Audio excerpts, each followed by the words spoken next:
All right, good morning, everybody. Welcome to our next session of Pathfinder Kingmaker. Hope you all are having a wonderful weekend. Sorry, I'm still a little groggy from having woken up. Did not exactly, well, honestly, weird. Slept really great. The tiredness only set in like about an hour after I woke up right before stream. I have no idea why. Body decided to be weird today, I guess. But let's go ahead. We've got Act 2 to jump into. And thank God it's an extra long stream, because I don't know how much random crap we're going to have to deal with in the capital before we can even get going. So let me see here. If I remember correctly, yes, we have our personal shared stash. That is the Ring of Luck, +1 bonus on all saving throws. Let's see here. We can go ahead and drop off the various magical armors and other things that we're not using right now. Heyo, welcome, Lord Brown Bear, welcome. Oh, right, we need to talk to the elf, don't we? Seal, you don't have anything for me? Oh boy, hold on. I need some more water before I start talking a lot for characters. Ahem. Casil Aldori, elegantly dressed in his formal clothes as always, welcomes you with a courteous half-bow. Your Grace. I'd like to know more about the Sword Lord's representative. I'm happy to serve, Your Grace. Casil bows courteously. Tell me of your origins. I grew up alone on the streets of Restov. I know nothing of my parents, and it's more than likely my mother simply wished to be rid of me. Probably left me somewhere in an alley as a baby, and I don't feel I have the right to blame her. I don't remember how I survived. My first memory was of sneaking into someone's backyard. I was probably 3 or 4 trying to steal food from a cat. Casil smiles sadly. Half-orc among the Brevik aristocracy is a rare sight indeed. Lady Jamandi herself brought me into the family. She picked me up off the streets when I was about 14. I was fighting some lord's guardsmen, and their master had expressed his wish in a most inappropriate manner to acquaint me with his female wolfhound in hopes of producing offspring. Castle lips turn up slightly at the corners, stopping just short of looking sinister. No other sign of emotion crosses his face. Morning, Sub. Morning, Kataka. Good to see you, buddy. Hope you're having a wonderful weekend. Also, dude literally told him he wanted to have him fuck a dog. Jesus. I was at what would politely be called a disadvantage when I saw a flashing beam of light reflect off of a single sword. What happened next was too fast for me to follow, but all 3 of my torturers fell to the ground, a single woman standing above them. She turned to the Lord and coldly asked him, and just what is it you are doing in here? Casil speaks almost reverently, a genuine awe in his voice. I had never seen a Restovic noble so afraid. But he was almost reverent, and this Lord was a close companion to the mayor at that. At the time, I had no idea who this woman was, but I couldn't keep myself from rushing after her, hobbling, really, and pleading with her, teach me. Please teach me. He's just making reference. We're asking Casil here about his backstory. And he first met Lady Jamandi when another noble was basically making jokes about how the only woman he'd ever be able to fuck is a dog. Right here. To acquaint me with his female wolfhound in the hopes of producing offspring. Yeah, so no. Or he was a sick fuck. I mean, this is a path, you know, this is an adventure D&D Pathfinder universe. Could be that that noble was an absolute sick fuck and was about to do something horrible to poor Casil. So I must ask, what's it like living among humans? It is not easy, Your Grace. Though I was born and raised in Restov, I don't know a single word of orc, and I have devoted my entire life proving myself worthy of the name Aldori. But to most people, I'm just a half-orc, first and foremost, and everything else is secondary. It infuriated me when I was younger, but with age, I've learned to accept it. To me, I am simply Casil, street urchin from Restov who has become the student of Sword Lord Jamandi Aldori.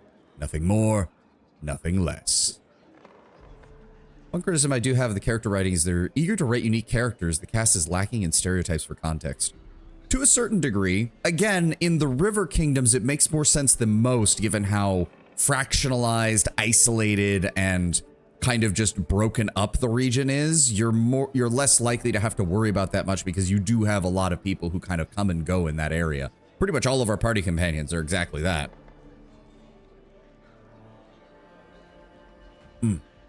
And to be fair, let's also be very honest, Lord Brown Bear. In much the same way that Pathfinder's Galarian setting as a whole is relying on people knowing about D&D tropes, Owlcat's writing is very much like you should know basic Pathfinder D&D fantasy like tropes. Like, we don't need to tell you that people discriminate against half-orcs. They're half-orcs. It's almost a given.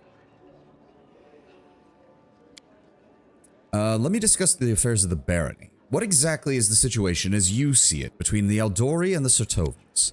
Cassiel's face remains impassive, but his speech becomes a bit slower, more deliberate. The Sartovas and the Eldori are different in nature and spirit. They are as water and stone, as snake and eagle.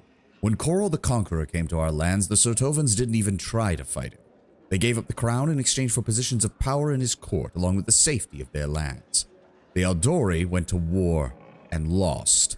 I dare not even say valiantly lost. The damage inflicted on Roslin's armies by the Red Dragons of Coral the Conqueror, it was a slaughter.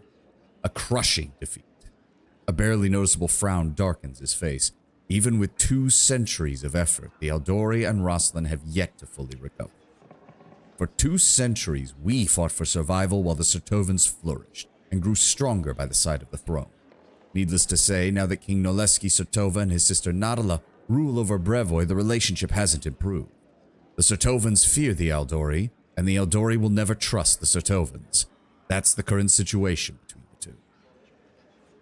Sartovans saw the army of red dragons and stepped aside. Sounds like common sense to me. I think it wasn't necessarily an army. I think it was like 3 or 4. Again, it's all a giant Game of Thrones reference as far as I'm aware. But still, that's more than enough to...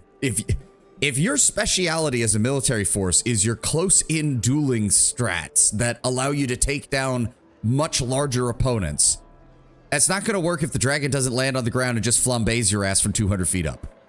At what point do you call dragons an army? At any point above the number 2, Tenwin. So yes, maybe we should call it an army. What can you tell me about the River Kingdoms? In times past, they were little more than a nest of bandits. Frankly, for many, that hasn't really changed. Cassiel frowns disapprovingly. Of all the kingdoms, Pitax is probably the strongest and of the greatest interest. King Irovetti rose to power too quickly and a bit too easily. I'd recommend your grace take great caution with him. Specific small number was never mentioned. They always just said army, which tells me some serious fuckery was afoot. Yep. What else? I would like to know more of the history of Brevoy and the neighboring lands. His eyes light up. In Restov, I spent nearly as much time studying the historical chronicles as I did training with my sword. Which would you like to discuss, your grace? Give me the early history of Brevoy as best you can. It is a story written in blood, the Eldori blood mostly. In the beginning, Brevoy was 2 independent lands. House Sartova reigned over Issia, and the Eldori ruled Rosland. They were not peaceful neighbors. Issia's soil was too poor to sustain its population numbers, its people too cruel and proud to simply stand by and watch as their neighbors prospered. I'd be willing to bet that Restov's northern walls still hold a few marks left by the Sartovan armies during their raids from ages past. But it was Coral Rogarvia, Coral the Conqueror, who put an end to all of that. He brought both realms to their knees. One side knelt willingly, the other paid a devastating toll first. And what can you tell me of the Sword Lords? I could speak for days about my house, but I try to condense things so as not to bore your grace. Our history goes back to the ancient times when Rosslyn was ruled by Baron Syrian I. He was a notorious squabbler and duelist, but at the time he wasn't as skillful as he thought. After losing a fight against a local gang leader, the Baron was the one who issued the challenge. He went into exile to hide his shame. But that was just the beginning. No one to this day even knows where Syrian wandered, but many years later he returned to Rosslyn a changed man. He challenged that same gang leader to another duel and bested him handedly. The Baron then declared an open challenge. Any who could defeat him would be rewarded. After that, not a month would pass without Syrian seeing another challenger. Renowned fighters, experienced warriors all came and went, but none, not a single one, could best him. In those years, Syrian took on his new name, Aldori. Many people preferred to simply call him the Sword Baron. So the Baron was the first of your order? The very same. His heirs inherited the secrets of the dueling style, along with the name Aldori, and ever since then it has been passed from master to student along with the title of Sword Lord. The Aldori are simultaneously a family and a political alliance. Sword Lords will usually teach their own children, but many of us were brought in from outside the family.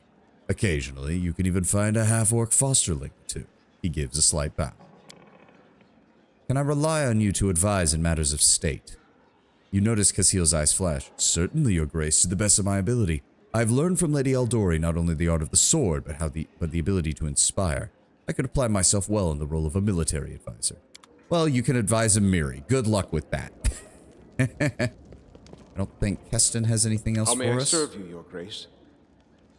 Yeah, if you were in a public position, what job would you do? I can manage to uphold the law. Being a warden would suit me well. I'm not gonna do that. What did you do to be exiled? I believe I have the right to know now that you're under my service. Fair enough. For a Garess, the prosperity of the house and the honor of the name stands above all else. And I was betrothed to a widow from another noble house. This union was of great importance to the family. However, 3 months before the wedding, I met a commoner girl, gentle and pure, and we fell in love. I would have rather died than leave my Tanya. So I decided to break off the engagement with my noble bride. I could never have expected what would follow. My father was furious. I'd set a pointless love affair above the interests of the house. He expelled me from the family and ordered to leave our lands under threat of death. And Tanya, her mother was seriously ill, and she stayed behind to care for her rather than follow me into exile. Thus, I was on my own, disgraced, without a name, and without love. To be fair, you had no way of knowing that your dad would immediately jump to exile. Don't imagine that I ask for pity. Everyone gets what they deserve. Wow. No. I mean, to be fair, it's not like he said this openly. I had to press him for the information. You deserve a better fate. True love should not be punished. I hope you regret the things you've done. Duty should stand above emotion. That doesn't even... I meant sad trombone. Oh, okay. Leave the past in the past, think no more of it. Was the girl at least worth it? I see. Thank you for the information. I see nothing that could interfere with your loyalties to the barony, though I hope eventually in time perhaps your wife will be able to join you. Let's discuss something else. Alright. And if I recall correctly... Where is he? There he is, the storyteller. I mean, he didn't know his dad much then. I mean, if you're the eldest son, heir to the family, heir to the family estates, you don't assume that your first, what he would consider at least, a minor fuck up, to immediately lead to divestment of all noble titles, divestment of heirship, and being exiled. Like, that is a bit of a massive step. The man standing before you resembles an elf, but a very old one. His face is wrinkled, his beard as white as the mountain snow, and he appears to be completely blind. The old man stares past you with unseeing eyes. He seems to be consumed in thought. He mutters a soft melody, swaying back and forth slightly to the rhythm. The man shudders briefly and stops singing. His mouth opens and closes a few times, bringing to mind a fish brought ashore. Ah, who's there? Is that you, your grace? And who are you? I am an elf of Kyonin. My name? Not important.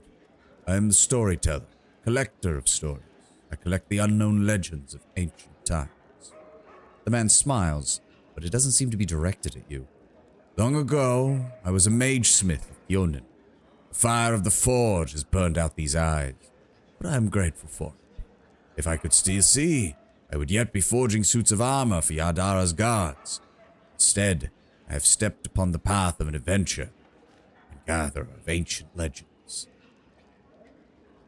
This guy is the reason my favorite Wrath of the Righteous NPC wasn't in the Owlcat game. Technically, if I recall from how you told us about this last time, Lord Brownbear, technically it's Camilla's fault, but... the extreme reaction makes me assume his father was very passionate of his noble heritage. I'm just saying those actions don't belong to a subtle man. No, very true, Tenwin. I also think when Keston says, when he talks about, oh, my betrothal was very important for the noble house, that the way he says that makes it sound like I didn't think it was very important, but I found out later that my dad obviously thought it was massively important. And maybe it was. We don't get the specifics from Keston after all. The old man ponders silently for a moment. Many peoples are long dead.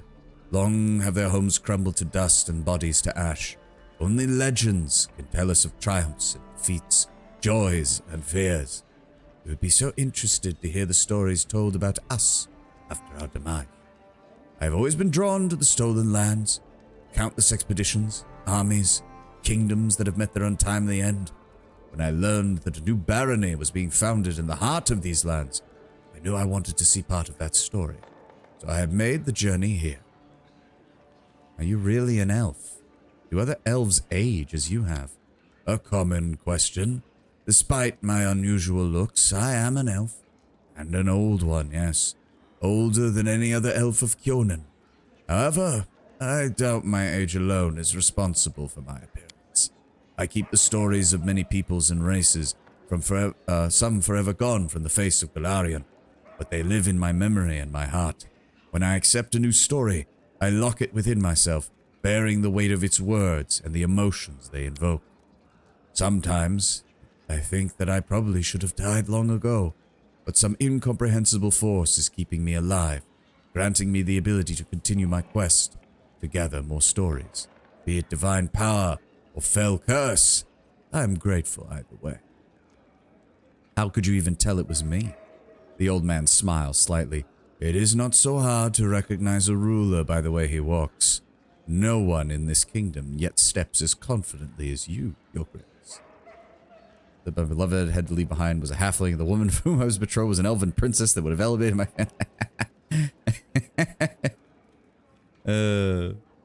I don't think Garrus, I don't think Keston's romantic proclivities extend to such a thing. Tenwin.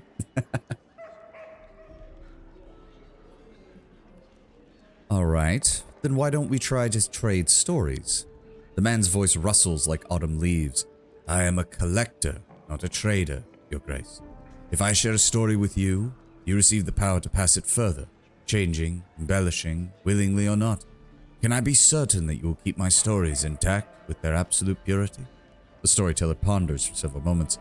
No, I do not think so. At least, not yet. These legends are the most precious valuables in this world, the last remnants of ancient tribes.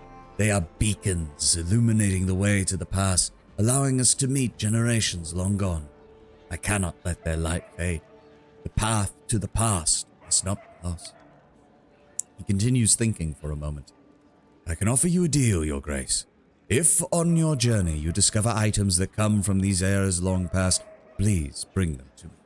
And if my eyes can see the stories that these relics hold, I will gladly share them. And if you find all the pieces of such ancient artifacts, I may even recall my smithing skills to unite them and restore their power. When my father asked me why, all I could say was that shit was gripping. Ruler walks a special way, your character walking around with the Dr. Funk. Do do do do do do do do da da da da da da da. I have found some of the shards of an ancient artifact. Is it possible to be restored? May I? He gently reaches the items in your pack. The scorched metal is a curious artifact. The necklace of double crosses. Inside it I sense a story of many deeds, not heroic, but low and maleficent. If you find all 7 fragments, I will be able to restore it. Remember, if you find anything noteworthy. Are any of these worthy of a story? Ah, how interesting. May I, Your Grace? He gently touches the items as you pull them out. Ah, a coin from a non-existent country. When Coro the Conqueror mastered Rosslyn, having claimed it for Brevoy, he prohibited the issuance of such coins. Thus, ordinary folk and the Aldori sword lords were required to use new coins, decorated with Coral's profile. But no one was quick to be rid of prohibited coins. No, no, no. In many houses, they still store boxes and chests of such coins, waiting for the day when Rosslyn declares its independence. He caresses the symbol shaped like a tree leaf. What is this? I hear the voices of trees, the smell of fresh leaves. This is a dryad mark. Ah, I'd be happy to purchase it. He idly toys with the ancient, plain-looking coin. What was the name of the Coloran ruler who issued this coin? Does any yet remember? What can the Cyclopses use it to purchase? Food, books, weapons, someone's life, someone's freedom? Who can say? Its history was erased by the Earthfall. I will buy it from you for significantly more than it was ever worth at its own time.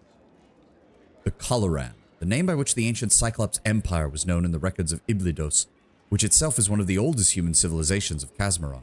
The empire was founded by exiled Cyclops escaping from the brutal Golgan, but did not last long. Today, the area that was Coloran is part of Yobaria. The Empire was destroyed in the event known as Earthfall and the ensuing chaos of the Age of Darkness.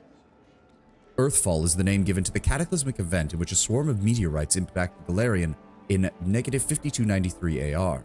It resulted in the destruction of the human empires of Thassalon and Aslan, which were consumed by earthquakes and tidal waves, the creation of the Inner Sea. The cloud of dust thrown up by the Earthfall's impact settled in Galarian's upper atmosphere and blotted out the sun for nearly 1,000 years, creating the Age of Darkness. Gul'dan, Gul'dan, the Legion is invading! Many kinds of Fae have their own unique mark they can grant to mortals they favor. In the source book, there's a detail where there's detailed even redcaps and Nuclevi are detailed as having their own mark. Kind of makes sense with the way the Fae work, I could imagine. Especially if you draw the attention of a Fae, but it still wants to prank people around you, having something that, like, magically protects you from some of their shenanigans or magically helps you along in such a way without getting in the way of their pranks makes very much sense for what they do. The storyteller weighs the soldier's tag in his palm. A soldier does not ask where the banners of war march. He or she goes to battle, dies, and leaves it to others to decide if the cause was just. This tag belongs to one of the many warriors who helped establish the glory of the Taldan Empire. If you would permit it, gladly purchase them.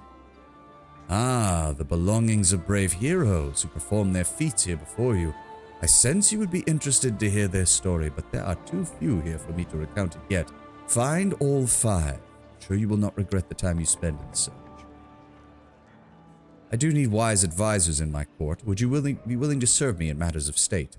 The man's voice grows soft. I thank you for your words, but I am unlikely to be able to interpret the intricacies of your political world or the effects of a kingdom's treasury. But my advice regarding the magic of the arts would be useful to any ruler. I will leave you to your legends then, storyteller, till we meet again. He does not answer, his unseeing eyes returning to staring blankly ahead. Alright, that got us some more money. And also got us this. So let me see here. We're missing one of the scorched fragments. And we're missing one of the hero group relics. So that'll be something we need to work on.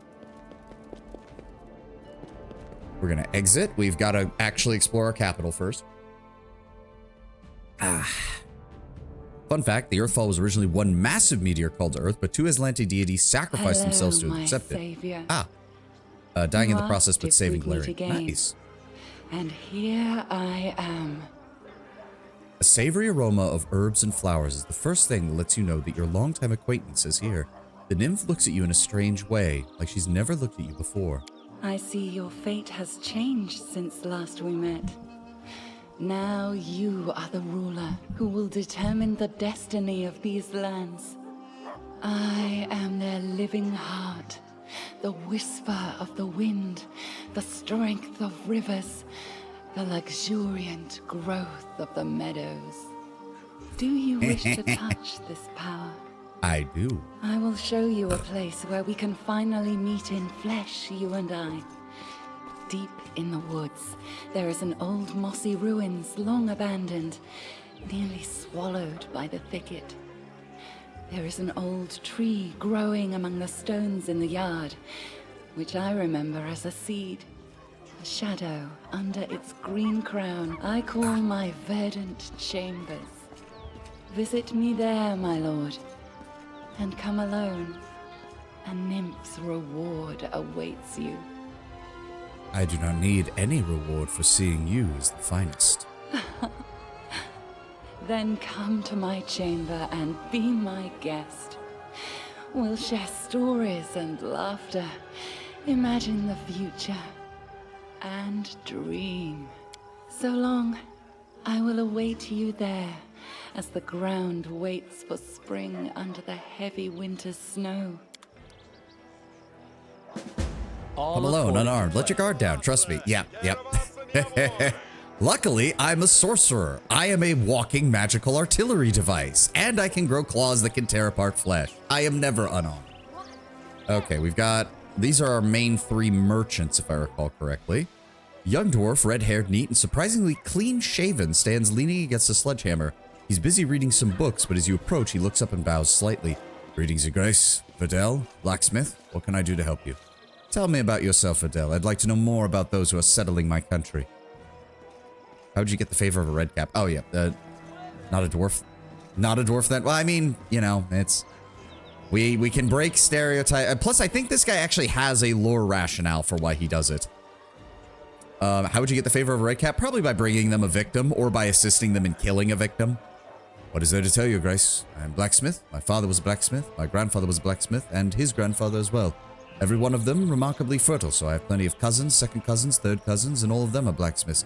Pretty much all the weapons in Mavon were forged by someone from our family, which is why I moved away from the old home grounds. My skills are of more use out here, that's for sure.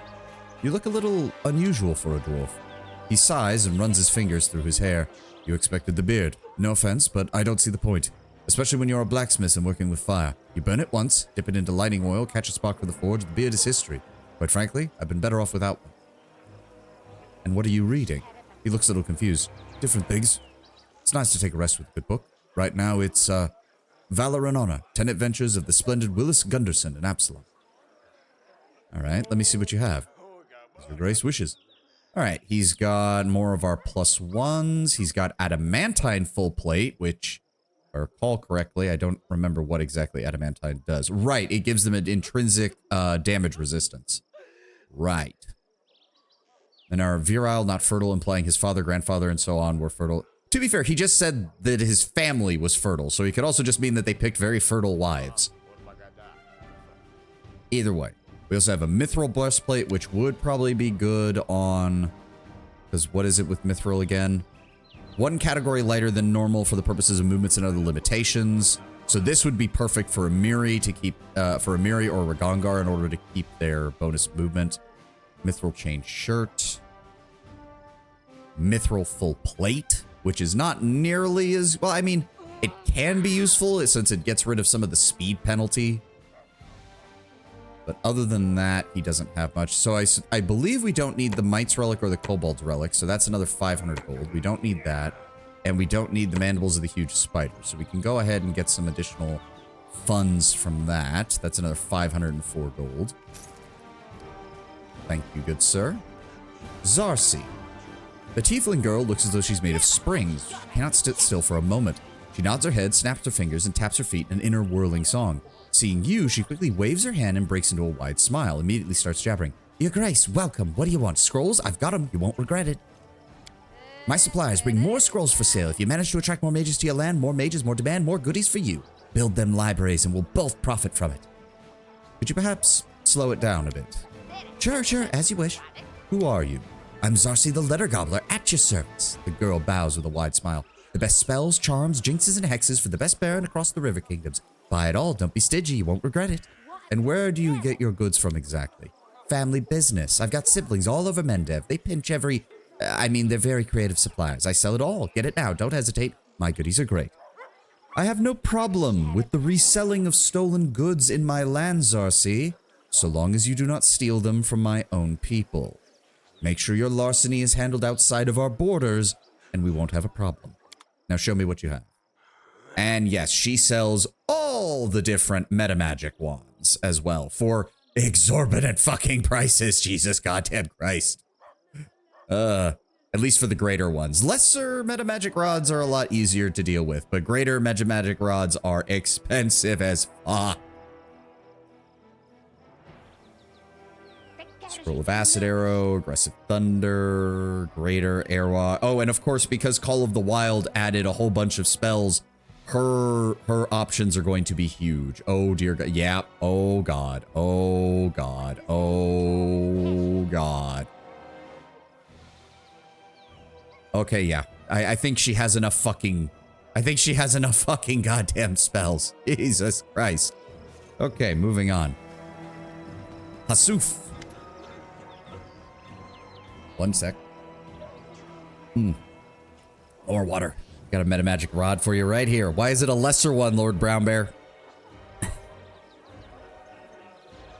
Lord Brownbear here slinging his 3,000 gold piece metamagic rod when he knows damn well that the best metamagic rods are worth over 50,000 gold pieces. Huh?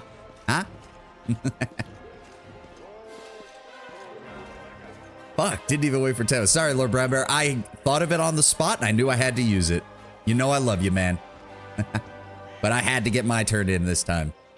You see a dark-skinned, wiry man with a weather-beaten face and a happy smile on his face. He's dressed luxuriously, and his dark hair and neat mustache are exquisitely coiffured. The man bows to you, spreading his arms a little. Hasuf of Absalon is happy to welcome you, your grace. Please come, take a look at the best wares the traveling merchants have to offer. Come, take a look. Tell me about yourself first, Hasuf. A pleasure, your grace. The merchant smooths his mustache and commences his story with an air of importance, speaking in a sonorous voice and gesturing wildly. Hasuf's family was not rich. He, as many in Absalom, had to start from the very bottom. As a child, while his peers chased pigeons and stole apples at market, he worked a tannery. Ah, I can still smell the disgusting stench. The man pulls out a heavily perfumed handkerchief and waves it in the air. Well, the young apprentice worked hard, saved every coin, soon managed to purchase the tannery of his former master. And then as soon as he had enough money, he opened his own trading agency. After 10 years, countless deals, and many tours on a caravan, Hasuf was one of the most successful merchants in all Absalom, thus writing his name indelibly in the history of that great city. I was going to say this says you don't call pearls rods, but that works too. Or maybe that was long since broken. The merchant looks at you with pleasure. Well, how was that? I'm looking for a writer so I can dictate my memoirs. Ha! I think many would find it interesting and useful to learn more about me. And what exactly is the secret to your success, Hasuf? Ah, there is no secret. Perseverance, strength of character, attention to detail, the gift of persuasive charm. All these are among the things that are key to success in my profession, your grace. But if I did have a secret, who would I be to share it with anyone? Ha ha! He laughs merrily, his hands rubbing his sides. So why then did you leave Absalom, the center of global trade, one of the greatest cities in all the world, jewel of Abadar's eye, for a young barony in the stolen lands? That is a long story, your grace. I don't think your grace would be interested. Come. I am interested. I wish to know the stories of those who have decided to grace my nation so early in its history. I insist. The merchant groans theatrically. He actually woke up in the wrong bed. Very well, as you wish, your grace. It was over a woman. When I was still young, I fell in love with the daughter of a judge, a very important man in Absalom. For many years, I tried to win her heart, but she was cold as stone, and I should have given up. That is not in my character. In the end, I did manage to win her love, but I was unready for it. He swallows and rubs the back of his head. Abadar is my witness. The flames of hell burn inside that woman. I could not live with her for even 6 months. Tenderness and passion one day, screaming and scandal the next. Sometimes she would break into my office during business meetings to make a jealous scene, pulled me by my collar from the finest taverns in town. I couldn't sleep. I was nervous all the time. It started to affect my very life. I realized there was nothing else to do but run. I left her, and remaining in the city would have been impossible. Leaving her and remaining in the city would have been impossible, even in the great city of Absalom. So I vowed never to return. I still fear that wild cat of a woman will follow my trail. Hasuf stops talking and stares into space without blinking. Though sometimes, after a couple jars of wine, I still remember her. Was it I who unleashed this tornado within her? Perhaps if I had behaved differently. All right, Hasuf, that's enough internal introspection. Let me see what you have. All right, he's got rope, he's got various supplies, he's got dinosaur bones, which are used as a reagent and some spells. He's got a crowbar, which we should always have on hand just in case. He's also our main seller of build points. He also has the next level up of the Bag of Holding, allowing us to hold an additional 200 pounds. Wand of Scorching Ray, Wand of Fireball. A couple of the less serious spells. Actually, I would love it. I would love a couple of these. That would actually be great. Go ahead and buy like 5 of those. He has a lesser maximized metamagic wand, which is great. Allows its wielder ability to make up to 3 spells they cast per day maximized as though using the maximized spell feat. Definitely something we want to get. Alchemist Fire. The Cloak of Shadows. Plus 10 enchantment bonus to all stealth skill checks. Immunity to blindness and dazing. Not bad. Necklace of the Eternal Hunter. Plus 2 bonus on attack rolls and plus 4 bonus to damage rolls against animals and magical beasts. Not the worst. Amulet of Natural Armor. Plus 2. Look at that, Lord Brember. You could use that maximize, right? Oh, well, to be fair, it only maximizes magic, Tenwin. Doesn't maximize anything else. Lesser Phylactery of Positive Channeling. That is definitely something we want to get for Tristan. Took me a second to remember his name. Lesser Kinetic Diadem. We're going to need that later, but that's useless right now because we don't have a kineticist. Helmet of Battlefield Clarity. Combat Expertise feat. Plus 2 insight bonus on will saves. That's not bad. It needs to compensate somehow. Okay, Tenwin, I think we've taken the joke far enough. We're not here to actively make fun of Lord Brown Bear for... Let's bring it back, okay? Let's bring it back. Fair. I got the hit in first. It's fine. Lord Brown Bear has shown that he's fine with someone getting a hit in. But we don't need to harp on him, okay? I don't need that kind of... I don't need that much in chat. Okay. Headband of Inspired Wyndham, Eyes of the Eagle, +5 competency bonus on perception checks. Does sound like a good idea. +5 bonus on trickery skill checks. Sounds like something we need immediately. Lesser Gloves of Dueling, +1 CMD against disarm attempts. And if they have the weapon training ability, gives a bonus by +1. Horde of Stubborn Fury. No. Belt of Incredible Dexterity, Giant Strength. Beast King, +1 strength enhancement bonus to Aware's animal companions. We don't need that yet, but we're going to need it when we get Ekun. Ring of Plentiful Hunts. That's also one we're going to need for Ekun. Another Ring of Luck. Some leather armor. We're just going to buy this for right now. It's already going to cut heavily into our finances. But I will be damned if Octavia fails any more goddamn trickery rolls. Gonna give you that. I guess I will wear the luck ring for right now. Get my stats even higher. All right. So what else? There's our merchants. Arsinoe, who I think you're the cleric merchant, aren't you? A woman in rich gold-embroidered cloth greets you with a polite bow. Her eyes, the colors of molten gold, shine brightly upon her dusky face. Greetings, noble ruler. I am Arsinoe, a messenger of the Temple of Abadar and Absalom, and I came here assuming the citizens of your young barony could use the services of a priest. She stares at you for a moment, then adds with noticeable warmth, I'm glad to meet another person marked by celestial blood here. Arsinoe, as you probably know, also shows up in Wrath of the Righteous as the cleric merchant. Does she? I completely forgot that she was also in that. Cool. I too follow the teachings of Abadar. Welcome to my lands. She bows ceremoniously. Despite the standoffish nature of the gesture, it's easy to see that she's gladdened by your words. A ruler who follows Abadar's path, this means the barony will certainly thrive. May our god aid you in your efforts. What services do you offer exactly?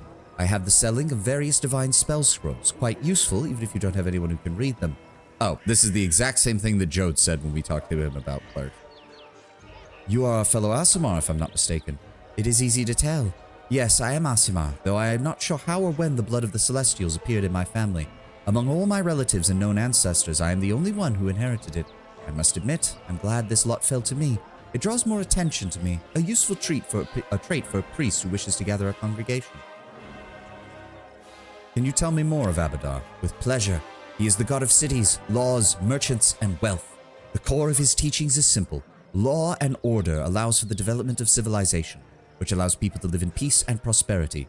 If Erastil favors the old customs, the small settlements, and the simple trades of hunting, then Abadar patronizes the development, the complex trades, order, and entrepreneurship.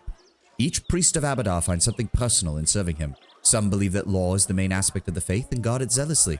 Others put the well-being of their society above all. I personally follow Abadar's teachings that say that civilization must penetrate the wildest and savage lands to aid people in living in comfort and safety. Well, look at that. We even have a similar ideology. This is going to go, we're going to get along like a house on fire. How did you come to my barony? That is a long story and not a terribly exciting one. I was born and raised in Absalom, but I saw little point in staying there. What is the point of promoting the faith of Abadar in a city already so large and so well developed? No, I was drawn to the backwater places, where civilization was just beginning to scrape by. It gives me joy to see the first stones of a new city being laid, or to see wilderness that once harbored monsters and criminals become a safe home for people. Much like tieflings, there are subraces of Aasimar, some look radically different. The boss of Book 1, Rise of the Rune Lords, is an Aasimar whose celestial heritage, partnered with poor parenting, sent her down a path of loneliness and pain that led her to worshipping Lamashtu, seeking to rid herself of the celestial taint that made her life hell.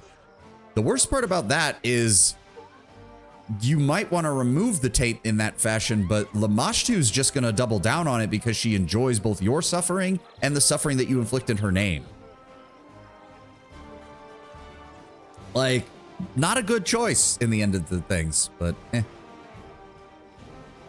This is a stupid question. If you're so eager to help the citizens, why do you charge for your services? That's a stupid fucking question. We're not even going to ask it. My Baron has an intelligence of 14, thank you. He's not so dumb as to ask that. When you meet this Aasimar, she's gone as far as to give herself a demonic arm, which she uses in combat. Okay, okay. Let me see here. We've got Why is it so dark? Hold on. Do I need to adjust the gamma? Where is it?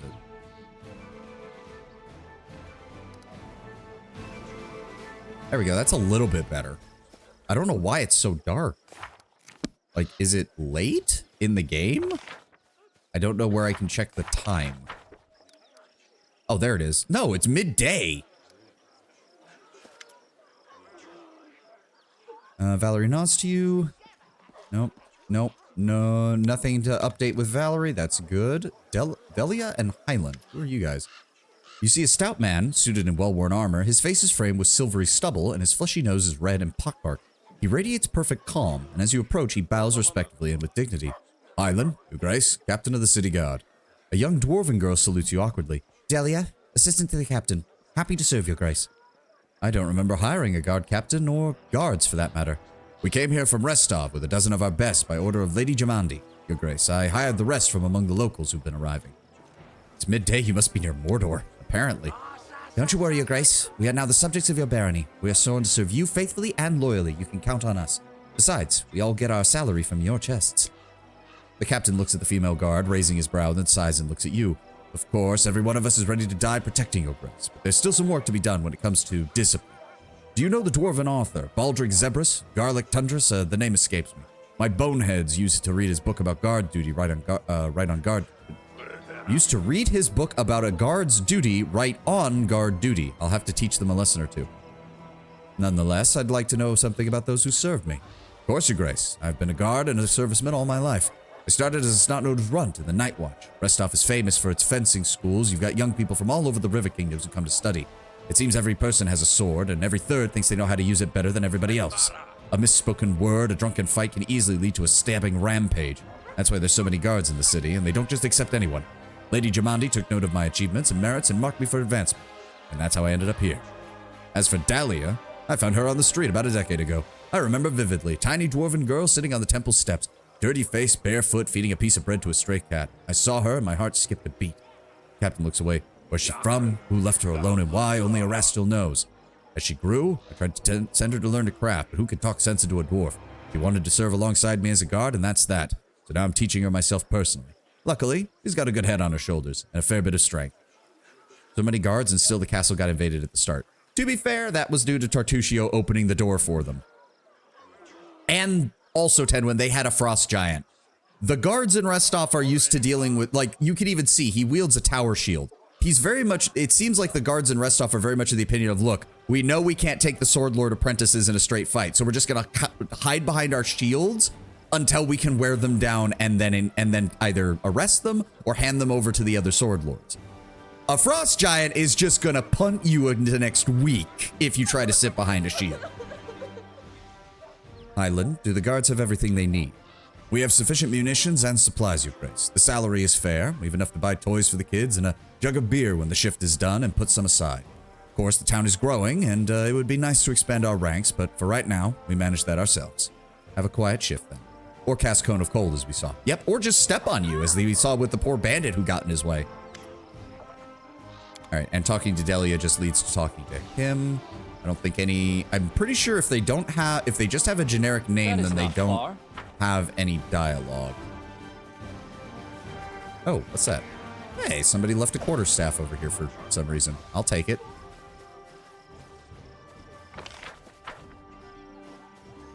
Ah, harem. Somehow these guards have better quality of life and wages than most jobs. I mean, better quality of life, yes. Better job security, yes.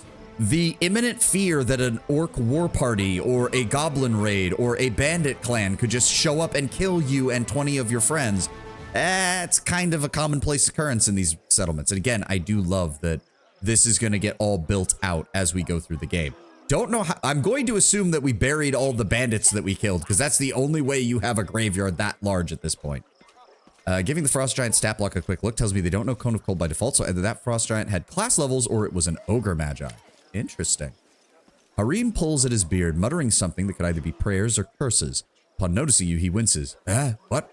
Oh, it's you, Terendil. Did I startle you? My apologies.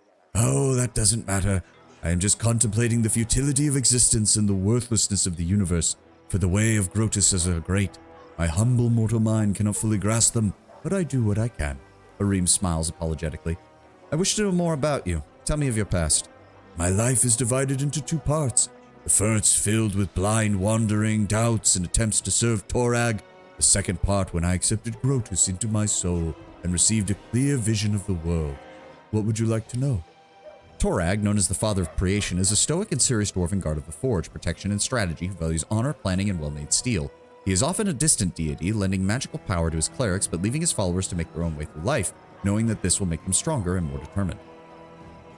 Where are you from? My life story began in Larad, city of dwarven clerics and acolytes. They served Torag and the other dwarf gods, Torag's brothers Agrad and Magrim, Torag's wife, Fulgrit, his daughter Bolka, his sons Grundina, Coles, and Trud, and Torag's sister, Drungvit. Harim curves his lip in contempt. I wouldn't be surprised if they built the temple to his pet dog. Apologies, I let myself get carried away. Harim sighs and pulls at his beard again. Larad is the second largest of the dwarven cities in the Five King Mountains. It is built up around numerous temple caverns, which serve as the center places of worship for the dwarven pantheon. Many pilgrims from every corner of Golarion come to Larad to pray to their gods, and some remain to live there. The Five King Mountains are tall and imposing peaks rich with ore and iron blue mushrooms. Heavily populated by the dwarves of Golarion, they are the largest center of dwarven culture on or beneath Golarion. High Helm, the largest of the cities on Golarion, is located under one of its peaks. The city is imbued with faith. You can't even swing a dead cat without hitting a cleric. It's no surprise, inspired by the ore of this city, that I decided as a young boy I would dedicate my efforts to becoming a cleric of Torag. You once tried to serve Torag? Not just tried. I was consumed by a burning passion. I craved it day and dreamt of it at night. He shakes his head as if amazed by his own stupidity. You see, Terendil, from my first days I felt the presence of the god at my back, heard his whispers, felt his power, though the nature of this power was unclear to me. I thought Torag himself was trying to speak to me, and I did all I could to understand his words. Oh, what a naive fool I was. I had no idea that Torag, that uncompromising, conceited god, glamorized by old dwarves, was capable of betrayal. He turned from me, Terendil. He left me in the hour when I put all my hopes in him and needed his support. He is the god of craftsmen. So every follower, especially clerics, must smith their own suit of armor. The day when this work is finished is as a second birthday for a dwarf. He is born again in the eyes of Torag. Harim sighs heavily and falls silent for a moment. My second birthday never came. I could not make the armor, not the sword, not even simple nails. My hammer smashed my fingers or fell upon my feet. Molten iron burned my arms. The clerics laughed as they healed me. They used to say I was cursed by Torag, so I finally gave up any attempts to please that betrayer god. Even if Torag has truly rejected you, I'm surprised that a dwarf would leave their homeland as such. Then you don't know much about dwarves. He lets out a sad sigh. How can a dwarf cursed by Torag go on living in a city where every soul bows to him? I was alone, disgraced, humiliated, insulted. A lone tear glints in the light before sliding down Harim's cheek and hiding in his beard. That's so... A single tear scrolling down his face. I was trying to drown my sorrows in drink, but even the owner of the cheapest pub on the road would laugh at me when he put mugs in front of me. I couldn't take it any longer. I wanted it all to end. There is something that kept me going, prevented me from ending my life. I could still hear the divine whisper behind my back. It was yet faint. It took a long time before I could hear it more clearly, but having heard it once, I would never forget it. It was none of Larad's deities that favored me, so I left the Five Kings Mountain and went out searching. I was unaware that any dwarves even worshipped Grotus. How did you learn of him? Oh, that blessed day became the beginning of a new life. Alone and abandoned by all, I spent many dull hours in filthy taverns on the road. I do not recall the town. I do not recall the country. I had no money. All I had was a hunk of stale bread, and I was weary, almost fainting from hunger. It was at that moment when the whisper of my God came all the more clear. It was as if he was calling me, and at last my suffering had come to an end, a miracle, Terendil. I had paid full price for it with my torments. I could not control myself. I walked out of the tavern, straight into the forest, and there I found the ruined temple of Aradin, the lost god. Several figures clad in robes holding a silent service there, a service to a god I knew nothing of. None minded when I joined in and stood beside them. For the first time in my life, I felt myself at home. Aradin, the immortal Aslanti who raised the Starstone from the bottom of the Inner Sea in the first year of AR, and in doing so founded the city of Absalom and ascended to godhood. Prophecy told that he would return to Galarian at the beginning of an age of glory, but on the eve of his return, his clerics were cut off from his power. Storms racked the world. Now presumed dead, Aradin's demise has ushered in the age of lost omens. My new brothers told me they were clerics of Grotus, god of the end. They were traveling Galarian spreading the teachings of Grotus, despite all the persecution, contempt, and misjudgment they received from others. I gladly shared this burden with them, but now I knew whose voice had whispered to me through those years. Wait, you couldn't make a simple nail, and for that you blamed a god? Are you suggesting that my problem was not a curse, but my inability to work metal? Or are you saying that I am just too lazy? Arim looks into your eyes defiantly, his hands trembling with a suppressed rage as he once more runs his fingers over his beard. In Pathfinder 2nd Edition, we referred to Galarian setting as the Lost Omen setting. Not a bad idea. Not a bad idea. You're a fool. An ignorant fool. Have you ever met a dwarf who couldn't handle the smith's hammer? Our children craft knives. No. Torag is the cause of my suffering. A betrayer god deliberately cursed me to make a laughing stock of me. Arim raises his hand and shakes his fist at the sky above. I won't let myself get angry at you, Terendil. You are an ignorant and blind soul, and as my aim as a cleric to guide you through this dying world that marches towards its end, I will open your eyes, or I will die trying. Grotus will be pleased, either outcome. What else would you like to know? Well, you could tell me more about dwarves. Dwarves are self-satisfied, stubborn fools serving Torag. They don't deserve my good attitude. Harim winces. But you can ask what you want to know. I will try to answer. Tell me of the Five King Mountains. The Dwarven Kingdom, yes. It is well to the south of here. It has survived many trials, and there will be many more yet to come. He strokes his beard, contemplating. There is no unity among the dwarves. The 5 kings rule our people. They sit upon the thrones of the 5 greatest cities, and with each passing day it grows harder for them to come to any agreement. The only thing uniting them is the sky citadel of High Helm, the great dwarven fortress at the mountain's heart. Many dwarven fortresses that can be found throughout Avestan and Garund, the first to be built by the Stoutfolk when they emerged upon the surface world during the Age of Darkness. Though 10 citadels were built in total, only a few have survived intact at the present day, and fewer still are held by them. Do you appreciate that Outcat uses your companions to give you lore context? Yeah, it's great. High Helm is among the ancient and expansive dwarven settlements recognized as a sky citadel, constructed during the Age of Darkness within and beneath lofty Emperor's Peak in the Five Kings Range. It has remained the center of dwarven culture on Avestan for millennia. Have the dwarves always lived upon the surface? No. Aeons ago, the dwarves lived deep below. They did rather well, judging from the historic records. They built fortresses befitting the nobles, but our restless god Torag sent us the prophecy, the quest for the sky. He ordered all the dwarves to abandon their fortresses and press upward to show their beards to the sun, as they say. The quest for the sky is the ancient dwarven migration to the surface of Galarian from their original home in the Darkland. Their god Torag had given them such a prophecy, and when the ground shook beneath their feet, they must press upwards to the surface. They took the massive tremors caused by the Earthfall in -5293 as the sign and began their journey towards the surface, finally emerging there in 4987. This journey was long and bloody. Many dwarves perished, others turned back, staying in the ancient strongholds and eventually becoming the vile Dwergar, the Grey Dwarves. But those who survived reached the surface and built the sky citadels, the most glorious cities. in all our history. The capital of Belskin, the nation ruled by orcs, is a dwarf sky citadel. Yeah, that they conquered, I'm imagining. And what about the sky citadels? They are the peaks of creation. Glorious cities built by the ancient dwarves who'd finally reached the surface after so long, performing the final labor in their quest for the sky upon the surface of Galarian. Harim's eyes glitter with admiration. They are steadfast, tall, magnificent. They are beautiful. 10 citadels were built by my people, though we have managed to keep only a few.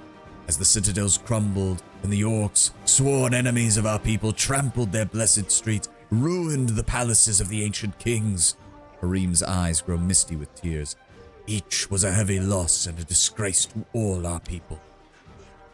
High Helm is the jewel of the citadels that remain, located in the heart of the mountains and in the heart of every dwarf. Yes, even my heart. There is a dwarven saying that if the enemy reaches High Helm, that every dwarf from every corner of the world shall come to defend it. Harim casts a sad glance at you. I would be there too, but I will not aid its defense.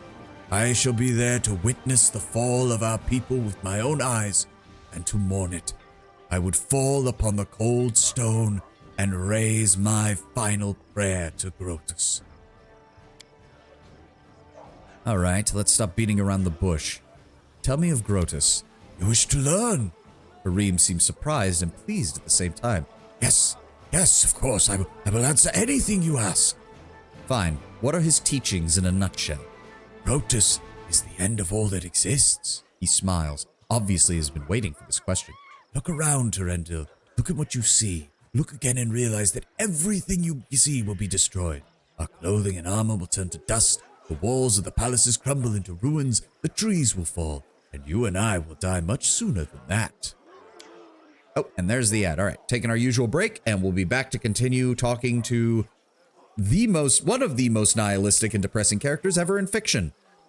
You know what I just realized? I would love to see Harim and Durance have a talk. That would go horribly, but in the most hilarious way possible.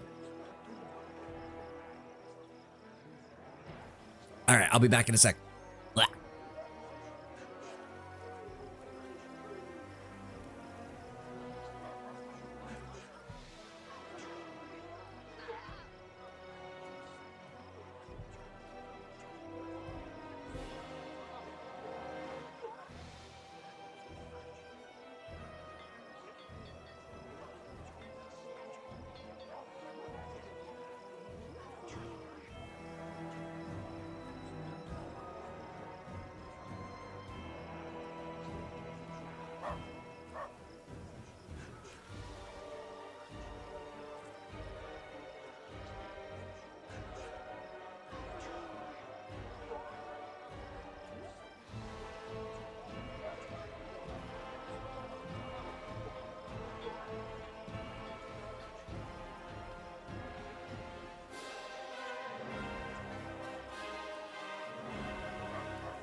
Minute left on the ad. Cursed, never make a work of metal. Your true curse is weakness. Oh, how sad you are, constantly seeing purpose in the abandonment of your goddess when it's nothing more than that. You will never be satisfied to find purpose in a purposeless existence. Yes, it would be that for hours. They would never stop. Although I'm absolutely convinced that eventually Durance would lose his patience and just start trying to kill Harim. Let's be honest. This is like, Harim is exactly the kind of person that Durance would absolutely lose his shit over. He would just hate him. That or they both get pissed drunk. You're assuming they wouldn't do that first, and then Durance tries to kill him. Harim would be the one person who could drive Durance to drink, like heavily. All right, there we go. Ad's over. Let's keep moving. So Pharasma has Grotus locked in her boneyard. Oh, no, wait, we haven't read this one. Grotus is the timeless watcher, walked away by Pharasma, goddess of rebirth, from her boneyard as she watches over the world, knowing the time for the final reaping shall come. He is the bloated moon hanging in the sky, harbinger of the last days, the one who will stay when all others are gone. Boneyard, referred to as Purgatory, is the neutral realm where the souls of all dead mortals from the material plane are judged by the goddess Pharasma. Right. Yeah, pretty sure we've read this one. Yeah, recently departed souls migrate via the river of souls to the boneyard. Yep, okay. So if she has Grotus locked in her boneyard, she's stronger than Grotus? Of course she's stronger. But now, he nods with dignity, stroking his beard. They really like having him just constantly be touching his beard. Like, constant. Grotus is weaker than Pharasma, weaker than many gods. I'd be a fool if I tried to claim otherwise. If Grotus were stronger, then the end times would already have come, wouldn't they? But the power of other gods fades. They dissolve slowly, a grain of sand in a century. Grotus collects those grains and wait. He doesn't need to hurry. He knows his time will come. Usually clerics can speak with their gods, at least somewhat. What does Grotus say to you? What is his will? He shakes his head in resignation. Grotus doesn't speak to his clerics. Grotus doesn't really need any clerics. The dwarf raises his sad eyes to you. He only allows his whispers to be heard, and only by those who are dying to hear them.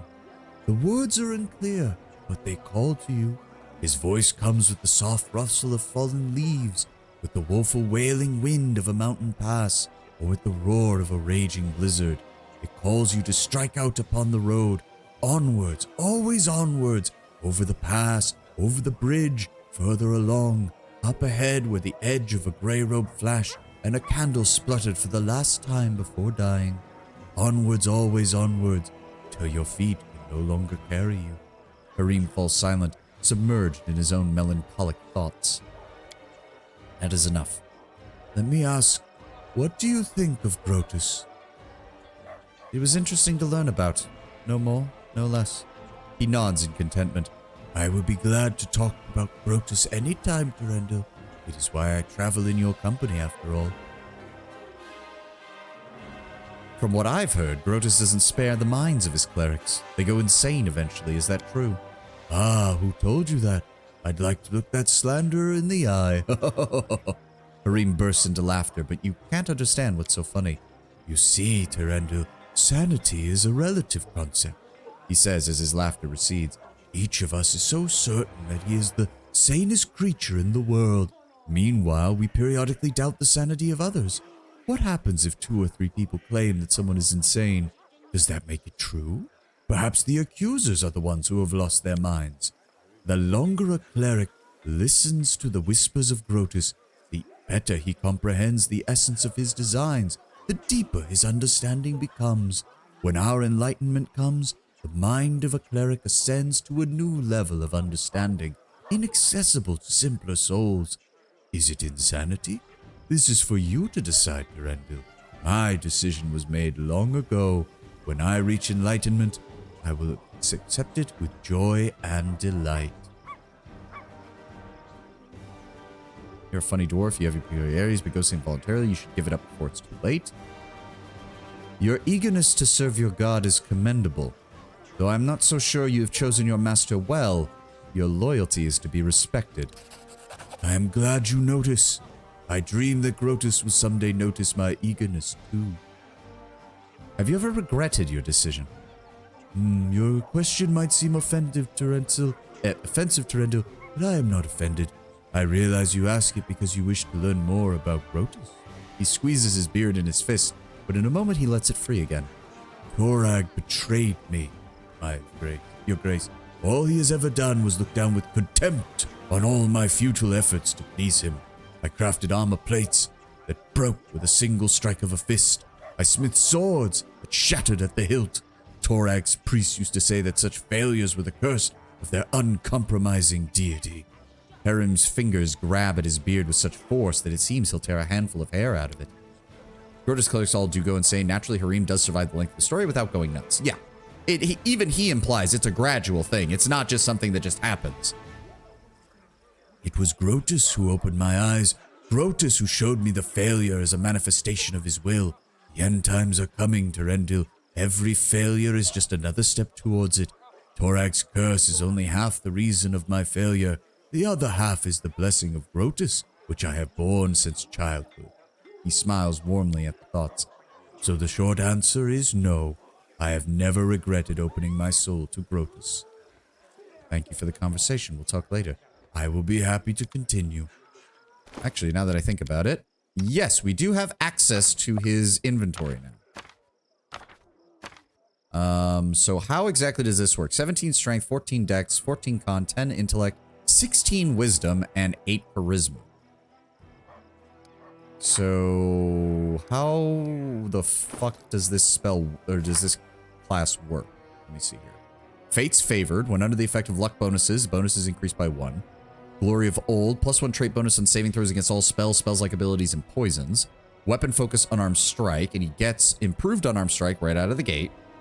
He gets, if unarmored and unencumbered, the Sacred Fist adds his wisdom bonus, if any, to his AC and CMD.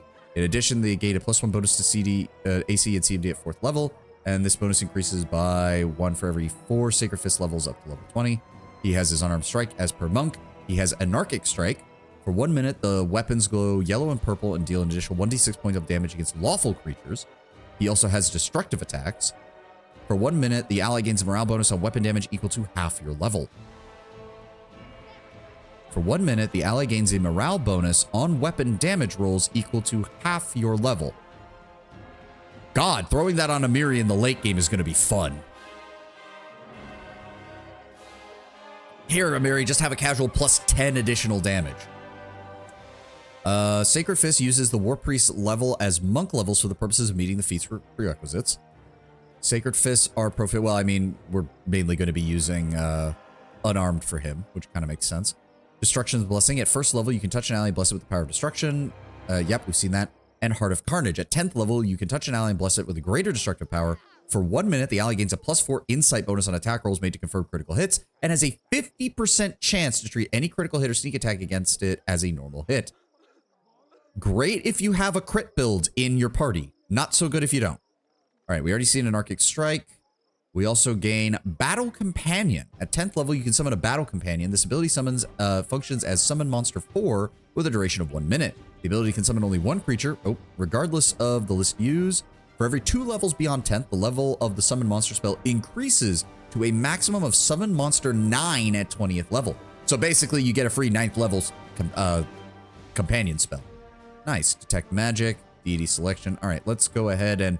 So obviously, any build that I looked up for Harim is... I mean, maybe they'll still work? Hold on, let me pull up... I don't even remember which one I found for him.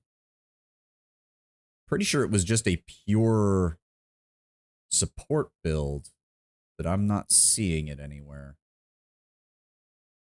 Nope, that's not going to work. That's Lindsay's, that's Octavia's, that's Ragongar's, Eklund's, Tristan's. Yeah, no, so I'm thinking what we probably want to go for is just we build him as a monk who also gets cleric abilities, because that appears to be the main thing. Because, hold on, War Priest is different from cleric. They don't get as many spell levels, do they? I think. Or do they? No, he's getting... Yes, they max out at level 6. Okay, so he's not going to have as much. He's also going to gain Fervor. At 2nd level, War Priest can draw upon the power of his faith to heal wounds or harm foes. The ability can be used a number of times per day equal to 1/2 of his War Priest level plus his Wisdom modifier. By expending one use of his ability, it can heal it. Okay, is a standard action. Alternatively, the War Priest can use the ability to harm.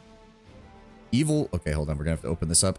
Evil War Priest can use his ability to deal damage to living beings with a melee touch attack and heal undead creatures with a touch. Oh, that'll be useful. He can travel with Jaethal. War Priest is to cleric what Magus is to wizard. Ah, okay. Can expend one use of this ability to cast any single target War Priest spell. The War Priest can expend one use of this ability to cast any single target War Priest spell he has prepared with a casting time of 1 round or shorter. When cast this way, the spell can target only the War Priest, even if it would normally affect other targets.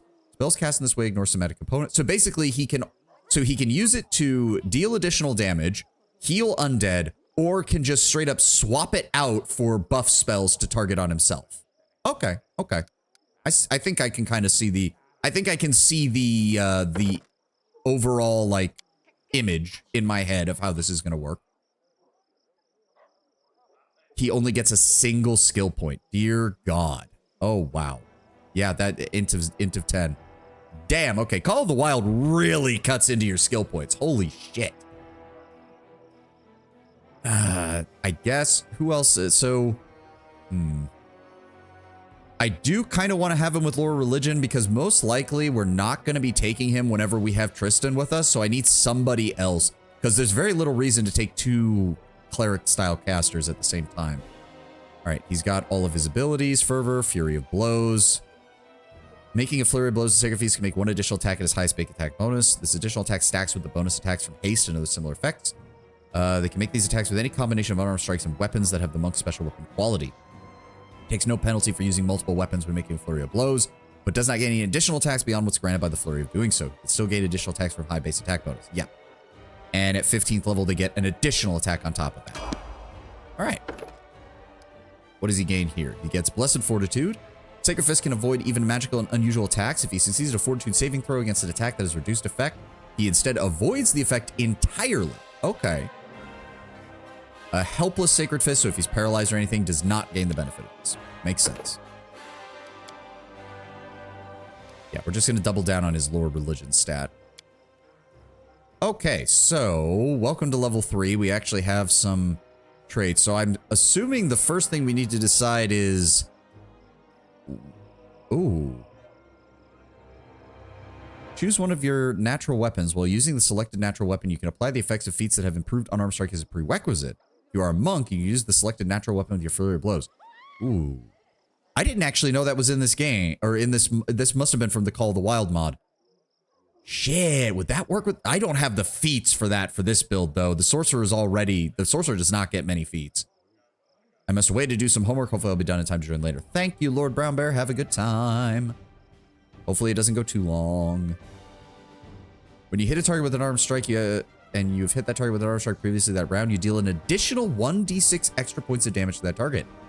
Oh, that doesn't appear to have a limit. So once he has multiple attacks, he can potentially get that 1d6 points of damage on every single strike. But yeah, the big thing we need to worry about with him is we've got to figure it, because there are several fighting styles. Yeah, you got pummeling style. You've got the various, there's a couple others I'm pretty sure. Stunning Fist. DC of 10 plus 1/2 your character level plus your wisdom modifier. Defender who fails the stunning throw is stunned for 1 round. A stunned character drops everything they held, can't take actions, loses any dexterity bonus, takes a -2 penalty to AC, may attempt a stunning attack once per day for every 4 levels you've attained, no more than once per round. Constructs, oozes, plants, undead, incorporeal creatures, and creatures immune to critical hits cannot be stunned. Makes sense.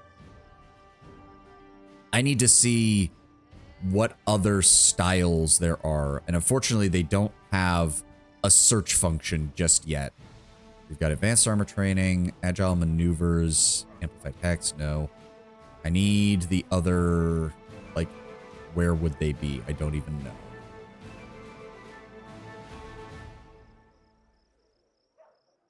You have broken wing, so that's crane feet, if I recall correctly. Or that's based on the crane feet. But crane style is all about defense. We've already got enough tanks, I think, for the front line. Dazing Assault, Crushing Blow. You can make a Stunning Fist attempt as a full round action. If successful, instead of stunning your target, you reduce the target's AC by an amount equal to your Wisdom modifier for 1 minute. That is nowhere... I mean, that's okay, but that... If that uses one of your Stunning Fist attempts, that is nowhere near as good. Because, yeah, you can maybe reduce their AC by a little bit, but stun is almost always better.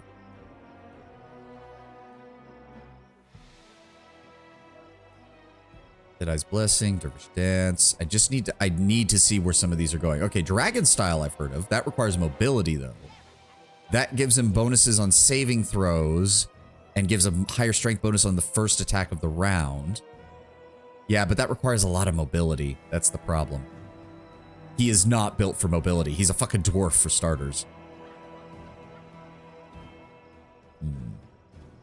These are all the extra stuff. That's not going to imagine. Extra evolution. Huh. Inspiration. Extra. None of that matters. Feral Grace. I think that just uses... The animal companion makes a melee attack with a chosen natural attack using its dexterity bonus on attack rolls and its strength bonus on damage rolls. It adds a quarter of its hit dice as a bonus to damage rolls. Okay. Doesn't really help me that much. Fury's Focus, no. Fury's Fall, no. Scald's Vigor, no. Hammer the Gap. When you make a full attack, each consecutive hit against the same opponent deals extra damage equal to the number of previous consecutive hits you made against the opponent this turn. Damage is multiplied on a critical hit. That's really not that useful. Improved Brine Fight, Eldritch Heritage, Improved Feint. No. Stalwart. Double the damage resistance you gain from Stalwart. Huh. Let's see about that. Weapon of the Chosen. No idea what that is. Jabbing Dancer. Okay, so this was the other style because we saw Jabbing Style. So... If you hit an opponent with an armor strike while using Jabbing Style, you receive a +10 bonus to your mobility until end of turn. So that allows you to get out of attacks of opportunity when moving away from them. When using Jabbing Style, the extra damage you deal when you hit a single target with 2 unarmed strikes increases to 2d6, and the extra damage when you hit a single target with 3 or more unarmed strikes increases to 4d6. Okay. That's interesting. I like that.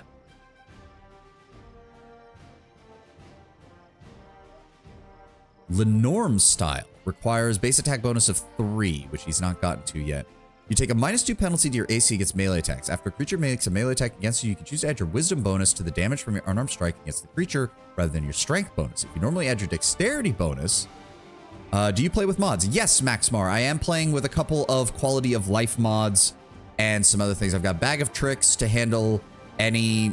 because this game is still buggy after all these years. Bag of Tricks helps handle that as well as makes things a little bit smoother with travel speeds. I've got Call of the Wild, which is the big mod that is adding a shit ton of feats and changes up how our companions work. Camera rotation. I have a Claw mod for my Sorcerer because otherwise trying to run a Gish Sorcerer is a pain in the ass. We have the Crafting mod because there's a lot of cool items in this game that I really wish you could upgrade. The Fast Travel mod just doesn't do anything to actually increase anything in combat. It just helps out with moving around the world map a little bit faster so we're not taking as long. Kingdom Resolution mod, which I do need to get fully set up, but right now I haven't changed anything there. And Weapon Focus Plus. Because this game is very Owlcat. Yes.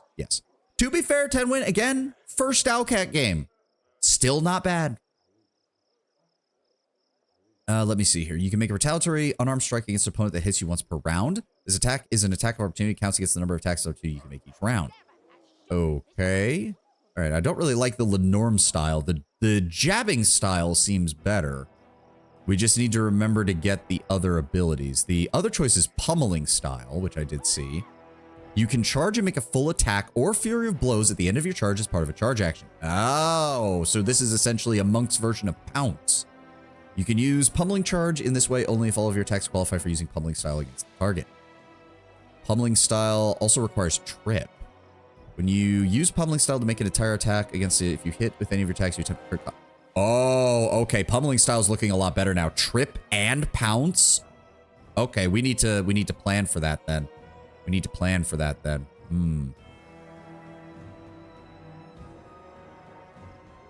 I don't see anything else that I was really looking at. There is Stalwart there. When using a total defense action, fighting defensively, or combat expertise, you can forego the dodge bonus to AC you would normally get to gain an equivalent amount of damage resistance to the end of your turn. That's usually not worth it. Stumbling Bat, that's Shield Bash. Stunning Assault. And then the criticals. Oh, but is intelligent... Wait, meets one of the following requirements. Intelligence 13 or Cunning Fist. What is Cunning Fist? Hold on. We're gonna need to find some of this stuff. It's not... Wait. See you... I'm not seeing anything. So does that mean I can take it already? Hold on. I'm not seeing Cunning Fist anywhere. Is that a Is that a thing that people get that is not? No, that's channel energy, blessed fortitude. He's already got access to flurry of blows and he gets the key pull later. Miraculous fortitude. That's bonus style feat, bonus combat feat, bonus style feat. So what? He can't get it at all? Because that's going to make... That's kind of going to really limit what we can pick for his style. Because he can take pummeling style to start with.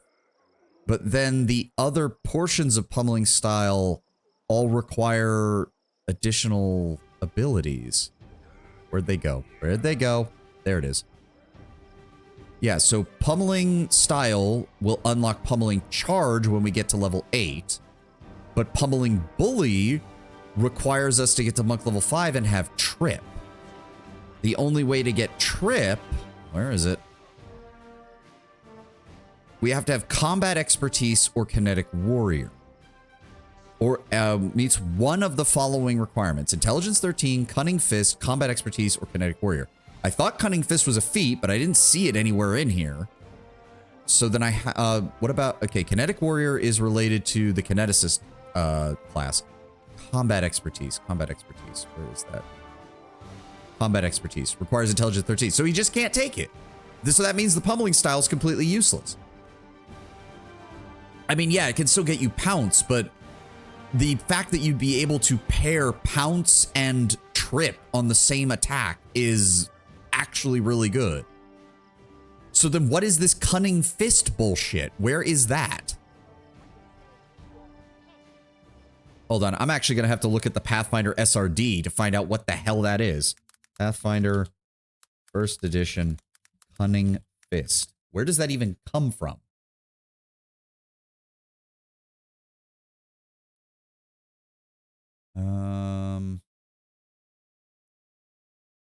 That is an ability in the Sage Counselor Monk archetype. So no, there's no way for Harim to get it in this mod.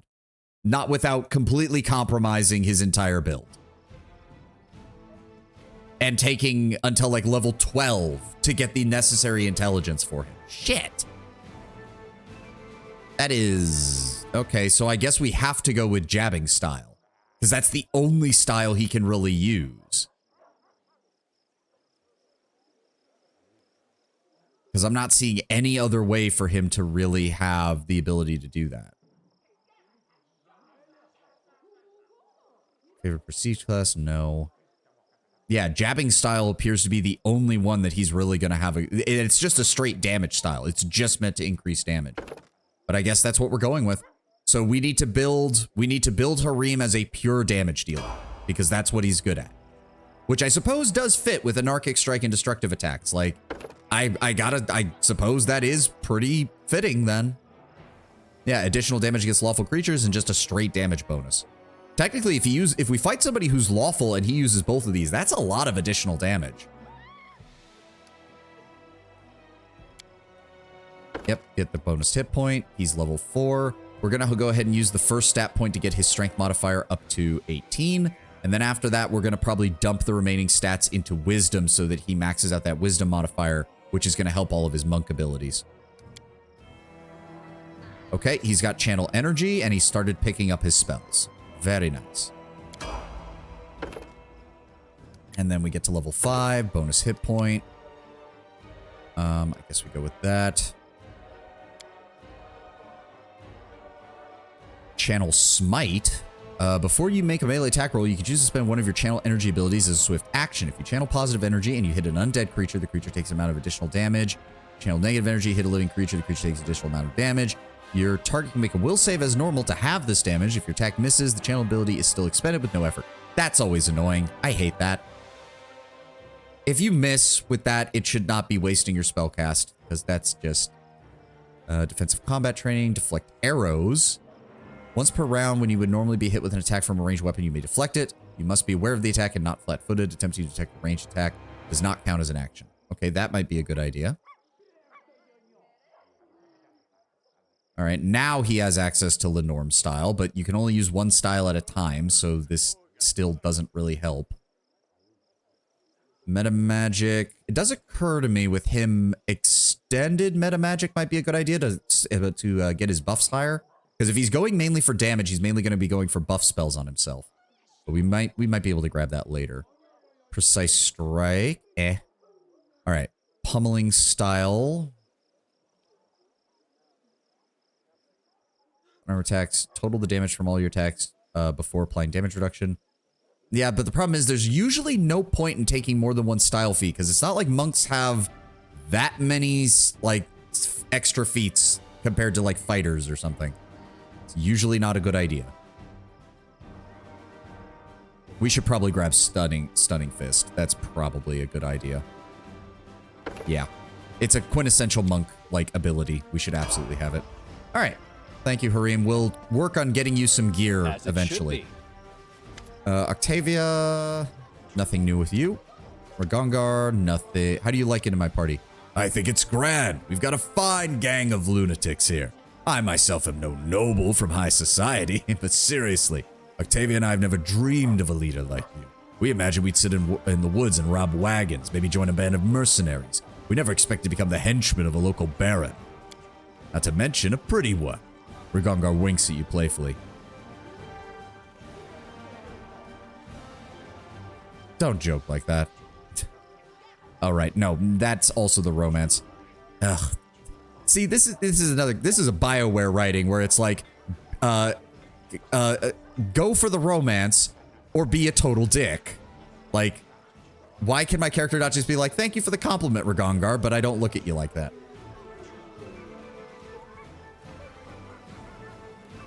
Thought you and Octavia were together. Wouldn't she be jealous? Octavia and I are connected and the connection can't be broken. We grew into each other, you know? Jealousy's for cowards who don't trust each other and are scared of being tricked. Yeah, this is the rest of his conversation there. In fact, this is literally the exact same thing from when we talked to him. Well, nonetheless, I'm not interested in you, Ragongar. Keep your compliments like that to yourself. Go easy, I'm only kidding. The half-orc sneers and pries his lusting eyes from your figure. You don't want the green dick? I do not want the green dick.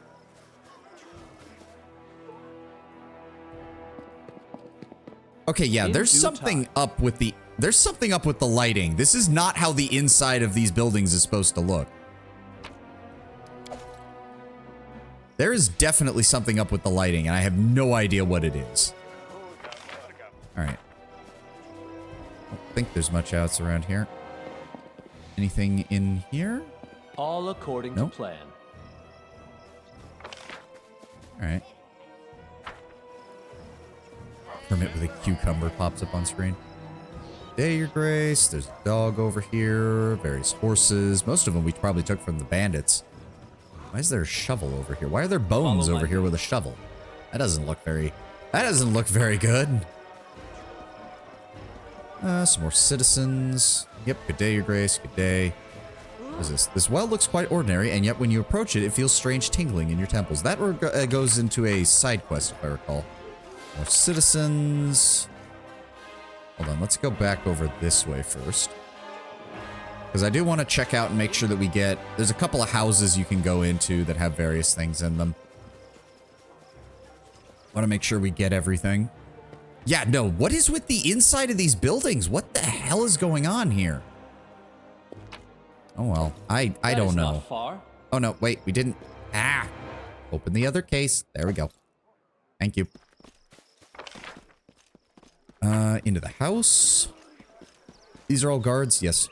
Oh, it also occurred to me, I think the guard's appearance changes depending on your alignment, because I could have sworn that when I played this game as a lawful good character, the guards were just like, they were clad in normal chainmail with like helmets and swords and shields, but lawful evil, we're getting guards with darker colored chainmail and two-handed swords.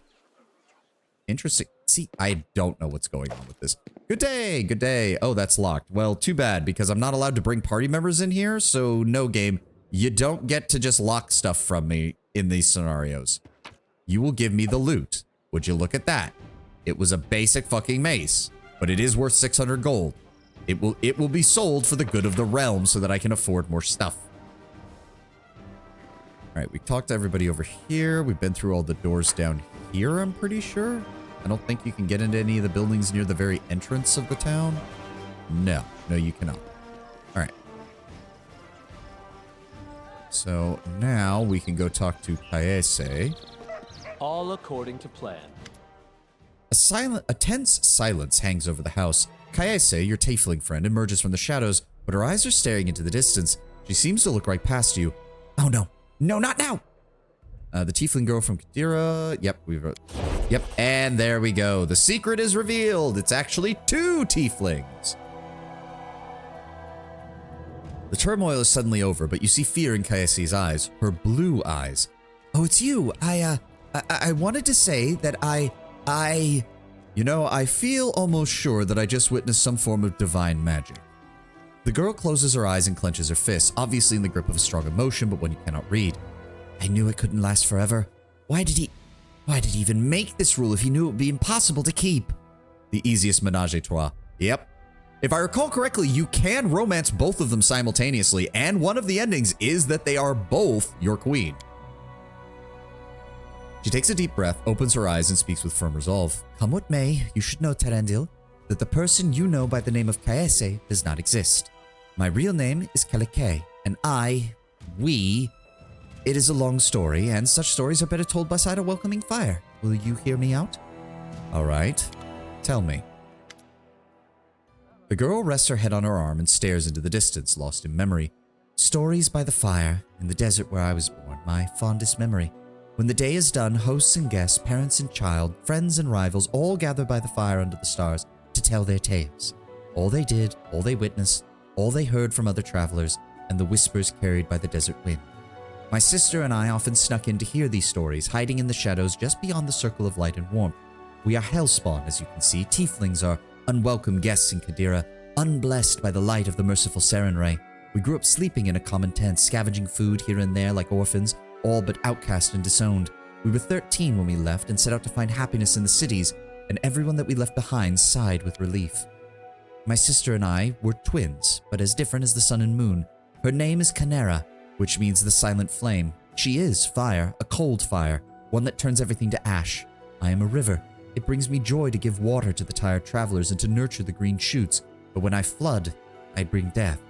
The girl's eyes are full of sorrow. Despite our differences, we are one. Our lives belong to the divine Nethys, and by his mercy we now live in turns. While one of us is here, the other sleeps in another plane, and when she wakes up, we switch places, just as you witnessed.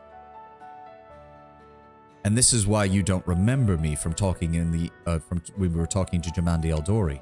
How could I remember you? I'd never met you at the time. That was Canera.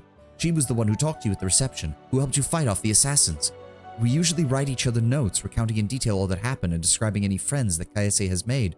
But that time we switched right in the middle of a mansion engulfed in fire and filled with assassins. Canera didn't exactly have any time to write notes. How in the bloody hells did you come to live in turns? Kalike lowers her head. That story, it's one I've never told anyone. No one in the whole world, and it is not easy to confide in a stranger. There is a great deal of grief and guilt built into it. If you don't mind, I'd rather not go into the details. My sister died, and I could not get over it. Canera was killed by a soul eater, a monster summoned by secret followers of Abaddon's archdemons. Those who summoned him died in the fight, but the beast was too strong for my sister, and I was not there to protect her. Kalike catches her breath. We just had a fight, and we both did stupid things we'd both done some stupid things just before, but I don't want to talk about that now. Abaddon is a wasteland of infinite and apocalyptic proportions that is home to the daemons. It is dominated by the citadels of the Four Horsemen, but includes vast stretches of uninhabited wasteland and smaller holdings by minor warlords and vassals. Abaddon holds the headwaters of the river Styx, which flows through the maelstrom, often touching hell and the abyss to eventually pool below Pharasma's spire. When I found out what happened to my sister, I was ready to make a deal with any power if only I could get her back. I found such power. I was contacted by the Arcanothegen, I think I'm saying that right, the herald of the god Nethys himself. She promised she would return Canera to life, but on 2 conditions. First, we must keep the arrangement a secret. Second, we would never be able to see each other again. Our new life began, and now we flee through the world, guarding our secret, introducing ourselves as Kaese to hide that there are 2 of us. We switch places with each other at random. While one lives, the other sleeps. One created in a demiplane created specifically for us. And you can't have any control over these switches. No, we can't. They happen at random, most often while we're sleeping, but sometimes in broad daylight. That's why we can never stay in one place for too long. When someone eventually witnesses a switch, we usually tell them tales of a special magical way of traveling, but people start noticing strange things and begin to figure things out. Truth be told, I'm so tired of having to pretend. We know that this couldn't last forever, but now that the truth is finally out, what's the point in all of this? If you revealed your secret to me, even inadvertently, it means you broke one of the rules set by your deity's herald. Yes. Will you make me regret this, Terendil? I felt you might be someone who could help me and my sister and help change our fates. What do you want from me? You must have come here for a reason. That's actually what I wanted to talk to you about. Kinera was supposed to tell you of an ancient treasury I've been looking for. Gold isn't the only thing of value in this place. It may contain an ancient relic taken by the Taldan raiders from a respected Kadiran temple of Nethys. It's an unusual relic called the Disc of the Eclipse. I once heard a beautiful story that it was created from the shadow that hides the sun and moon, but I don't think that could be the truth. Nethys is the god of magic, but they were once a mortal wizard, and relics of his temple are usually very powerful. The steel can only be broken by true love. Fuck! No, thankfully not. I mean, that helps. I do believe that it helps if you're romancing her, because it does help with getting her best ending, but yeah. There are many among his followers who think that solving the mysteries of magic, even rivaling their deity, is the best way to serve him. One such follower created the disc long ago in the distant past. Nethys, known as the All-Seeing Eye, is the Garundi god who holds knowledge and magic above all things. He gained the power to witness all things and has both fueled his divinity and shattered his mind. He is the god of magic, torn between destroying the world in one hand and saving it with the other. No, true love's fuck, going to third base. According to legend, it gave its owners control over planar travel, but only pairs of wizards bound by unbreakable ties could use it. While one of them traveled the planes, the other served as the anchor in this world, and they could switch between. So you see why we would so desperately wish to find the disc. It might help us understand how the switch between me and Kinera works, and it would make our divine patron happy. Nethys and his assistants value the desire to understand the mysteries of magic above all else. How exactly did a disc like this come to the Stolen Lands? It was brought here by the Taldans in the 5th Army of Exploration. Taldor and Kadira were enemies for ages. Thousands of years ago, a soldier broke into the Temple of Nethys, stole the relic, probably to sell it or secretly hoard it as an heirloom. Hundreds of years later, his own kin, or the kin of its 100th buyer, brought the disc to these lands, where the Taldans had come, uninvited, as per usual, and which they finally vanished with little trace. Sometimes history is an intricate lace. You'd never guess where it begins or where it ends. Do you know the location? It is called Sorrowflow in the chronicle we read. It was once a Taldan town and settlement founded by the veterans of the 5th Army. It stood on the shores of a turbulent river, and that was what destroyed it. One night, a terrible flood devastated the whole settlement, killing many and driving all the others to flee. Only the tower on a cliffside remained, which was too high for the flood to reach. Water covered the ruins for a long time, but last year, it receded. My friends found a chronicle which recounted the destruction of the city and spoke specifically of the Disc of the Eclipse which was kept there. They managed to track down the ruins, but were frightened away by the monsters and beasts that roamed the area. If this can help you get better control over your abilities, and perhaps even provide more land for my growing barony, given we could recapture this town and use it, then I agree. Thank you. I will wait for you there, at the Sorrowful. Please, let's explore the ruins together, just the two of us. I don't want to give myself away again in front of your companions. Breaking the Canotheans' conditions once was bad enough. I have no wish to anger our god. So long. Alright, now I do believe she also keeps some valuables up here. No, you don't get to keep things locked from me when you don't allow me to carry the rest of my party around. To be fair, I'm pretty sure this is just her journal. Yes, old diary. I'll try to write down quickly everything that's happened. I woke in the middle of burning building. There's no time to look for the diary, let alone read it. I ran towards the voices I heard and got into a big battle. I barely figured out what was going on when a very strange group appeared. They helped me to fight off the assassins, and then got into a quarrel with each other right in front of Lady Jamandi. I still hadn't had time to read the diary, so I couldn't understand anything that was happening.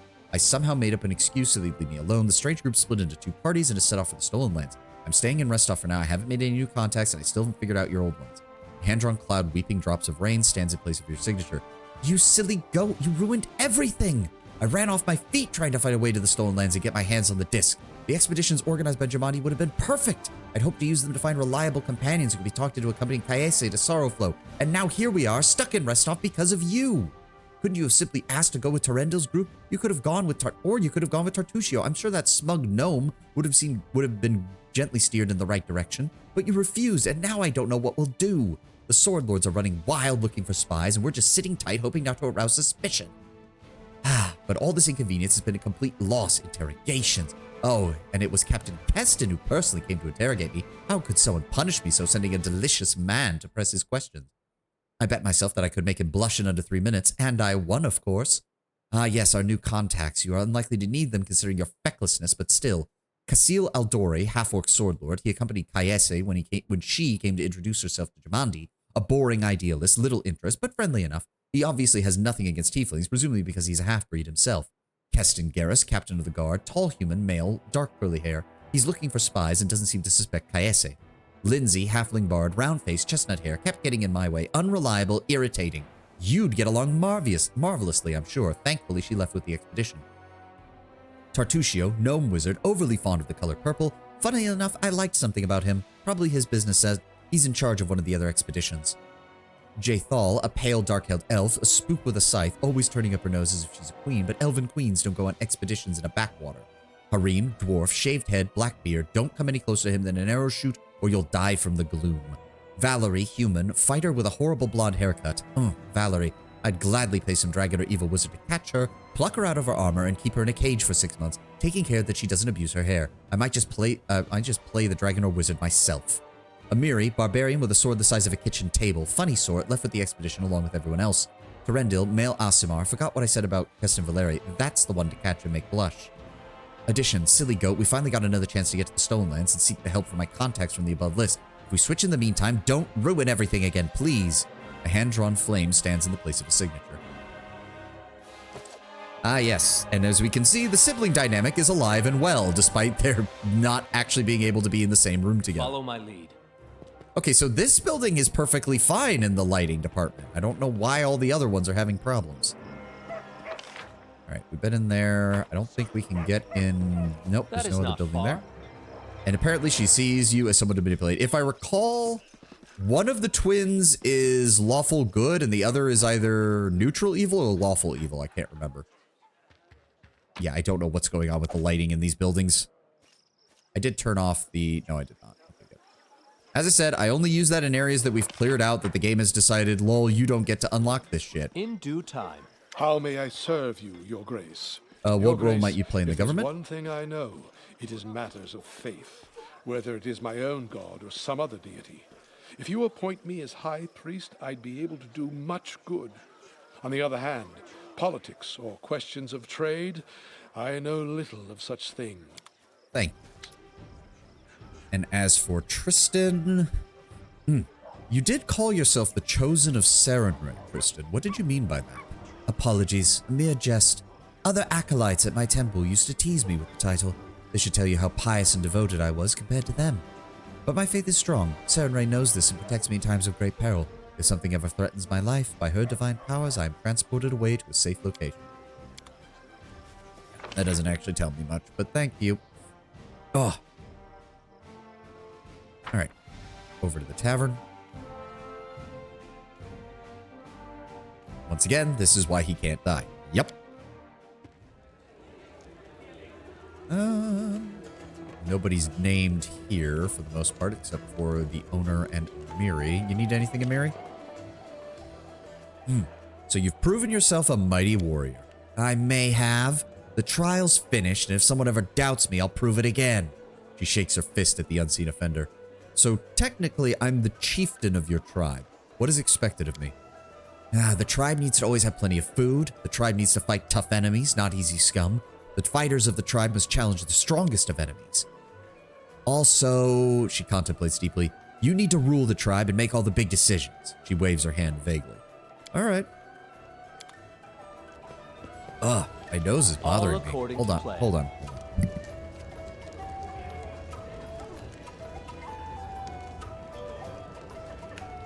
Sorry, muted the mic there so I didn't make any noise.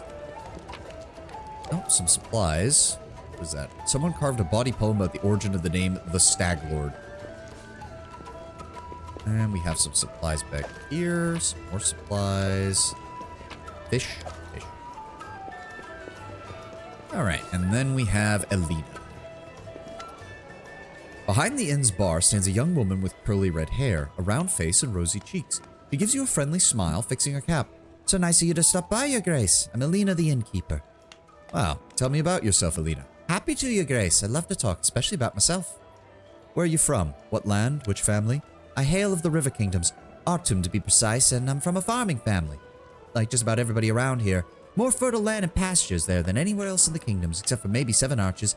Folks who grow the crops and tend the cattle are well respected there. At the same time, they live in constant danger. Too many bad people and too lazy to work all day. Too many bad people, too lazy to work all day, but don't mind asking about other people's things. And how'd you decide to become an innkeeper? I was bored. Oh, don't get the wrong idea. I was fine at my father's farm, and I got nothing but respect for farmers' work, but in our backcountry, you go half a year without seeing a new face. No news, nothing happens. I dreamed of working at an inn since I was a kid. That's the kind of place where there's always some kind of lots of guests and stories.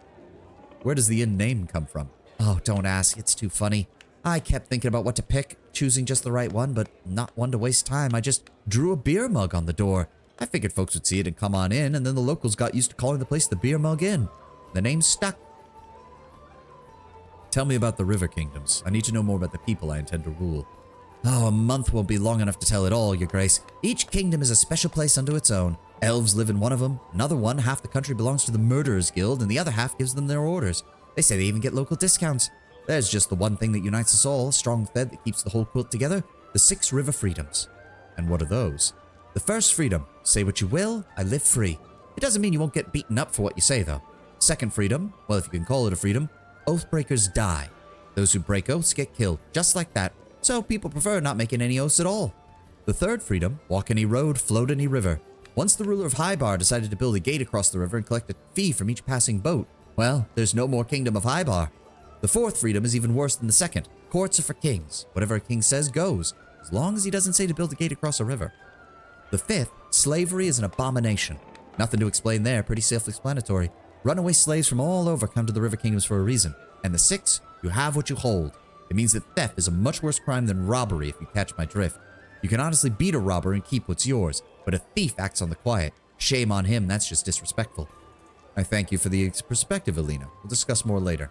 Show me what you have. I can also just go ahead and sell off a couple of these cheaper items here. Don't need any of these. Thank you. Don't think we picked up anything else. I don't need a quarterstaff and I don't need a light mace, so there we go. She also sells camping supplies and some basic foodstuffs. That's for me. Nobody else named in here. Let's go check out the upstairs, please. Oh, this is where Jathal hangs out. Really? I thought she hung out somewhere else. No game. You don't get to do this when I don't even have the ability to have a lockpicking skill. Give me the shit. Jathal, no update on you. I suppose I shouldn't be surprised that she took the nicest room in the inn. Notes of a traveling priest on the nature of divine. More doors. Hello. Some basic armor. Some basic stuff. As it should be. Every little bit helps as far as getting everything up and running in our kingdom.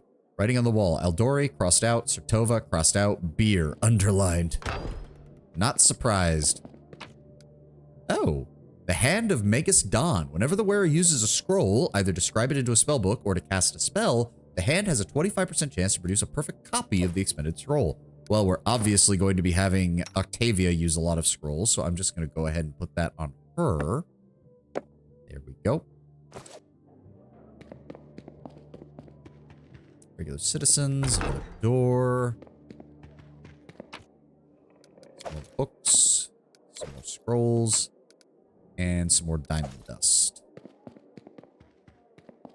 What do we got here? Some more gold, some more stuff, and some more stuff.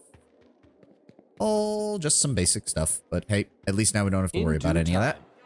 Let's go ahead and turn that back off. Thank you, game. May as well sell what we found. Oh, right, and Honoriel is here. Regarding your story, what happened in Ren Church? Remind me how or did we already do this? Seen what that kind of magic can do? Yes, we've seen this part. Didn't hear the sound of him landing, and then what happened in Ren Church? The elf utters a gloomy sigh. Well, you've dealt with the Stag Lord, so I guess I'll tell you more. I hope it'll make you think twice about looking for trouble. We were attacked by the undead, hordes of skeletons, zombies, but that wasn't the worst. What filled me with terror was the invisible dark entity that started crawling amongst the stones. That thing was driving us crazy, literally. Jackson rushed to a stone statue and beat it until he broke all of his fingers. After that, there wasn't much use for his magic wand. Oh, the poor fellow never gave up trying to help us, though. Burberton fell behind when we began our retreat. I last saw him squatting over a heap of carrion, gorging himself, sobbing like a newborn all the while. I swear it by Pharasma. Tears glint in her eyes. Voltar called on his god. A ray of light shone forth, sending the vile creatures running. I believed for a moment that had bought us a chance. She catches her breath and starts to talk faster. No, it just meant that the worst was coming. It seemed like we could get out. Seemed like we just had to make it a little further. But then the zombies overwhelmed Voltar like a tidal wave. Gotri lost her mind. She scrambled up a staircase, whispering the words of a children's song, screaming in terror, and I watched as she jumped from the tower to escape whatever ghost was tormenting her. The fall maimed her, but she survived. And after all that, I was alone, and the darkness closed in. When I came to my senses, we were all in cages, all of us save for Vermelt. He was free, unscathed, and extremely pleased with himself. The undead were under his command, after all. Honorio clenches her fist. The bastard betrayed us from the very beginning. He decided to keep those damn books for himself. Adricent wasn't his friend. He was his competitor. Vermelt staged his death and went to find the books while we fought off the undead. He used us as cannon fodder, and those who survived were to become sacrifices for his own necromantic ritual, betrayed by the one we had trusted the most. How did you escape Vermelt's trap? Doesn't matter. All that matters is I put that life behind me after that. You don't need to hear the rest of this, Baron. At least not yet. Alright, that finishes off her conversations for right now. Alina, I've got some more junk I need to sell you real fast. As well as a bunch of books that I don't need. There we go. That's another 600 gold for the coffers. Founding a entire nation is going to be... Oh, let's go back to the throne room real fast. Because we need to found the city. For the second region that we took. Oh, Lindsay, there you are. Right, Valerie, Tristan, Lindsay, they all moved into the area. Don't have anything to speak to about Lindsay. Valerie, you good? Yep, everybody's good there. Oh, Counselor waits in the throne room. Right, we'll spend 14 days on a special project to increase the rank of respective stat. You can find one such project under the project tab. That's one of the things that I hate with that, is the fact that you have to stick around for that long. Ugh. He's still working on that. It's going to take 41 days. We have to do Tristan's thing to level up because we're already at a loyalty of 21. We're still missing a treasure because we haven't found Jubilost yet. And then there was also the matter... Yes, we need to found a town in the outskirts. So Oleg's Tavern is up here, which already serves as a safe area. So we kind of have an area that's on this side of the map. And I know, if I recall, that having a river next to a settlement gives you better options for your building construction. So I'm considering just building it all the way out here. The only other alternative would be to build it near the forge so that we have a place near where the river, where the Gnarl Marches are. Because traveling through the Gnarl Marches is a pain in the ass. And having places to stop along the way would be nice. But we're already going to have settlements pretty far to the North Gnarl Marches down here. And, of course, in the Dire Gnarl Marches and the South Gnarl Marches eventually. This whole area of Act 2 is just covered in dense forest. And it's going to be a pain in the ass to travel through.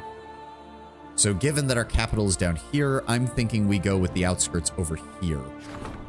And we need our first settlement. I did promise Lord Brownbear that I would name this Horshovo. I think I'm spelling that right. I don't remember. Oh, and we also need to buy some BP because we actually don't have enough funds to buy the town. Hold on. Where can I buy those? I thought there was an option for it. There we go. Purchase BP. We need another 30. No, not 300. There we go. And then we go over here. There we go. Porsche. Volvo. There we go.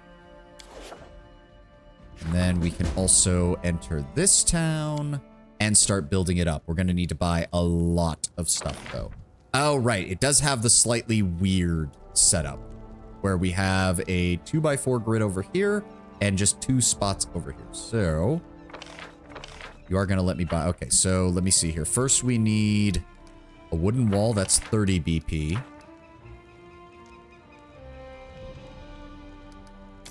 That's another 2,000 gold. Good lord. Suppose I shouldn't be surprised.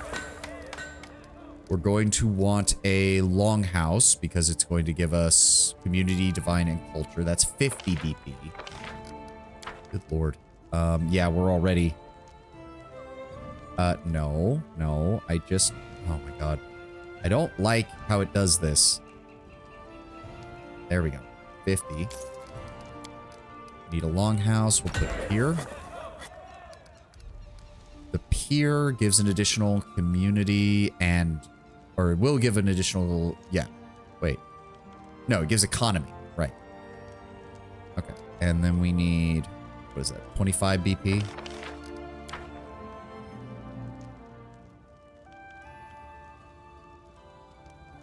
That's another 2,000 gold. We're not going to be able to fill out this whole area. That's for damn sure. No, not lumberyard. Piers. There we go. When located settlement with piers, +1 to relations. That's probably a good idea. It'll also give us +1 to the economy.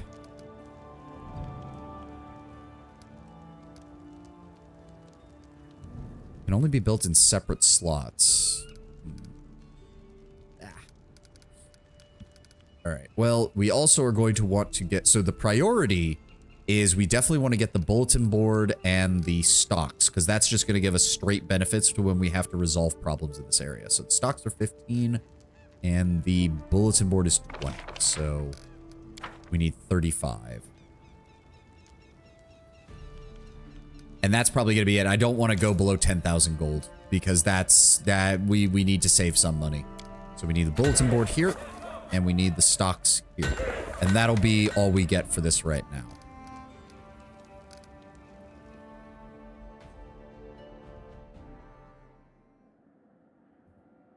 Okay. We don't want to pillage the Temple of the Elk. Rebuilding the Temple of the Elk will require 100 BP, which is going to be most of our money right now. So we can't really use that. Plus, he's working on researching the curse. So the question is, do we do the rank up event and pass 2 weeks time here? Or do we start going out and adventuring? So, hold on. Let's exit out of the map real fast. Oh, the ad has started. Good timing. We can hold right here for now while the ad's playing, and I'll be back in a moment. I need to go refill my water and stretch. I'll be right back, guys.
Okay.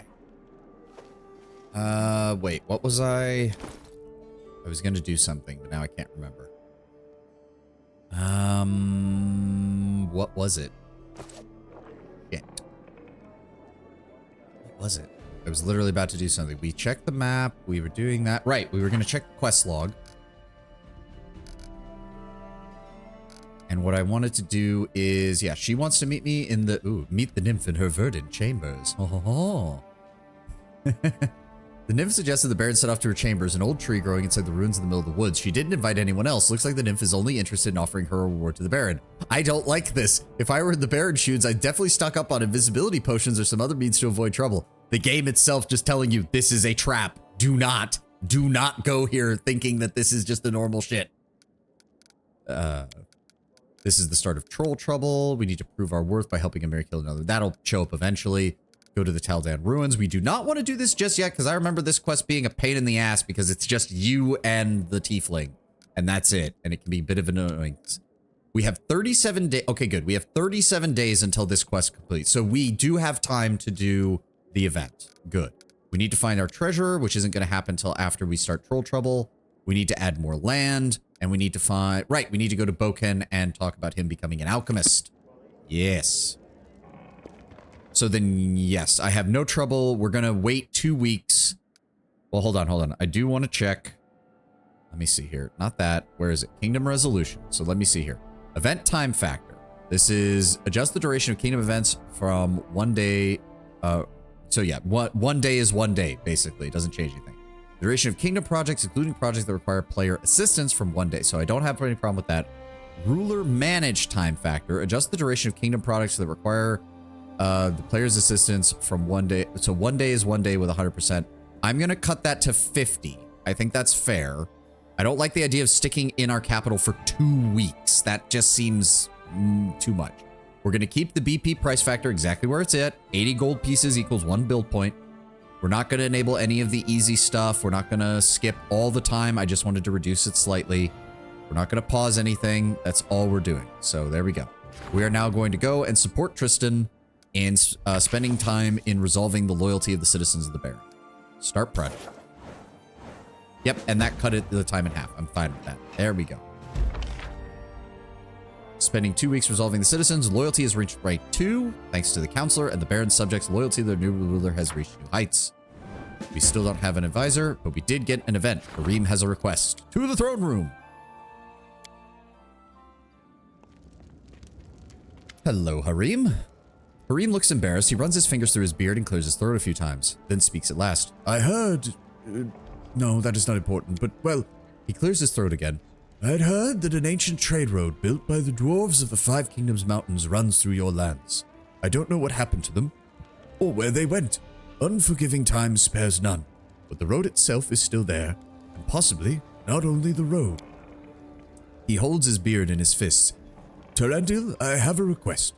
If you find any dwarven ruins in the area, I'd like to see them with my own eyes. Why do you ask this? He fiddles with his beard once more. I shouldn't, probably, but it's like a wound that never heals. You know it will only hurt more, but you still feel the need to scratch it. It is a foolish and vain, but still, I wish to look at them. Of course. If I find any dwarven ruins, I'll take you to them. Thank you, Your Grace. Yes, thank you. And that's the beginning of his companion quest. I do know that. I don't think there's much else we can do right now. We're just waiting for that map, or for that main project to finish. So he's going to stay here and do that. We don't have the funds just yet to deal with... Yeah, we get 32 building points per week, which is nice. Yep. Crisis points. What is... I don't actually know what crisis points are. We don't have any cities. We have 2 villages. We're starting to get our stats up. Military and economy is growing. I think all of these buildings should have gotten built. Yep, good to go. So what I want to do now is we need to head out and do some exploration. It's time to properly view the rest of our city. Or the rest of our nation. Leave all these in the... Yeah, we don't need any of these. I thought I left more in here, but I guess not. Let's go ahead and leave these here as well. We don't necessarily need them. We can come back and get them. We'll take all of our other supplies and other things. And for some reason I have an onion. Oh well. And leave. We're gonna stick with the regular party for right now. The same guys that we used most in Act 1. Actually, hold on. I do need to do something with the crafting mod before we go, though. Because I need a set of robes befitting a powerful ruler. Which means, let's go into wondrous items. Give me bracers. No, not bracers. Where would it be? Robe. Give me, I'm going to need a new robe. I want skill and I want persuasion. How high can you add to my persuasion rolls, please? We can get a +3 for 225. We're just shy of being able to get a +4. That's a shame. So +3. We're going to call this the, oh, right. We can't delete everything or else it... robe of...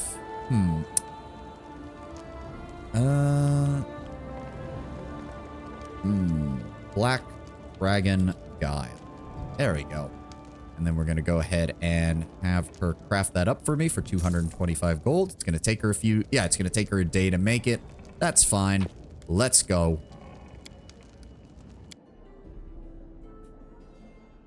Robe of Ebony Guile. Shit, I should have done that. Oh well. Too late now, Tenwin. If I make another one, we can do something else. So we have the Bald Hilltop, but we can't do anything about that right now. That should be... Where is it? Prove your worth. Just reward. No, where is it? Ancient Curse. There we go. We have 30 days. Wait, do I actually have to... Yes, we have a month before the curse gains full power. All right. Let's just make sure, because we should be able to... Let's just unlock the path to it. That's always good to have. There we go. Now, we need to go say hi to... Yep, the town is over here, Koshovo. We also need to get to claiming these outskirts stuff and whatnot. Yeah, we'll get to that. But first, let's go talk to Boken. Ah, traveling our own lands, the Shrike Hills, the Outlands, all of it belongs to me. The barony of Dracaria grows. Enter the trading post.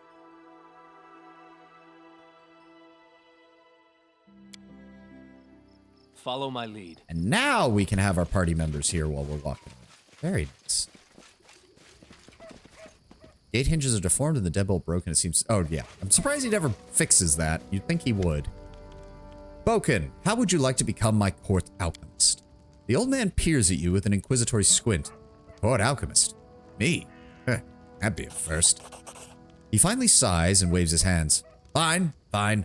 Come what may, you have been kind to us. Killed those damn spiders, brought an old man some berries. Fuck it, I'll work for you. Just one thing, though. I need a new laboratory. Somewhere to keep all the bottles and ingredients properly. A proper workshop, yes. And for me, well, don't worry. I'll do my part.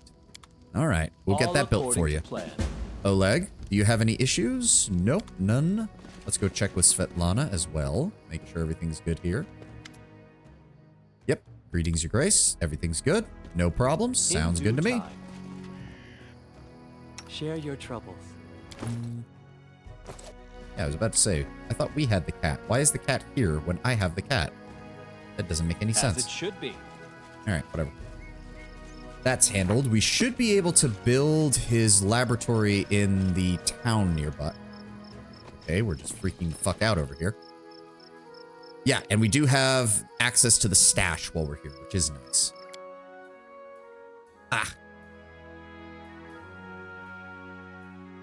There we go. I should be able to access the kingdom. Oh, artisans. Yeah, you have met an artisan, a special crafter who can craft equipment for you, from tough armor and powerful weapons to magic jewelry and scrolls. You will find one in every region of the Stolen Lands. Some of them arrive on their own, and others can be found in settlements. Having your own artisans is troublesome and expensive, and it's up to you to decide whether you want to help a particular artisan or not. That is where the game is wrong. It is pretty much always good to help the artisans because they give some of the more interesting items in the entire game.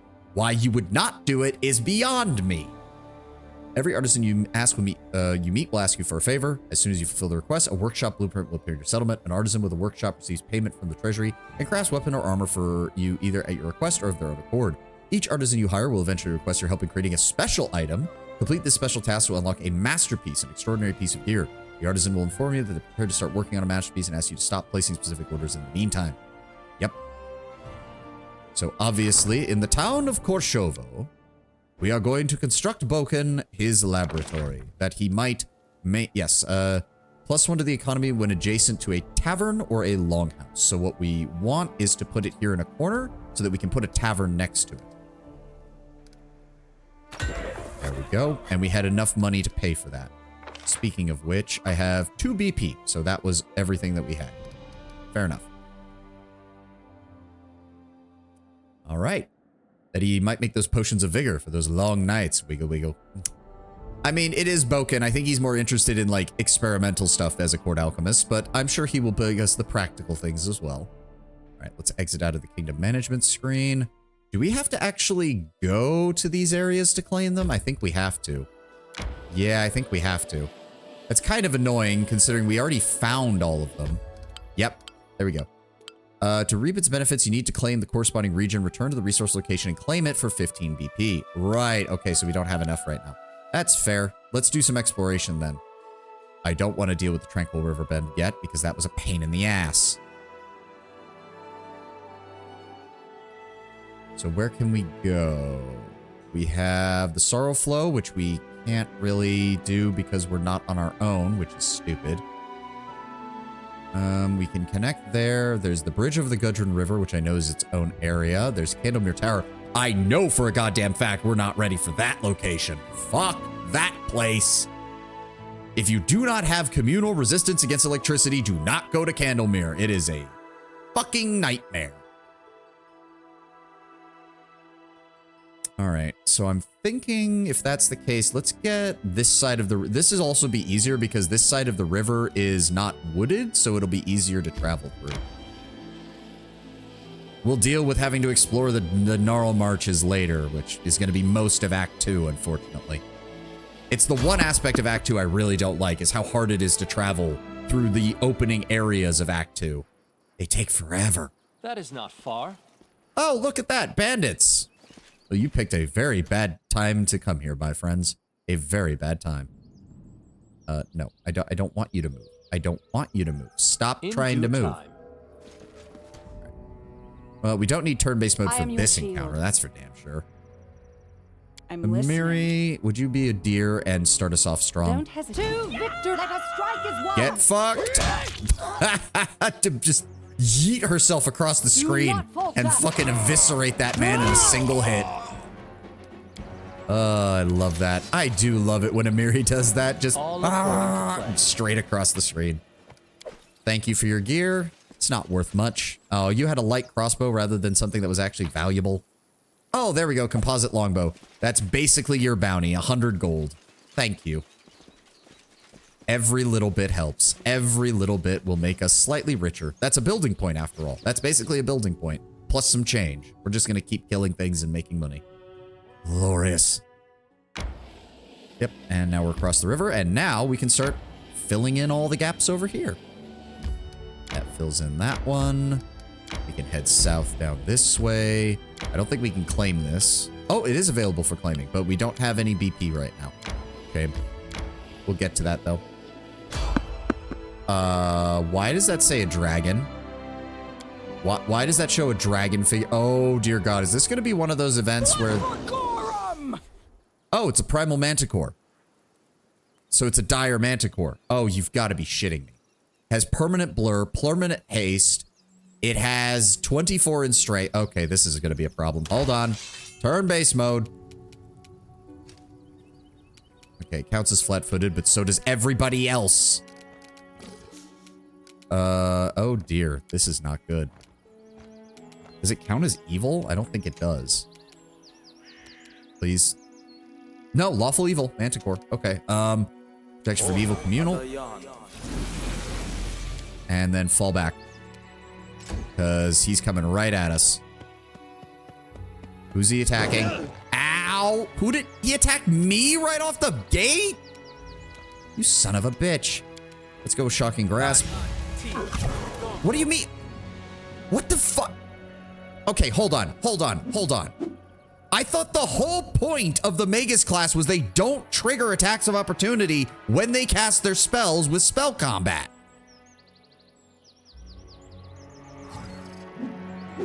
He can make all of his attacks and can also cast any with a casting time of one action. What am I missing here? I thought I thought Maguses had a specific mechanic to make it so that they didn't get attacked when using their spells in melee. I thought that was one of the entire points of their class. Am I missing something here?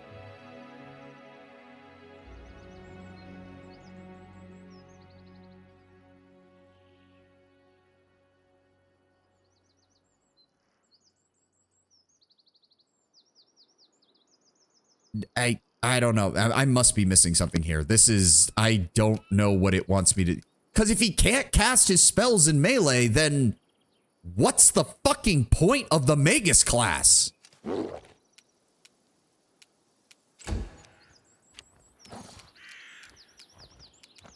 This should do it. And we missed, and we did no damage. This is gonna go really good.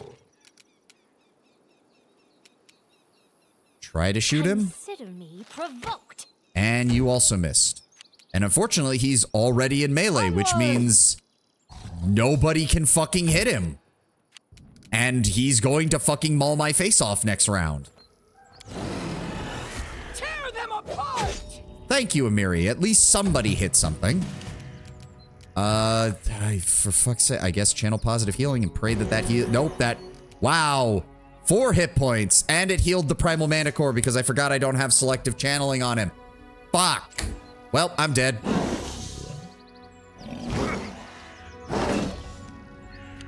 What is it, Gate? He has a plus 14. I suppose I should be... Alright, well, I'll cut you. 0 damage and missed. Because Ragongar needs a 17 or higher just to hit the enemy. Why did I find this as my first encounter? A calculated risk. 0. What the fuck? Yeah, no, he's just... we're doing 0 damage to him across the board. Magic missile? Okay, that at least did something. Valerie, you can't do anything. We can try... Nope, can't gang up on him because she hasn't inflicted any damage on him and she needs to roll an 18 in order to do so. They go down! And concealment. I'm pretty sure we die. Like... He's going to have more health than the other versions, and apparently... Well, thank God. Nope, and we're down. And I'm almost down. And this is already going poorly. This will hurt. Yep, nope. Nope. No chance in hell. If I try to move her, I'm pretty sure she's gonna... No, she may not trigger a attack of opportunity. That's nice. We could try hitting it with a color spray. Hey, look at that. Hot damn. Okay, so that might actually give us a chance. Let us strike as one. Nope, concealment. There we go. And then Tristan, can you go ahead and give it a bone shaker? That did almost nothing. All right, it loses its turn. Ragongar can't do anything because he's down.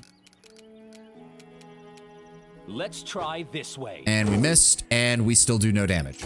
Great. And he's back up. All right, color spray again, and pray to God it works. Holy shit. I think this is the first time I've seen Save or Die spells actually do well for me.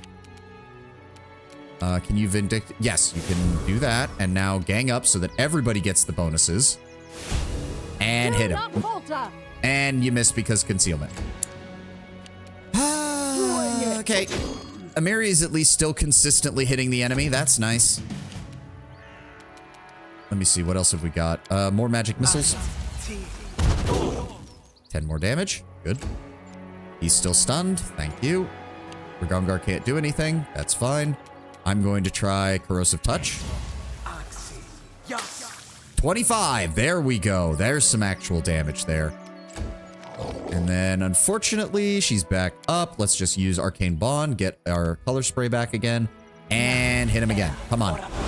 3 for 3. Thank you, color spray. Onwards. Okay, at least you actually did some damage there. Thank you. Thank you, Amiri. All right, well, it's a good thing we're close to our capital because that thing beat the ever-living shit out of us. And we got a whopping 112 experience for it in a random encounter. How may I help?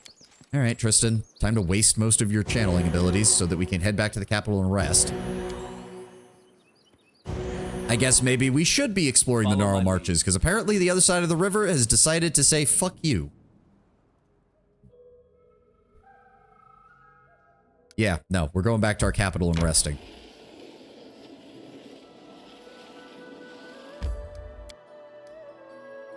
I do wish there was an option just to choose to rest when you go to your capital without having to go all the way in here. Is there... Oh, there we go. All of the... There we go. Robes of the Black Dragon's Guile. Oh, they're not black. That's a shame. Oh, well. Yeah, because I'm pretty sure it, like, randomizes the appearance. But, they're still nice. They're just not black. I was hoping for black. Oh, well.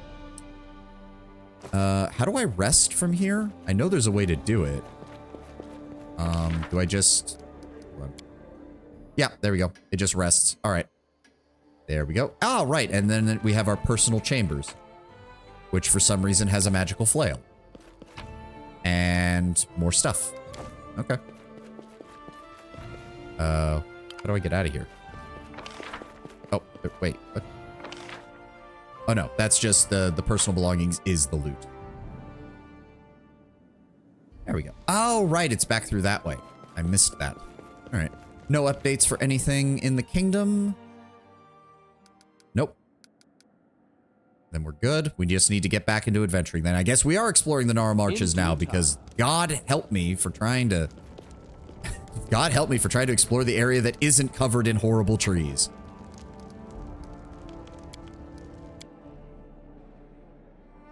But yeah, we don't want to do Sorrowflow yet because the area is basically a solo adventure with just you and the tiefling, and it can be a pain in the ass. And we don't want to, we definitively do not want to do Verdant Chambers on its own until we've at least scouted the path out there. So I guess we're exploring the Gnarl Marches today. Forward across the Skunk River. I don't think there's anything here until later in the Kobold and Troll quests. Because I'm pretty sure this is where we find Jubilos later on, but he's not here yet. That is not far. It's a shame, because I would really like Jubilos to show up, because he can fill the treasury spot, and he's honestly a very good character. As it should be. But yes, it does not appear that he is here yet. But that means we can scout out this whole area and get it cleared ahead of time, so that when he does show up, we don't have to waste time here for very long. Not seeing any items, All though. according to plan. I shall end hello. this suffering. Uh-oh. How large is this wolf pack? Ferocious wolf. Okay. How much ferocious? Level 2. Okay. That's not as bad as I was fearing. Let's just start things off with a magic missile. I could have sworn I told you to fire a magic missile, but 8 damage is still fine with that. Here they come. Okay, good. That used all of his movement. That also used all of his movement, so we're fine there. He's probably going to get a... Yep. And Ragongar's fell over, so now he's worthless. Do not stand up. Do not stand up, you stupid son of a bitch. That is how you instantly die, because you get attacked by all these things and get tripped again. Do not. Do not stand up. Tavia... we target the weakened one. This is for you! And you missed. I should have realized. Oh, there's another one. And he's also going for Ragongar. Stay behind me! And you missed. Taking a left break. Where we at? I founded the town of Korshovo, you'll be happy to know.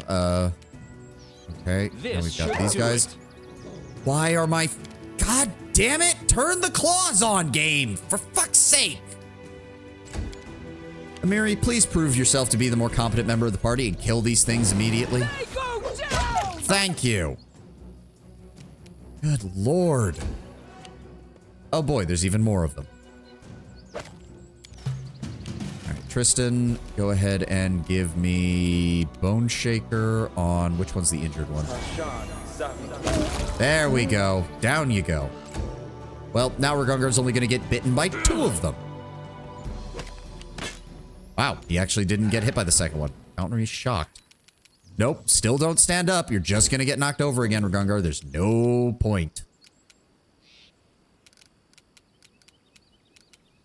All right, let's go with color spray. I think we can hit... Yep, we can.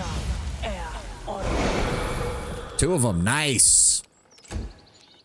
Valerie, go for that Let us one. strike as one. Good. Then I'm going to also go for A that calculated one. risk. Slice. And slice. Yes. Dig the claws in. Tear the throat out. Amiri, go after the one who made the save and please kill him. Wait a second. No, she does not until next level. Next level, she gets her second attack. Also, her sword has disappeared. Well, that's why it critically missed. Do we go after the injured one that's on the ground? No, we go after the one that's still alive. Get blasted. Wow, Rugongar managing to avoid the damage. All right, come on. Nope, it didn't want to stand up. Okay, I'm fine with that. I'll fight if I have to. Good shot. Valerie, if you'd be so kind as to Do not deal fall with the one on the ground, you didn't do enough damage. All right, let's try This attacking will that one. hurt. There we go, down, and come on, attack the one that's on the ground still. Perfect. All right, that could have gone worse. That could have gone much worse. Something Tristan, bothering you? heal, please. All right, 5 for me, 3 for Rugongar. That's great. Let's go ahead and get these skin. Nice, wolf In pelts. due time. How much each? We got 22 experience for each of those. Nice. Not that much. How close are we, by the way? Less than 3,000 experience points. Good, good, good, good, good, good. Hopefully at level 6, we might be able to go deal with the Follow my frogman. I would like to do that. Mushrooms. Give me. Yes. Quite good.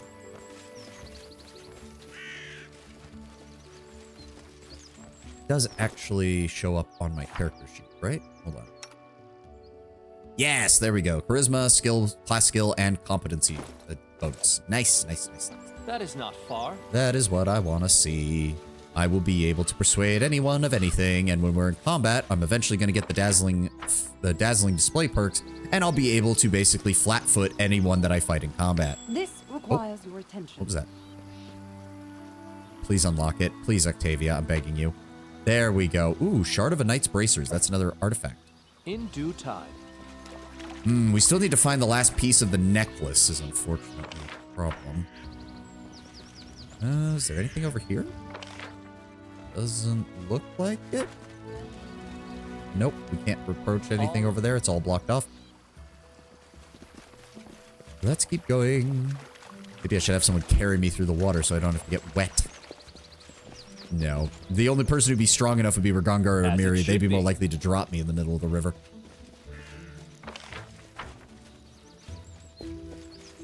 Amiri would do it out of spite. I'm Rugongar not would do it afraid. because it's funny. How the hell did Amiri end up all the way back there? Oh, they're fighting kobolds. Well, that makes things a little bit easier, I guess. You can't stop me. And you still missed. You still missed. They're flat-footed. You needed a 5 to hit. Just shoot them, please. I'm begging you.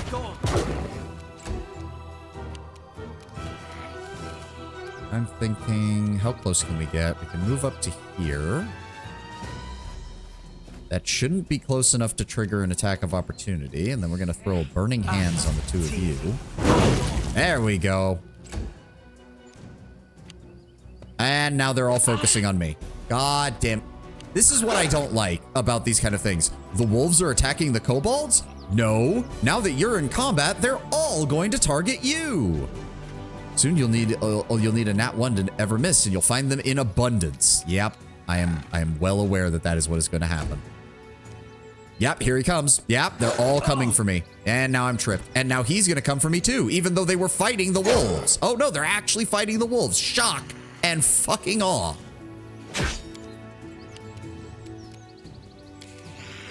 And he can't get to the... You're shitting me. Really? Ugh. Alright, summon up your familiar for one thing. Yeah, no, he can't get to any of them. That is just bullshit. And he can't charge, so it's completely worthless. Die for me. Yep, just hold right there. And Valerie, get up here. I should have known this was going to happen if I walked into this, but hey, I'm an idiot.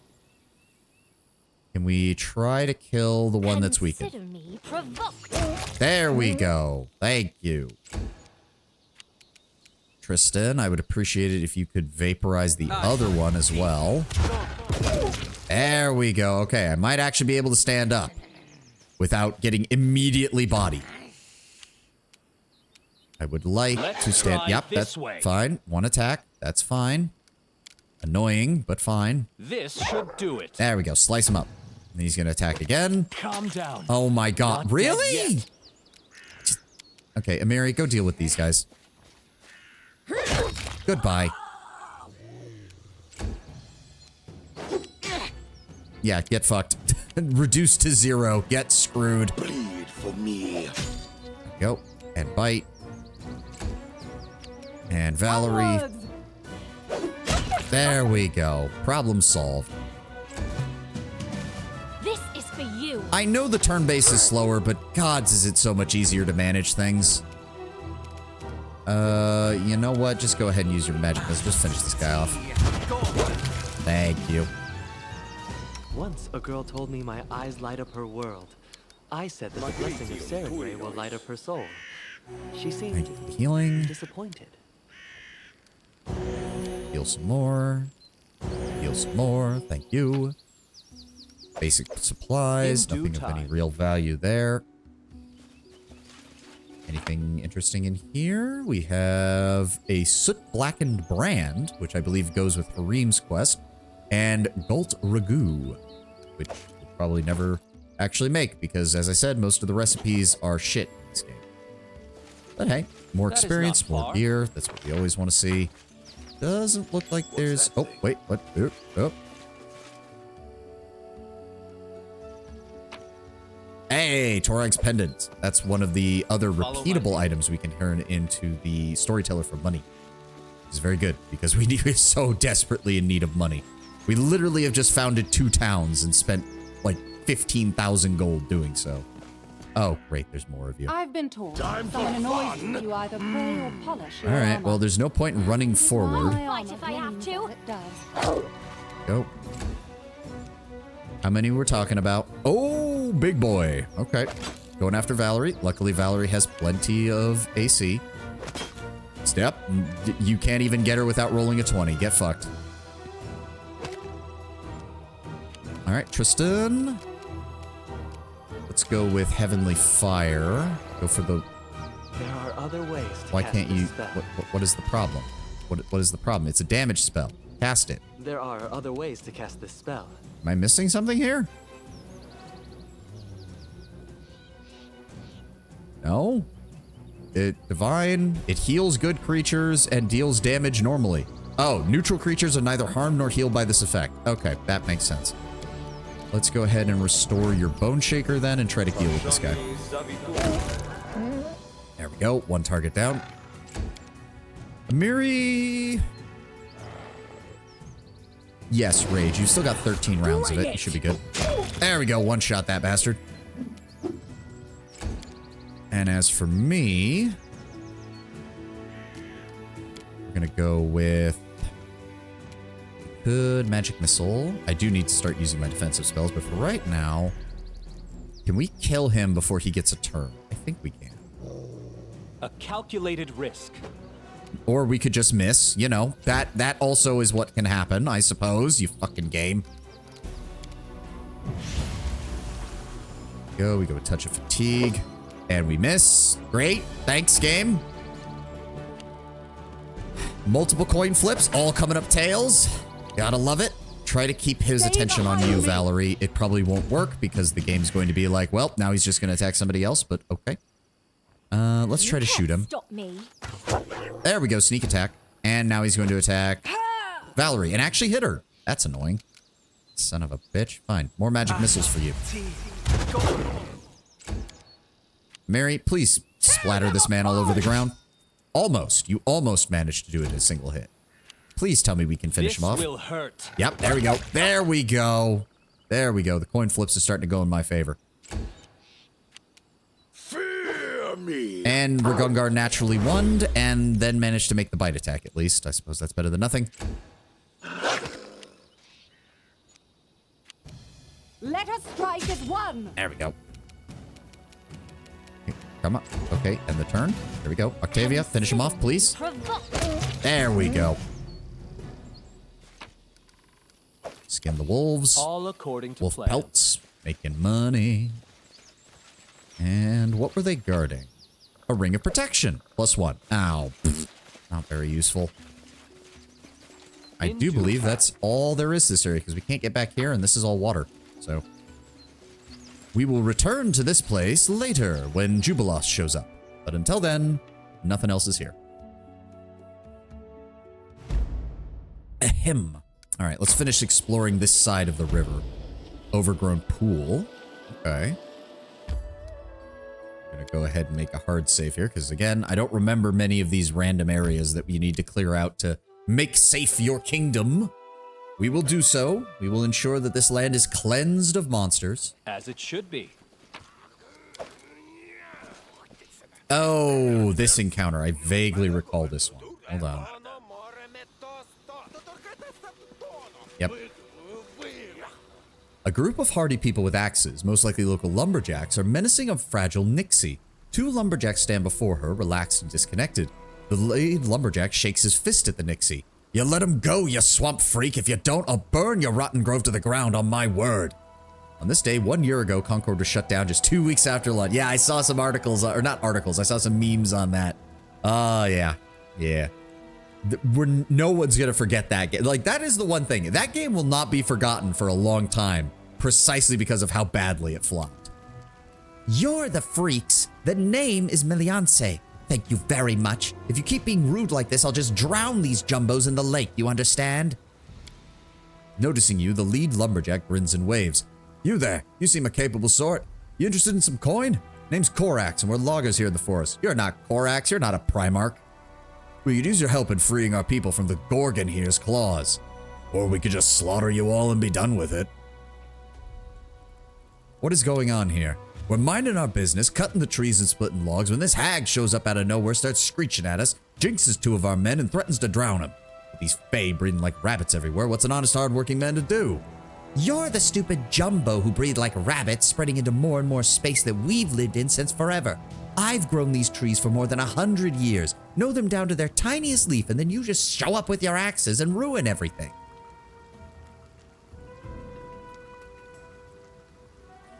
Try to reason with the loggers, solve the problem with force. We're not gonna...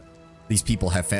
Again, that's not even necessarily a chaotic good action. That's just talking to her. This should be its own thing that then leads into choices that have different alignment requirements. Your Grace. Welcome, British. Welcome. Listen to me. The loggers exchange glances, holding their hands on their axes. The force is big. You find other... we've got a +15 to that. We've got a +16 to that. I'm the Baron of these lawful lands, rightful ruler of the realm, and I haven't granted anyone logging rights to this forest. You should leave now, or you may regret it.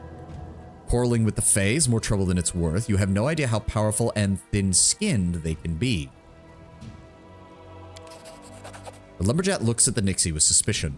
Melisande makes a scary face as she stretches her webbed hands out towards Korax, wiggling her fingers. Ooh. All right. It's not like we're dead set on the grove in the first place. She gives us back our people. We'll leave in peace. On my word. Melisande, they'll leave the place in peace and will never return. I ask that you release the hostages, please. Oh, sure. And who's gonna bring back my trees then? They come in here, smash everything in sight, and then just leave? No deal. Either they fix what they broke, or I'm not letting them go. I'm afraid I don't exactly have a spell capable of restoring a tree that's been cut down. What would you propose? You humans are always like this. Destroy, destroy, destroy, and then when it's time to clean up the mess, poof, gone. Fine, since you're utterly clueless, I'll tell you what to do. There are these magic thingies that look like little feathers, feather tokens. You throw one on the ground and a tree springs up. Your people's mages who tread the swamps more often than others, they make them. Buying a couple won't break your bank. My cousin Teresa can also make them. She lives in the Gnarl Marches. Either way, you bring a handful of them back here, I'll let your men go. You hear that, Korax? Buy some feather charms with a magic shop and she'll let your people go. You think we have piles of gold lying around to throw away on that? We can barely afford to feed our families. Try the intimidation. Or wait here, I'll bring the feathers. Fine, I'll find the feathers and bring them back. They'll be waiting right here. It's not like we got anything else to do, right? The Nixie chuckles as she tussles one of the lumberjack's hair. He smiles up at her faithfully. Yeah, I vaguely recall this quest, and I know there's like a big area nearby where we can get those items purchased. In the meantime, as per usual, sweep the area, make sure there's nothing else we can use. Oh, hi. More wolves. God. I kind of wish the game would give a little more warning as far as how far our line of sight goes, but the game has decided that no, it does not. She should be bluffing as charm person last hours. There's nothing in the spell that would make drowning its victims easy. I mean, yes, but at the same time, most people don't know that. And and as we even warned the guy, do you really want to take that risk when you don't know exactly how powerful the Fae you're messing with is? Let's go ahead and activate that again. I'll cut you. Get sliced. Alright, not as much as I was hoping for, but that's fine. Go ahead and shoot the direwolf. You missed. You needed a 4, Tristan. Good lord. Do not falter. And good lord. Miss, miss, miss. Everybody is miss. Everybody is miss. They never hit their targets. Everybody is miss. Let's try this way. Well, we hit him, but we didn't kill him, and now he's gonna run in on me, isn't he? Nope, he's actually running on Valerie. Thank God. All right, Amiri. Hold off on using your rage. Good hit, good hit. Octavia, please kill the direwolf. Nope, you missed. You needed a 5, and you missed. Die for me. See, that didn't cause... Okay, that makes no sense. So he can use it in front of wolves and not get hit, but he used it in front of the frickin' Manicore and got 2-shotted.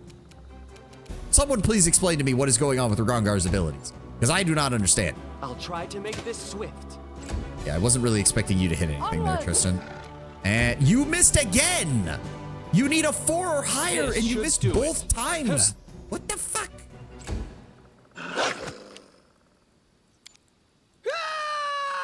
Mary, please. Thank you.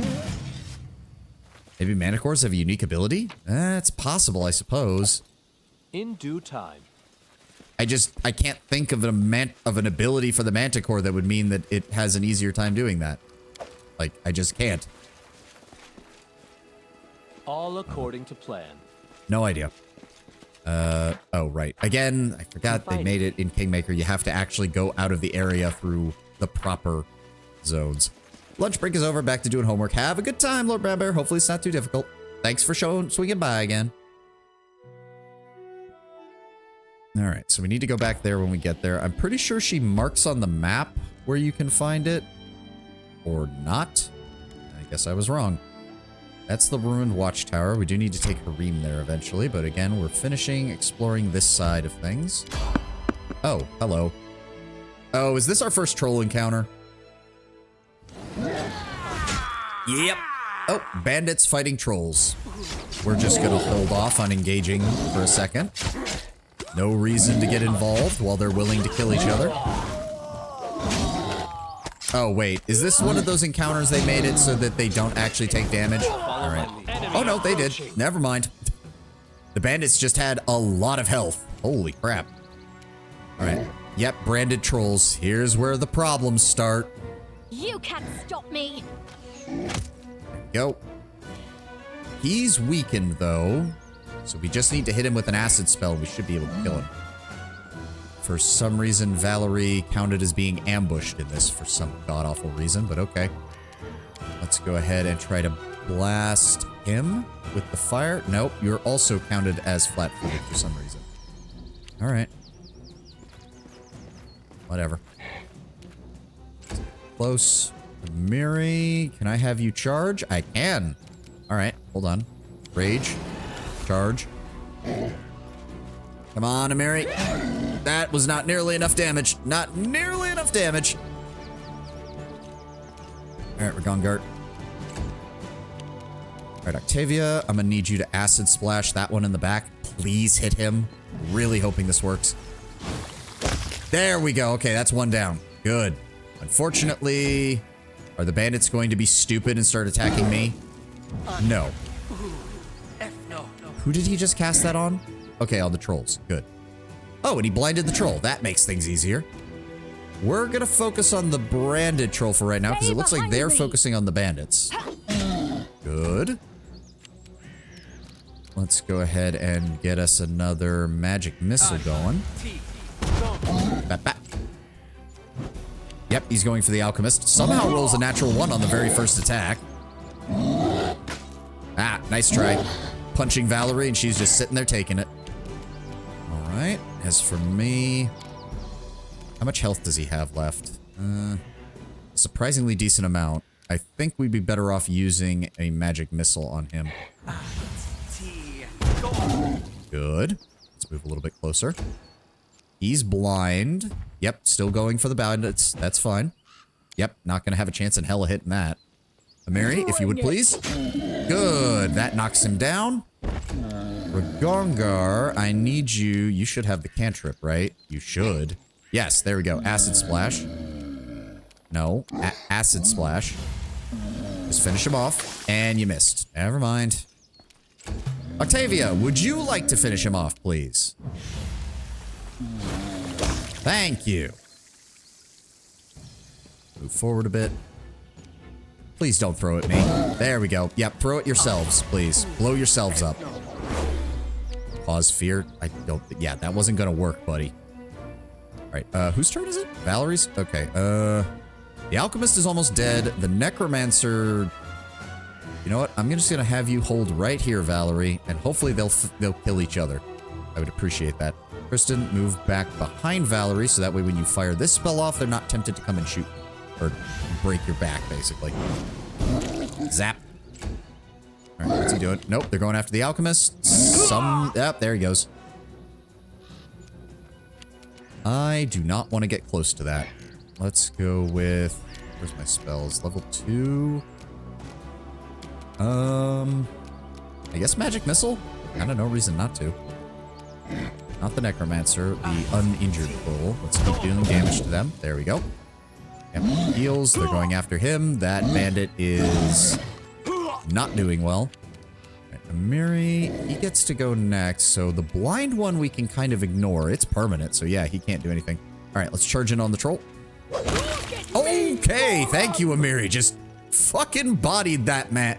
I love Amiri sometimes. It's so nice to have a character who you just point them at the enemy and the enemy dies. Oh, so glorious. All right, go ahead and give me... Yes, touch of fatigue. It's unlikely to work, but maybe... Yep, made the fortitude save. Still, not the worst. Okay, actually, I would appreciate it, Octavia, if you would shoot the necromancer. I don't want him to survive. He's still casting spells on that guy. All right, Valerie, get in here with the troll. Good. Tristan, go ahead and shoot the bandit. Good shot. I'm also going to go ahead and charge the bandit. Deal with this guy. Rip his throat out. Almost. Almost got him. Wow, you missed. Wow, you missed. There you go. Bit him. But now you use your entire turn to fight him, which means I get to beat the shit out of you. Ragongar, go ahead and Shocking Grasp and hopefully put him down. Good. Very nice. And that just means, Octavia, where you at? Acid Splash him and finish him off. There we go. In due time. Well, at least the trolls are helping to clear out the local bandit population that was left over. Nothing of any real value. The potions from the alchemist are nice. Potion of enlarged person is nice. That is not far. This was a random encounter, right? So there shouldn't be... Oh, you have to be careful because some of the random encounters are scripted and those can have items hidden on them, if I recall correctly. As it should be. All right, we good? Yeah, we're good. All right. Let's keep heading out. It's weird that one of those trolls had a brand on him. I wonder where that came from. Oh, well, a mystery for another time. All right, now the question is... So if I recall correctly, the full extent of the area we can explore is pretty much bounded by the East Selen River here and the, come on, move a bit faster, please, and the mountains to our east, because over the mountains is Varnhold, which is where Magar Varn set up shop, and over the river to our west is Pitax, for the most part. At least the southern portion is Pitax. The northern portion is the, yeah, Glenabon. It's the other baron that got created. Okay, so that's just... As I said, having to explore the Nala Marches is a pain in the ass at this point in the game. Do we keep doing it? How are we doing on time? Let's see here. We're doing the Court Alchemist. That's getting built. Raise the rank of the barony stats 5 times. Working on that. Working on that. Ancient Curse, 28 days. Okay, we still have plenty of time. Plenty of time. Oh, but visitors are supposed to arrive on the 1st of the month, so we should make a trip back. We'll deal with anything that pops up, take a quick rest, and then we'll continue our explorations.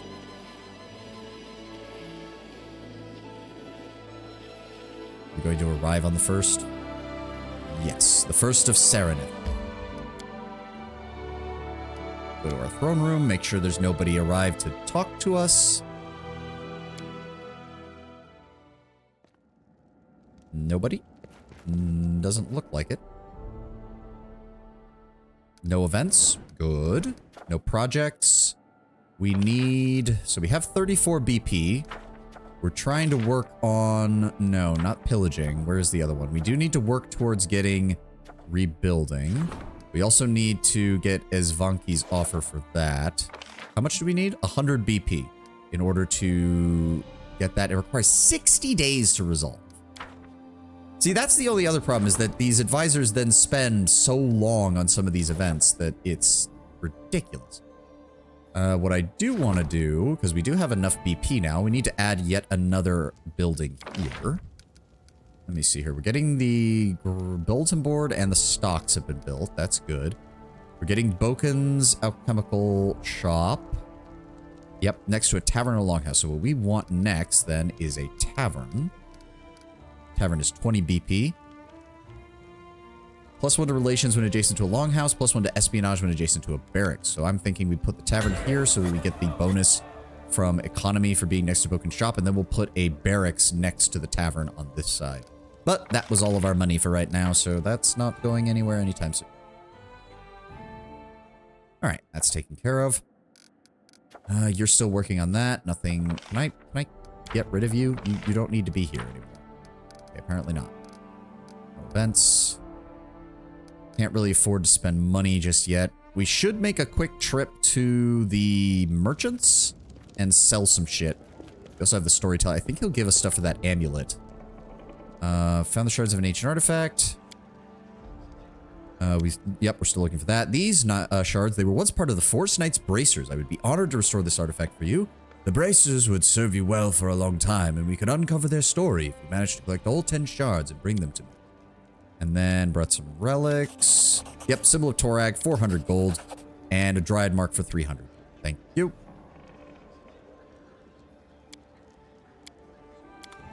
All according to plan. Head to the main square. Let's get some stuff sold. This is the only part I don't like. There's too many loading screens when you're in your capital trying to get either to the inside or the outside or trying to load up the kingdom management screen. It's quite honestly a pain in the ass. Does not work as well as I think they were hoping. I get what they were going for, but it really doesn't. All right, we're going to go sell stuff to Hasuf. Let me see what you have. Go ahead and offer. There we go. All the cheap stuff. Don't need the Masterwork Longsword. Don't need the Flail. All the regular stuff is sold. Don't need that lantern either, now that I think about it. Keep all of that.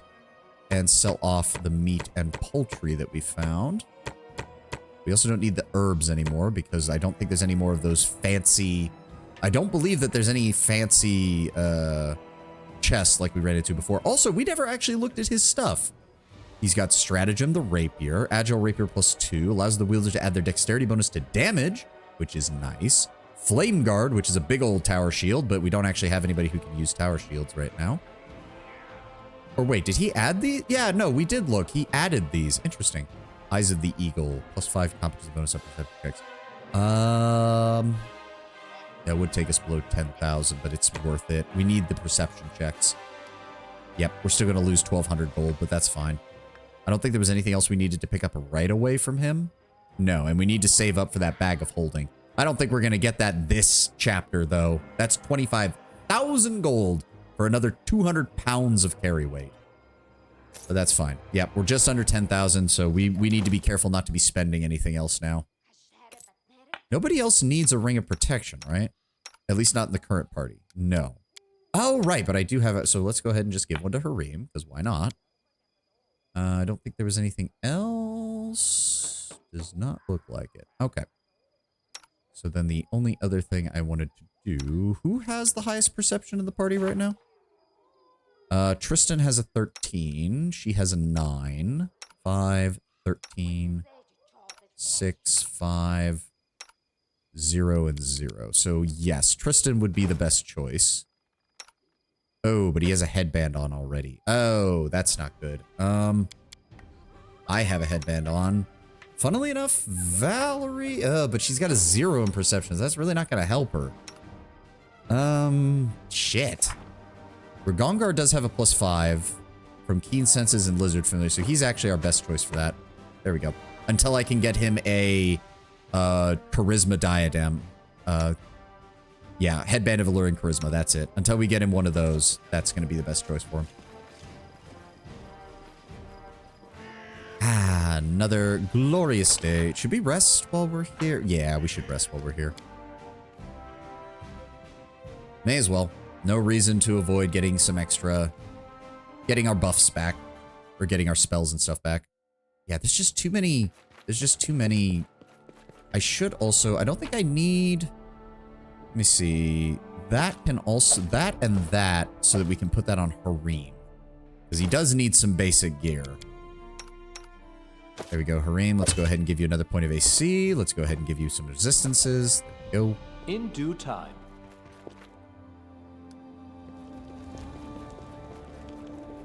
Go. Everybody's good. Let's get moving. Don't want to waste any more time than we have to when we're in the capital.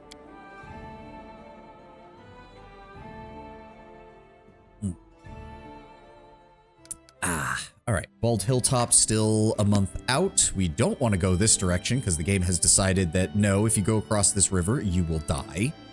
So across the other river it is then. Seriously, how far away are we from leveling up? Because I would really like to hit level 6. 1,300 experience. Okay. Let's start exploring around here. At least this area has no trees, so we can quickly map out this area. This... Ah, that's how we get across to Candlemere Tower. We will not be doing that. I know for a goddamn fact that area is a pain in the ass. Let's keep following the river. Swamp Witch Hut. Yep, that's where we get the feather tokens. Thank you for the update, game. Let's just keep heading around the outer edge for right now. Let's follow the river. Truth be told, following the river should be faster than moving through the center of the tree areas, but apparently the game is just... Oh, bandit camp. That sounds like juicy, juicy experience just waiting to be torn from their still living corpses. Oh, the ad started playing. Damn it. Son of a bitch. All right, we'll hold here for the next minute. I'm going to run to the restroom real fast, and we'll be back in a moment. Damn it, I missed the fucking ad again.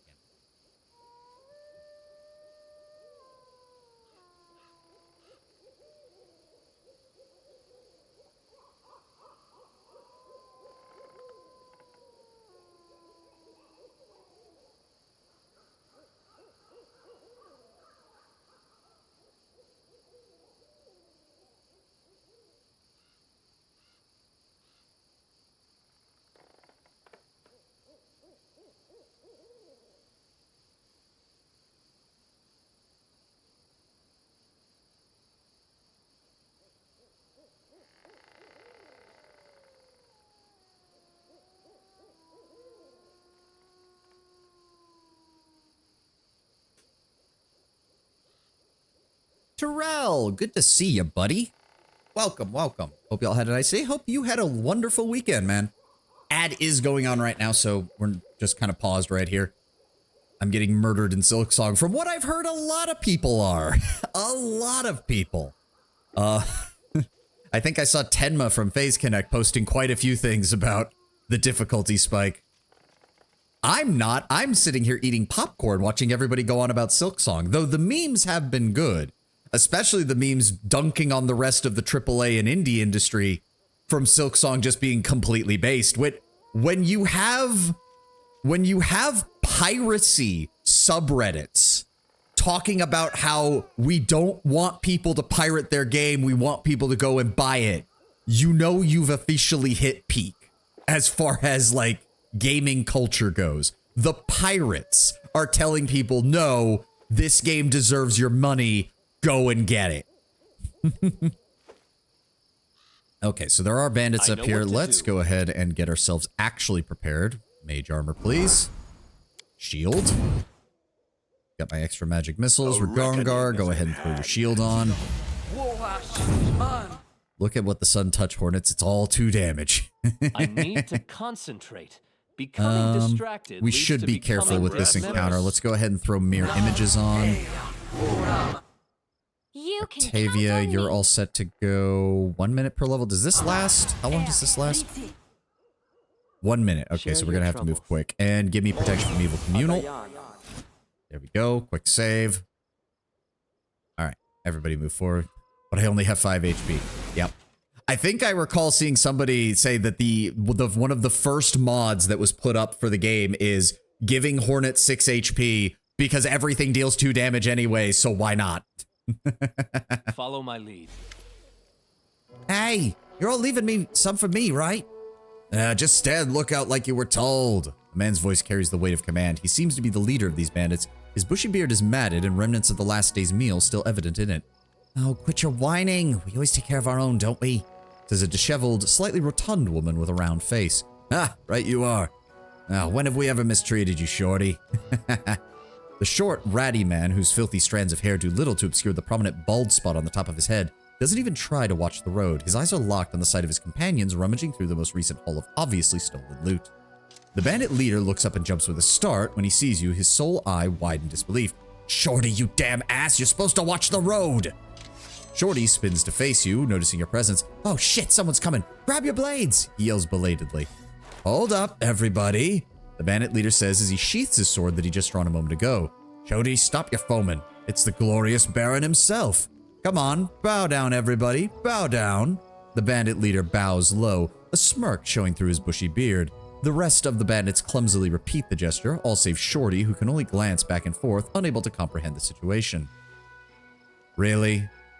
After everything I've gone through fighting the Stag Lord and seizing these lands, there is no place for bandits in my barony. What's that now? He feigns surprise. Always been a place for us here before, but now it's up and disappeared. We were associating with the Stag Lord's group, but since you went and beat the stag out of him, we're left on our own. So now you ought to take us in, Your Grace. We'd be even better with a strong leader. I don't deal with scum, and that's all you are. Go. Let me go ahead and let's get our... That didn't count towards our time, right? Yes, good. The game properly paused while we were in the middle of conversation. Isn't that so nice? All right, Shorty, let's go ahead and shoot you because you're flat-footed, so this should result in sneak attack. Yes. Valerie, I need you to move up and start drawing fire as per usual. Do not falter. Get stabbed. For Gongar, let's go ahead and... You should be able to reach him? Yes. Okay. So hold on. Why is your... Oh my god. Why does the lizard familiar always disappear from him? Then we're going to go ahead and throw on arcane accuracy, and I want you to go engage. Come on. There we go. Good damage. And the saving throw failed, so he's now fatigued. That'll make it easier. The game is fair. We promise. All right. He gets to go next. He's going to try to stab Valerie and fail miserably. Going to move up and engage Valerie and fail miserably. He's going to move up and engage Valerie and fail miserably. Amiri. Ooh, do I try? Can't reach him. Can reach him. Let's go ahead and rage. And then I'm going to have you charge that one. Come on. Good damage. 29. Very nice. As for me, hold on. Make sure the claws are on. Thank you, game. Game is completely fair as long as you don't make any mistakes. Sounds about right. So what we want to do is move forward. I'm thinking Burning Hands and we hit only you two. Good, and you got set on fire. Get fucked. That just leaves their archer and their leader. She's gonna shoot at me and miss, and shoot at me and miss. How the fuck did you get 3 shots already? What the fuck?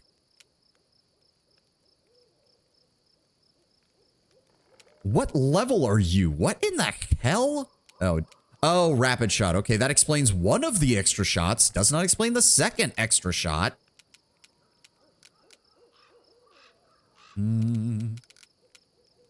Give me Bone Rattler on... he's the most annoying. He is a barbarian and he has the additional attacks. We could try to take out their rogue before he gets a chance to go anywhere. Yeah, let's go with that. Get fucked. You're... God, the visual image of someone getting killed by Bone Shaker is kind of horrifying. Like, just imagine they're standing there, you cast the spell on them, and then literally their bones just start tearing their way out of their own body and they die. That's kind of horrifying, not even gonna lie. All right, where are you going, Hendrik? He's coming for me. Yep. Miss. Get fucked. Let's go with... Let's try to finish you off. I'll fight if I have to. Good. Didn't get the sneak attack bonus, unfortunately. Valerie, I'd appreciate it if you would help me against this guy. Thank you. Good. Critical hit. Nice. For Gongar, I want you to go after the other bandit. Give me a shocking grasp and hopefully finish him off. Zap. Get fucked. Amiri, join me in beating the shit out of this guy, please. Yeah, there we go. Good damage. You think your rage is going to help? I have fucking claws. Slice into him. Slice into him. Damn, well, the second one didn't hit him. Stop. You piece of shit. How many attacks do you get? I hate that woman. I hate that woman. Blast her with magic missiles.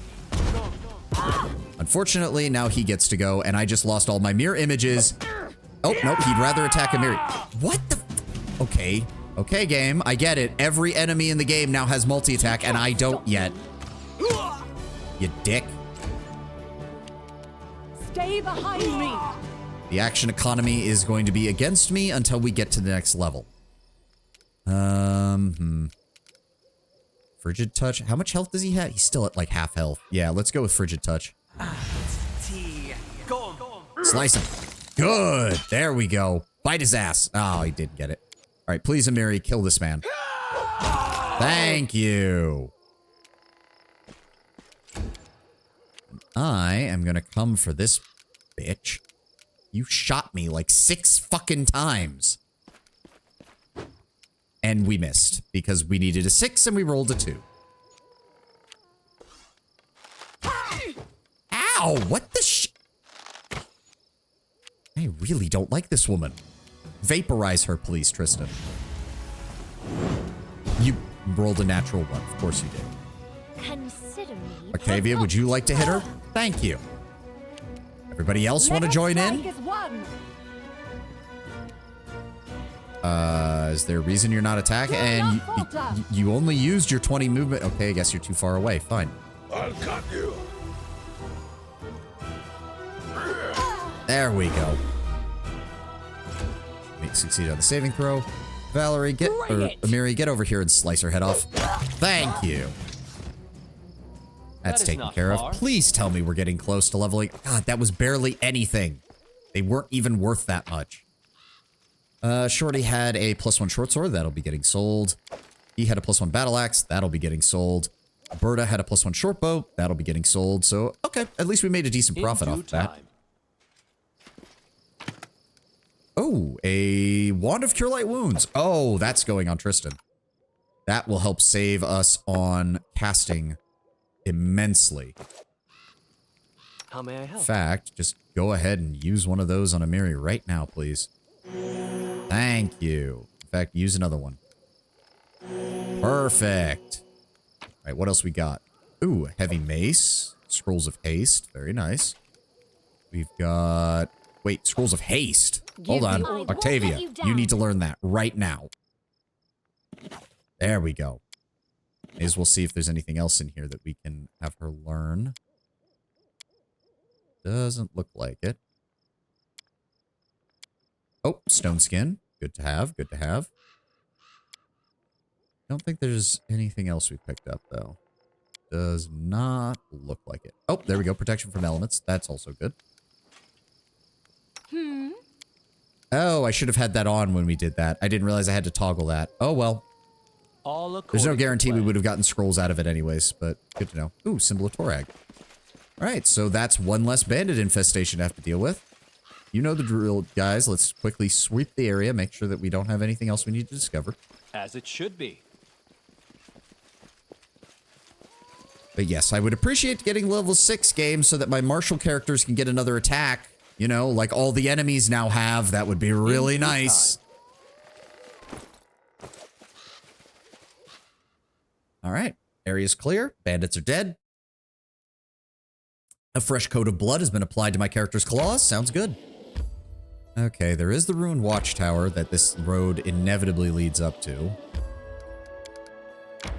But I don't necessarily want to get that just yet. Oh. Oh, more trolls. I can already tell. Where are they at? Well, the real question... Oh, no. That's just a greater bear. It's not a dire bear. It's not a primal bear. It's just a greater bear. Level 5, 40-foot range, or 40-foot speed, 25 strength, AC of 18, 63 hit points, and he has a +9 to hit. I'm listening. Okay. Here. All right, we can get about Well. there. Valerie, or not Miri, I need you out this way. Together we are Ragongar, go over this way. unstoppable. Focus on the I'm goal. gonna head this way. What's the hold Octavia, you here. Something Kristen, bothering you here. Here. Octavia, let's start us off strong. Go ahead and shoot this guy. Is for you. Running won't help Good. you. Sneak attack. That's the 19 damage, or 14 damage that we need. His turn goes by. Now the question is, can we get him in a single turn? Maybe. Miri, just go in there and hit him. Good. 27. Okay, yeah, we're dealing decent damage. Can we magic missile? Good. My turn. I will also magic missile, and this might just kill him. Yeah, there we go. That is not far. Nice and simple. 45 experience points a pop. Oh, we didn't get the skin. Oh, well. That gets us... Oh, we're so close. Less than a... Is that less than... No. Less than 140. Launch of the 140 experience. Come on, game. Alright, let's start exploring this way. Make sure we get all the roads cleared out and explored before we go much further. And then that connects to that one. There we go. And then if we head south... Oh! Lone house. Oh! I think I know this place. This should get us a level up guaranteed.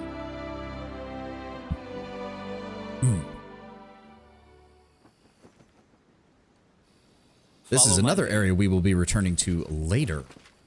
If I recall, if it's the correct one that I think it is. Yes, it is. I think. Oh, more bandits. God damn it. Alright, hold on. Time's not waiting. You know the deal. Wand of shield. Wand of mage armor. Any fun to be had? Gungar, just throw a shield on you, please. Okay. Anything else? We shouldn't need mirror image now. 22 AC, 23 AC, 27 AC, plus her defensive stats. All right, I Valerie, am move yours forward. to command. Done with waiting. Miri, flanks. I yearn Gungar, for an flanks. Ready for attainment. I'll anything. keep behind You, I'm Tristan, keep to the flank. You can Octavia, give us an opening shot. fight Try to if I sneak have attack to. these guys, please. We've downed You missed. better ones. What did you even need to hit him? He is a 15. He's flat-footed. You needed an 8 or higher. Okay. This is a bunch of different. And this is a bunch of bandits. No, we'll hold off on that. Give me bless on the party. Thank you, Tristan. I'm gonna go ahead and magic missile your ass. You. Get blasted. Move forward. Gungar. Just move forward. Valerie, I need you to just move all the way up and try to draw their attention. There's probably... Really, there's just the two of them. Somehow I doubt that. Alright, that one is injured, so let's go ahead with a rage and charge.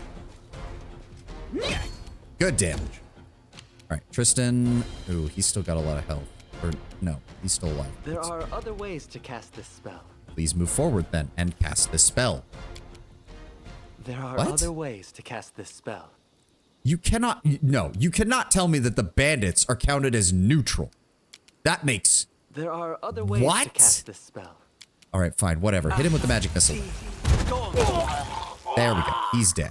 He's probably going to go after Amiri, though. Nope, went after Valerie. Okay. That's fine by me. Open You fire. can't stop me. You still missed. Okay, fine. Let's This get in will here hurt. with the... Please tell me my claws are still out. Yes, good. Scratch him up. Gongar, get over here and engage him as well. Die for me. Come on. Split his skull open. Onwards! Smack. Good. He's low on health. Amiri, come on. Finish him off. There we go. God, thank you, Amiri, for doing 20 plus damage a swing. So close. So fucking close. Come All on, according game. to plan. All right, we'll take all your gear. Oh, not even mastercrafted. That was barely worth any of it. Still not seeing... Oh, god damn it. We will Yeah, they were prevail. patrolling. God dang it. Is that a third one over there? Yes, Bandit Conjure. Okay, well, Amiri's going to need to deal with that. Give me... Do we still have Bless? We still have Bless. Good. All right, give me Magicness. Again, why... Okay, whatever. So, Tristan, I want you to move over here. Give me Magic Missile. Good. Octavia, give me a shot on him. Consider me provoked. There we go, sneak attack. And the Conjurer's already summoning shit. Alright, Gungar, can you... You can get to him. For me. That works for me. Let's go with the Touch of Fatigue. And you missed. Son of a... Alright, Valerie, I just need you to move in the way. Flank this guy. Go, and then my turn. Oh, Miri's not going to get to go until after that turn, is she?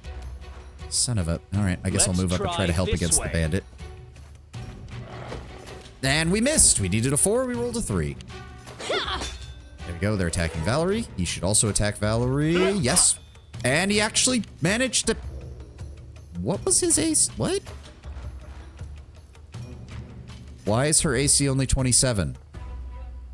Why is her AC only 27? Where the fuck is the defensive fighting bonus? Why is it not even showing up?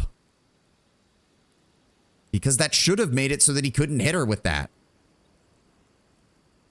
Okay, he rolled a nat 20 on that attack. Fair enough.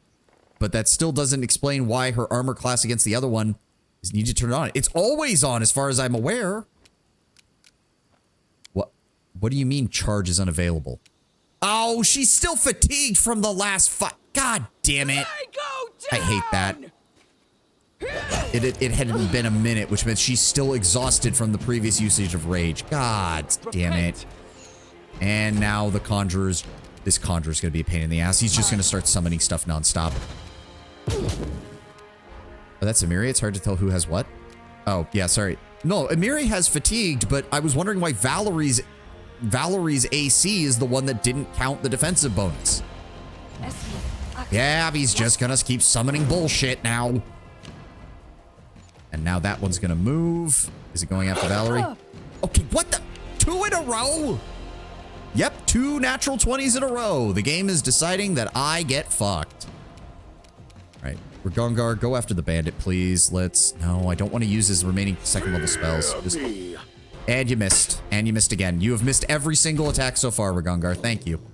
Stay behind me. And so have you, Valerie. Thank you. All right, would anybody like to actually try to kill the bandit? There we go. Somebody hit him at least.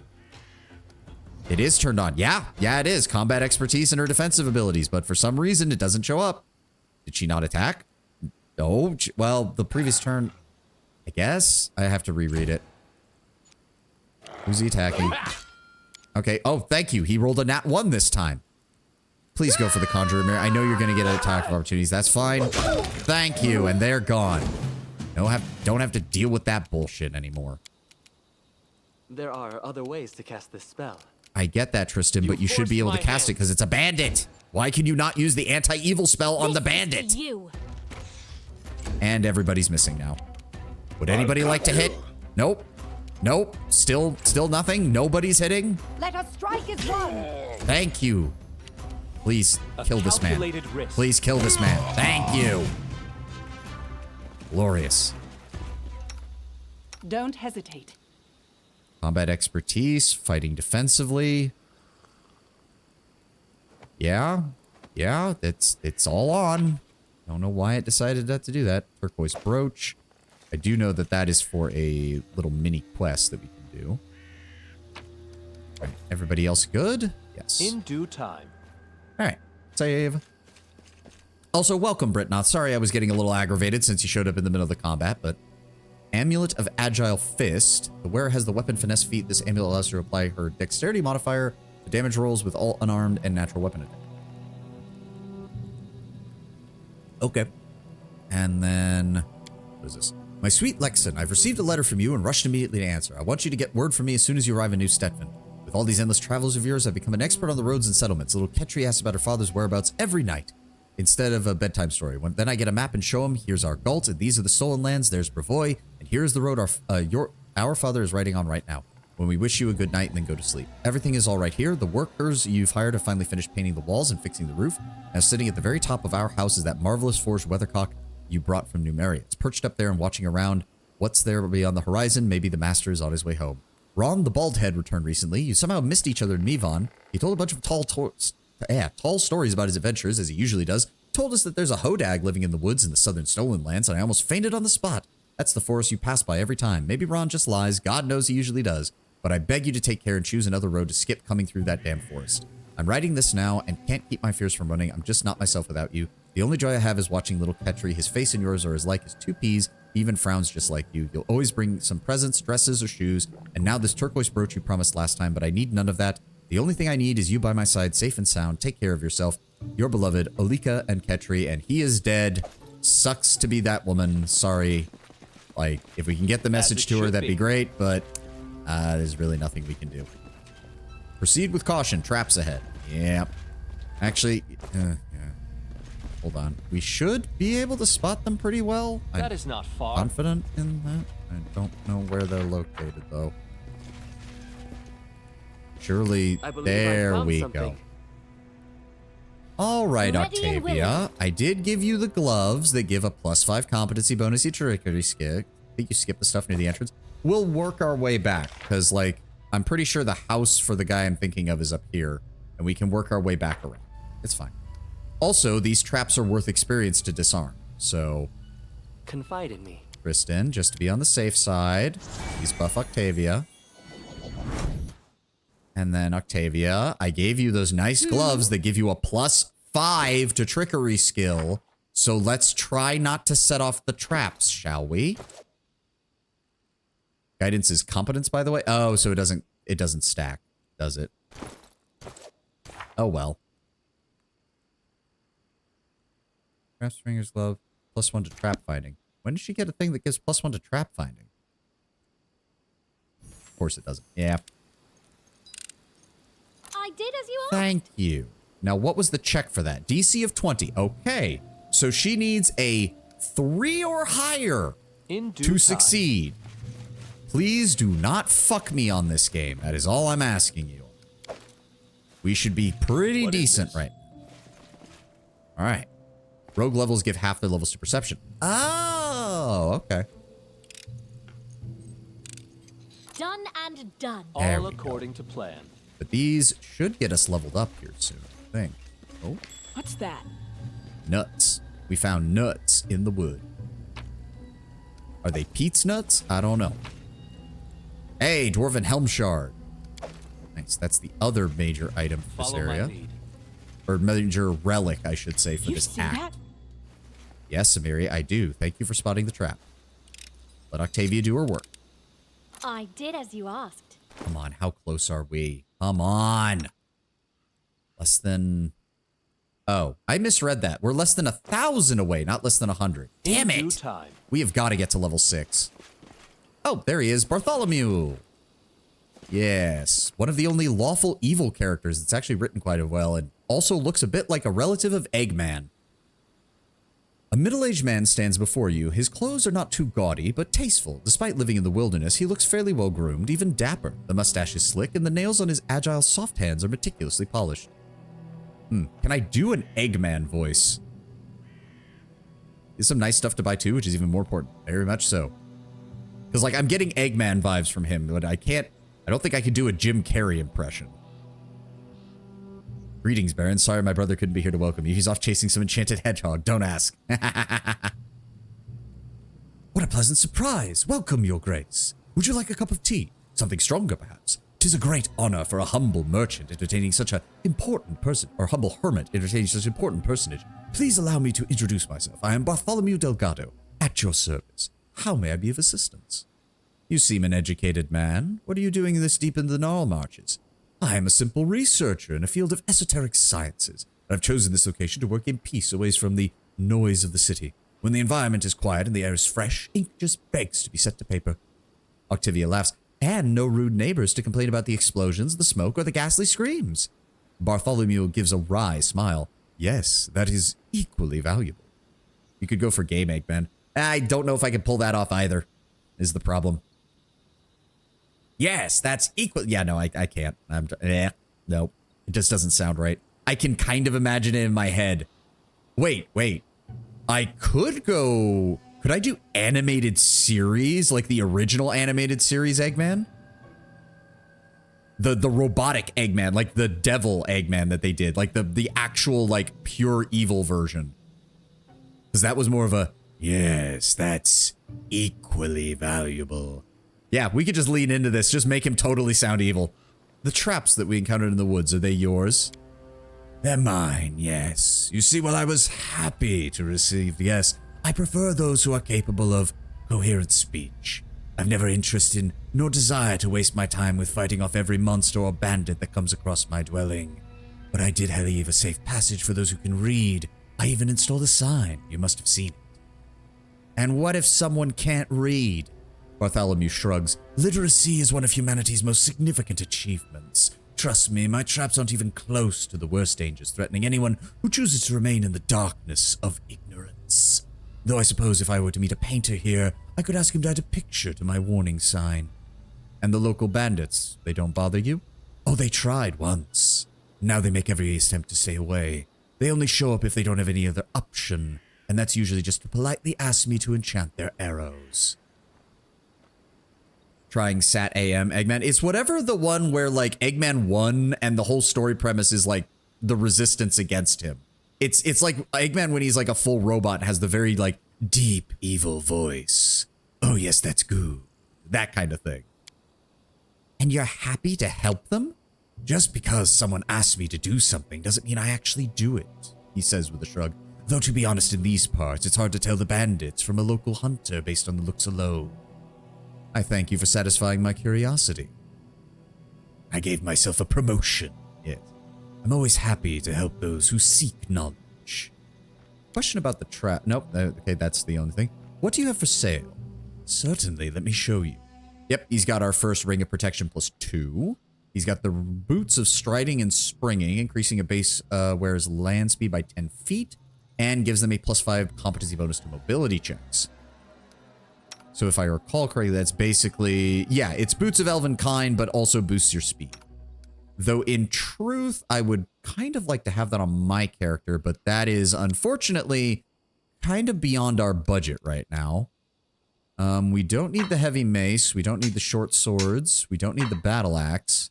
We don't need the short bow. So that does compensate some of our problems.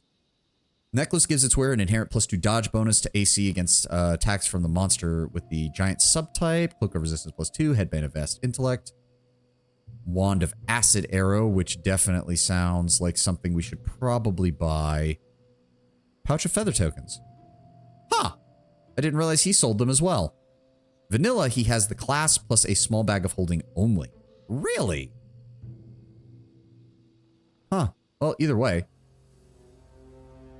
Let's go ahead and grab the pouch of feather tokens so we can get that quest done. I'm also going to go ahead and grab that wand of acid arrow because I know how this act goes. We need to have consistent, reliable access to acid spells. Are you somewhat familiar with Deadlock? The name sounds familiar, but I'm drawing a blank on it. And other junk I'm not interested in. Of course, of course. Oh, a light shield. Oh, light shield +2. That might actually be good. Scale mail +2, which I think might be good for amulets of agile fist. We might want to sell that. I don't think we need that right now. Get this all sorted, please. There we go. Ah, and then we can also sell some of these random supplies that we picked up. It's fine. Bags of holding are very rare, so they're #1 priority. Oh, absolutely. Once we get a little more money, I'm willing to buy that. Valve, yeah, that's it. The new third-person shooter that they're working on with the supernatural theme. Right. That was what it was. There's a -200 bag in the capital, but it's 25,000. Yeah. And for the price of 2 small bags of holding, you could afford, like, the price of that one -200 bag is the equivalent of 10 minor bags of holding, which is, somebody didn't do the math quite right on that, I think. I might just get it now, honestly. Yeah, it's going to cost us some money, but I'm going to get it now. Get that done with. There we go. We now have 1,720 pounds worth of loot that we can carry. Admittedly, our baseline that we're already carrying is about 400 pounds, but still. Octavia has Acid Splash on tap. Yes, but that can still miss. I mean, so can Acid Arrow, but anything that it gives us more chances is good. Plus, I can equip it, and I get additional acid damage on my attacks, which is always nice. I did as you asked. And would you look at that? Scroll of Acid Arrow. Why won't it open? There we go. Octavia, would you like to learn Acid Arrow? I think I'd like you to learn Acid Arrow. Thank you for learning Acid Arrow.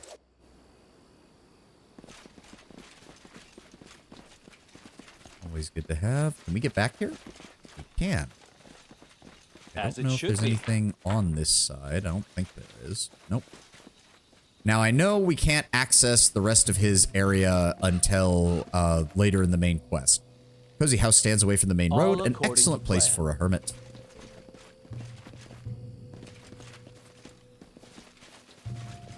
Is there anything? Nope, nothing behind his house. Good.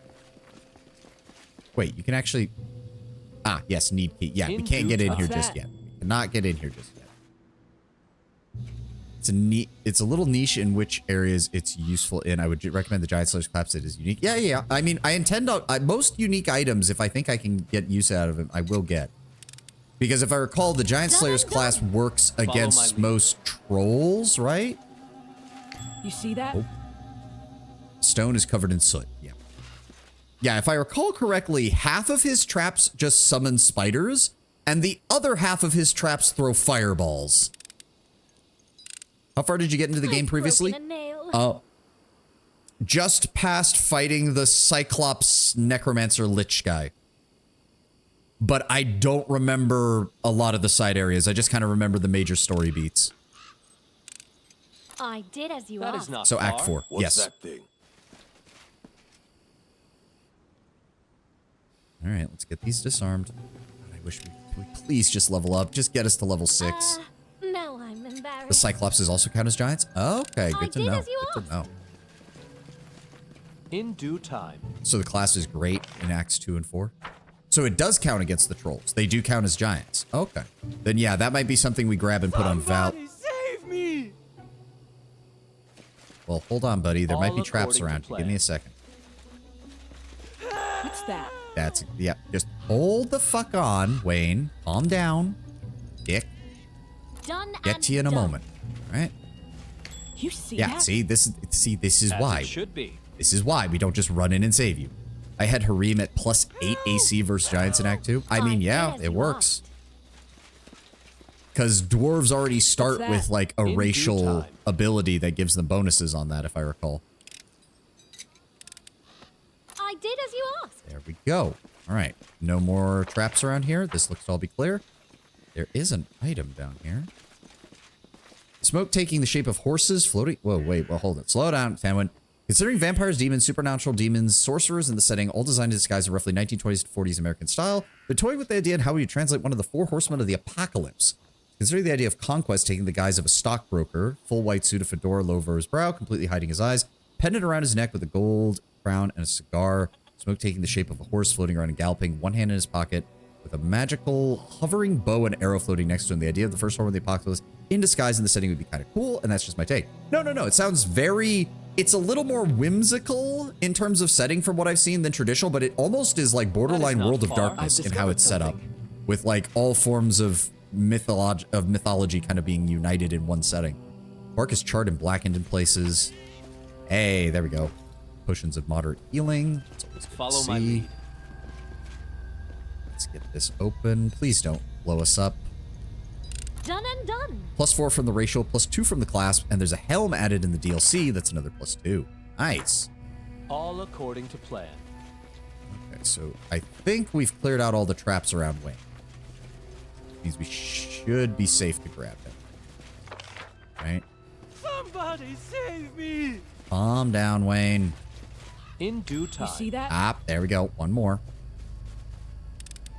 Help! Shut up, I Wayne. did as you asked. You know what? Just for that, just for you yelling again, I'm going to double back and make sure that the rest of the area is clear What's before that? Hey, bastard sword, +1. That's another thing we can sell. Looks like the bandits died after triggering a trap. Big shock. As it should be. More bandits to kill. That is the Help! main advantage of this area. All right, Wayne, shut up. A barefoot young man in tattered clothes stands before you. His eyes dart about wildly, and his matted hair sticks in dirty spikes. Help! Help! The young man yells, even though you're right in front of him. What is wrong with you, good sir? What happened? Help! The man's screams silently subside as he finally seems to notice your presence. I'm Wayne. He manages at last. His eyes are wide, so wide they look like they might fall out of his sockets. Oh, we can't just pass him by. The man's clearly in trouble. We should help him. He's mad in the head. I say let him rot. All right, Wayne. What happened? Traitors! We're traitors! Lexon, me, and we. He waves his hand vaguely, and as he relaxes, he starts to babble. We usually come to visit the local mage. We bring him food. He gives us magic trinkets in exchange. Last month, we came a month ago and left him some supplies. We were riding back today. We wanted to stop and pick up an order he promised to complete, and Lexon stayed to guard the cart while I went to the mage's house. The mage has a bunch of traps around his house. Scares off the trolls. He even put a warning sign by the road so people wouldn't get hurt. You just have to stick to the road. The trolls are stupid and they can't read, so they get caught. But I didn't stick to the road. I thought I saw something glittering in the underbush, and as soon as I approached, boom! Suddenly, I was flying upside down. Wayne lifts his head sharply to mimic the blast. But when I landed, I was too scared to move. So many traps, I couldn't survive a second boom. Cowards like this make me sick. He'd shit himself at the sight of a rabbit. So, do you want to get back to the road? He begins frantically nodding, then stops, thinks for a moment, and begins frantically shaking his head instead. Oh, we have to get him out of here. Please, let's talk him down. I'm sure we can talk him down. Enough sniveling. Just hit him and we'll nix. And that one hit from me will fix him.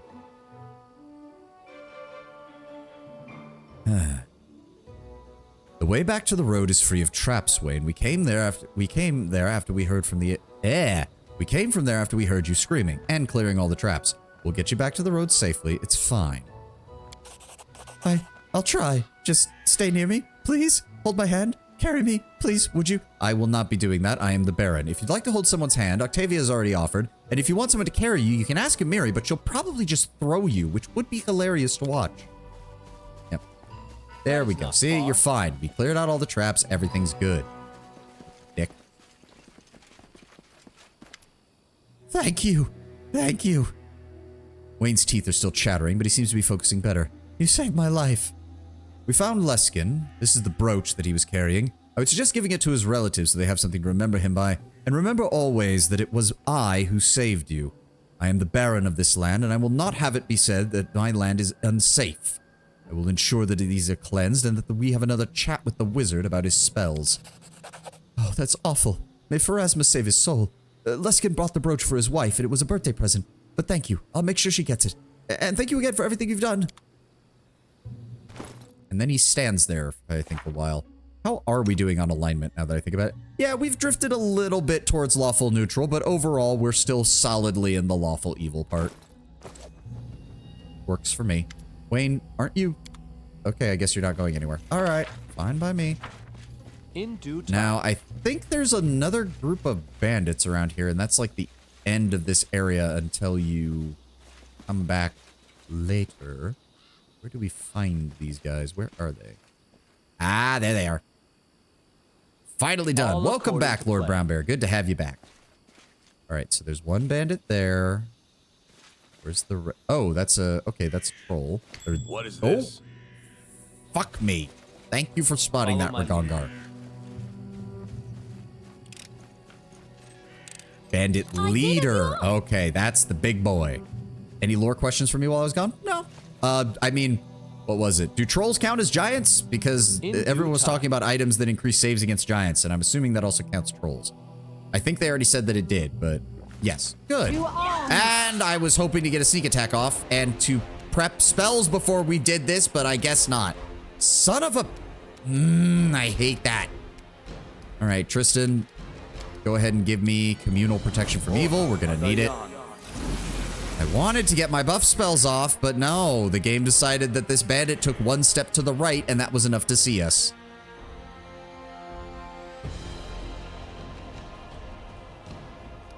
Okay, you can't do anything else, Tristan. That's fine.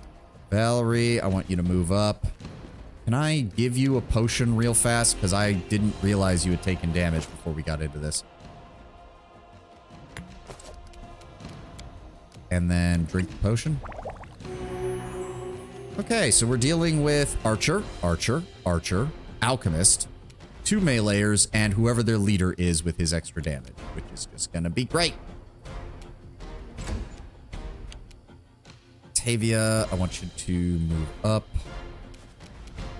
Nope, that counts as an action. I would much rather you cast spells. Go ahead and just chunk a snowball at him. Ooh, nice. 19 damage. Very nice, Octavia.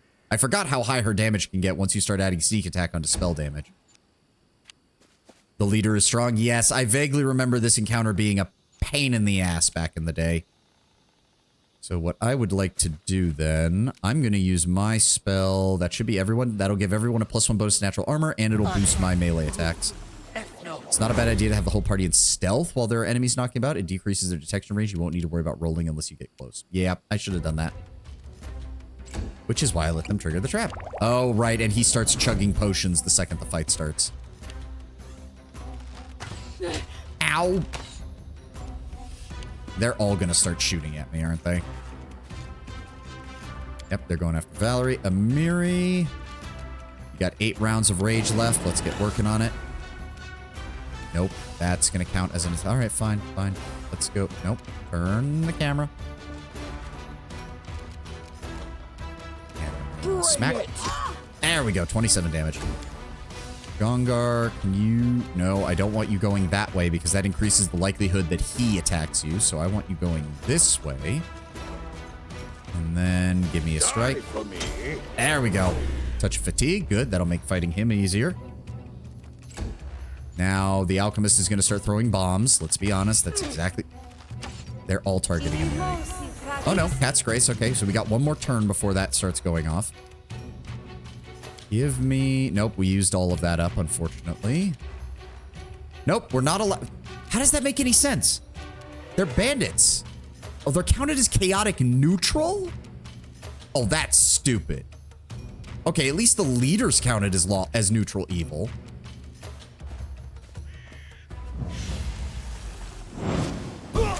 Get blasted. All right, Valerie, you're up. Do not falter. There we go. One's down. Action economy is already looking better in our favor now. Valerie, I want you to move over here to increase the chance that he engages you. Make sure you've got your defensive bonuses on. Good. Typical humanoids are going to be a toss-up as to what their alignment is. Yeah. Octavia. Save those color sprays for when he gets close. That might be a good idea. I will have you... No, those are only spells right now, unfortunately. Actually, I think I know exactly what I want to do.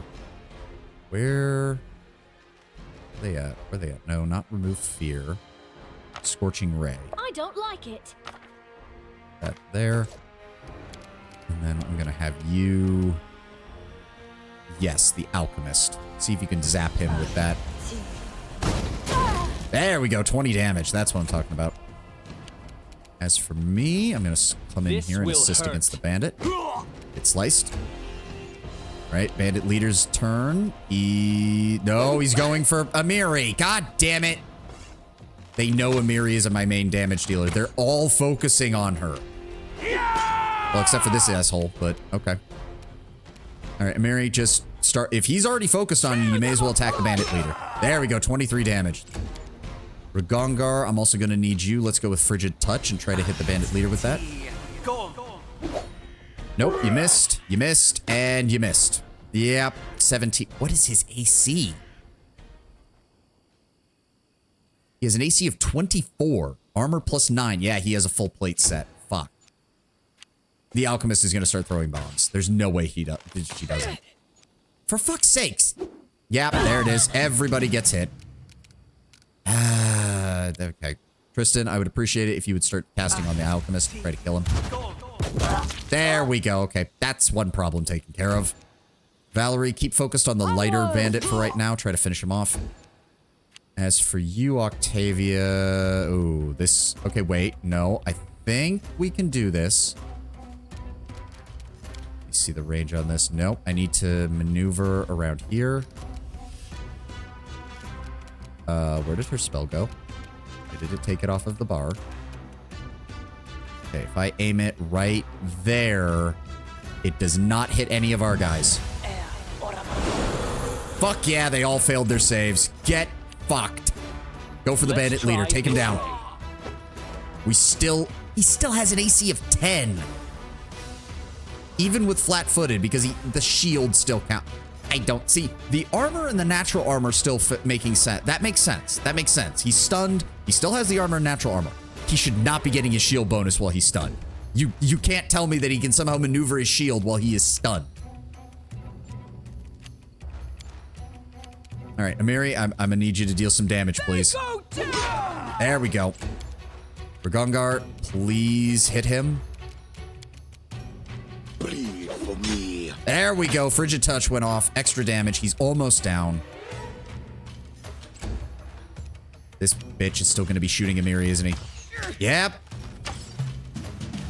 Tristan, give me Heavenly Fire. Stay behind me. There we go. He's down. That makes things easier. And then Octavia, I would appreciate if you could shoot him. I'll fight if I have to. Sneak attack. He's down. Very nice. And then we're going to tear into this guy. Get fucked. Just ripping apart his armor. That's his turn. Amiri, please go kill this bitch. There we go. Single shot, and he's down. Ragongar, finish this guy off. Glorious. And there's the level up. Finally. Right, because that bandit chief is actually worth quite a bit, if I recall.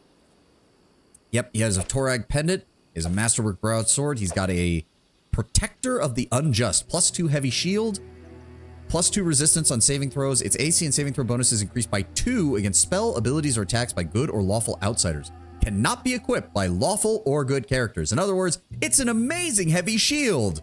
Which is why we made sure that Valerie could not use it. And someone is calling me. Give me a moment, guys. I'm sorry for the interruption. In fact, we're close to the ad. I'm just going to run the ad now. And that way we'll have, we can get that out of the way. All right, I'll be right back.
Okay, sorry about the interruption, and the ad's almost over, and we won't have to worry about another ad for a couple of extra minutes once it is. Let me see here. But yeah, sorry, family called, had to take it. Sorry about that. The level ups feel so good. Oh, they absolutely do. In general, Pathfinder in general just made sure that most of your level ups feel pretty good. Jathal and Harim can use that shield. Not Harim. We have the Call of the Wild mod, Britnoth. He is a Sacred Fist War Priest. He does not use shields. Jathal, though, yes, we could use that for her tanking setup that I've got going with her high dexterity. And Amiri can use it if you find a bastard sword you like more than her default. That is true. That is true. Now, where were we? Right, level up time. Okay, this is going to be our last sorcerer level for a while. Once we get, after this level, we're going to be taking a couple levels in Dragon Disciple. I'm going to go with the bonus spell, go with a bonus level 2 spell. We do not need any more Knowledge Arcana, so now we can start pumping Perception. +1 Bastard Sword was earlier in this era. That is true. I think we might have already sold that one, though. So, all right. As for me, we're going to go ahead and grab Acid Arrow with our bonus spell. So we've got a damage spell for level 2. And we have access to level 3 spells. Now, it's not the most effective use of my level 3 spell because there's so many good ones, but it is still level 3. There is simply no way we can't take it. Give me that fireball. No way in hell we're not going to have that. All right, as for Amiri, level 6 barbarian, she's going to have access to some more rage powers. Let's go ahead and get that. Another point in lore nature, another point in athletics, another point in perception. Yes, and we can go ahead and get her the beast totem, giving her more natural armor, which is always helpful. And that will also get us access to the final beast totem at level 10. It's going to be a little bit before we get that, but still. Trolls immune to fire, time to take fireball. Nope, that's also why we took acid arrow, Britnoth. Also, This build is very limited on its feats because we're going to be taking the Dazzling Light. But I will eventually be taking Elemental Meta Magic so that we can change that fireball into a giant acid ball. Because why not? Which will also pair well with Black Dragon and getting the bonus damage. Oh, right. This is Tristan. I don't actually know. Hold on. So he has 3 levels in Cleric. He has 2 levels in Empyrean Sorcerer. I need to pull up the build that I'm referencing for him. Where is it? Tristan, his level 6 is another level of Imperial Sorcerer. Okay. And I need to make sure, because he's going to be going for Mystic Thurge. He does need Knowledge Arcana. Okay, but he only needs... Hold on, how much Knowledge Arcana does he need? 3. Okay, good. So as long as we pop a point in there and pop a point in Lord Religion, we should be good to go. And as for him... Let me see here. Gain Resist Acid and Resist Cold. That's not bad. We can also swap it out for... Let me see. Equal to your strength or charisma modifier, whichever is higher. This other, well, he doesn't use strength or charisma for the most part. So celestial resistances sounds better. And at level 3 for this, right? Yes, level 6 total, level 3. He's also going to get spell specialization. We're going to keep that on magic missile, I believe, according to this. Yes, for right now, we keep it on magic missile, but he will eventually be changing out spell specialization later on. And as for his spells, they're suggesting Ray of Enfeeblement. Where is that? Where is you at? Ray of Enfeeblement. So what does that do exactly? You must succeed in a ranged touch attack. Okay, that's pretty good. Ranged touch attacks usually have pretty high accuracy. Subject takes a penalty to strength equal to 1d6 plus 2 caster levels to a maximum of +5. Subject strength score cannot drop below 1. A successful fortitude save halves this penalty, and it does not stack. Still, that... If you... So, hold on. That's a level 1 spell. If you maximize that and throw that on an enemy, they take a -11 to their strength. That's actually quite good. All right. I can see where they're going with this. All right.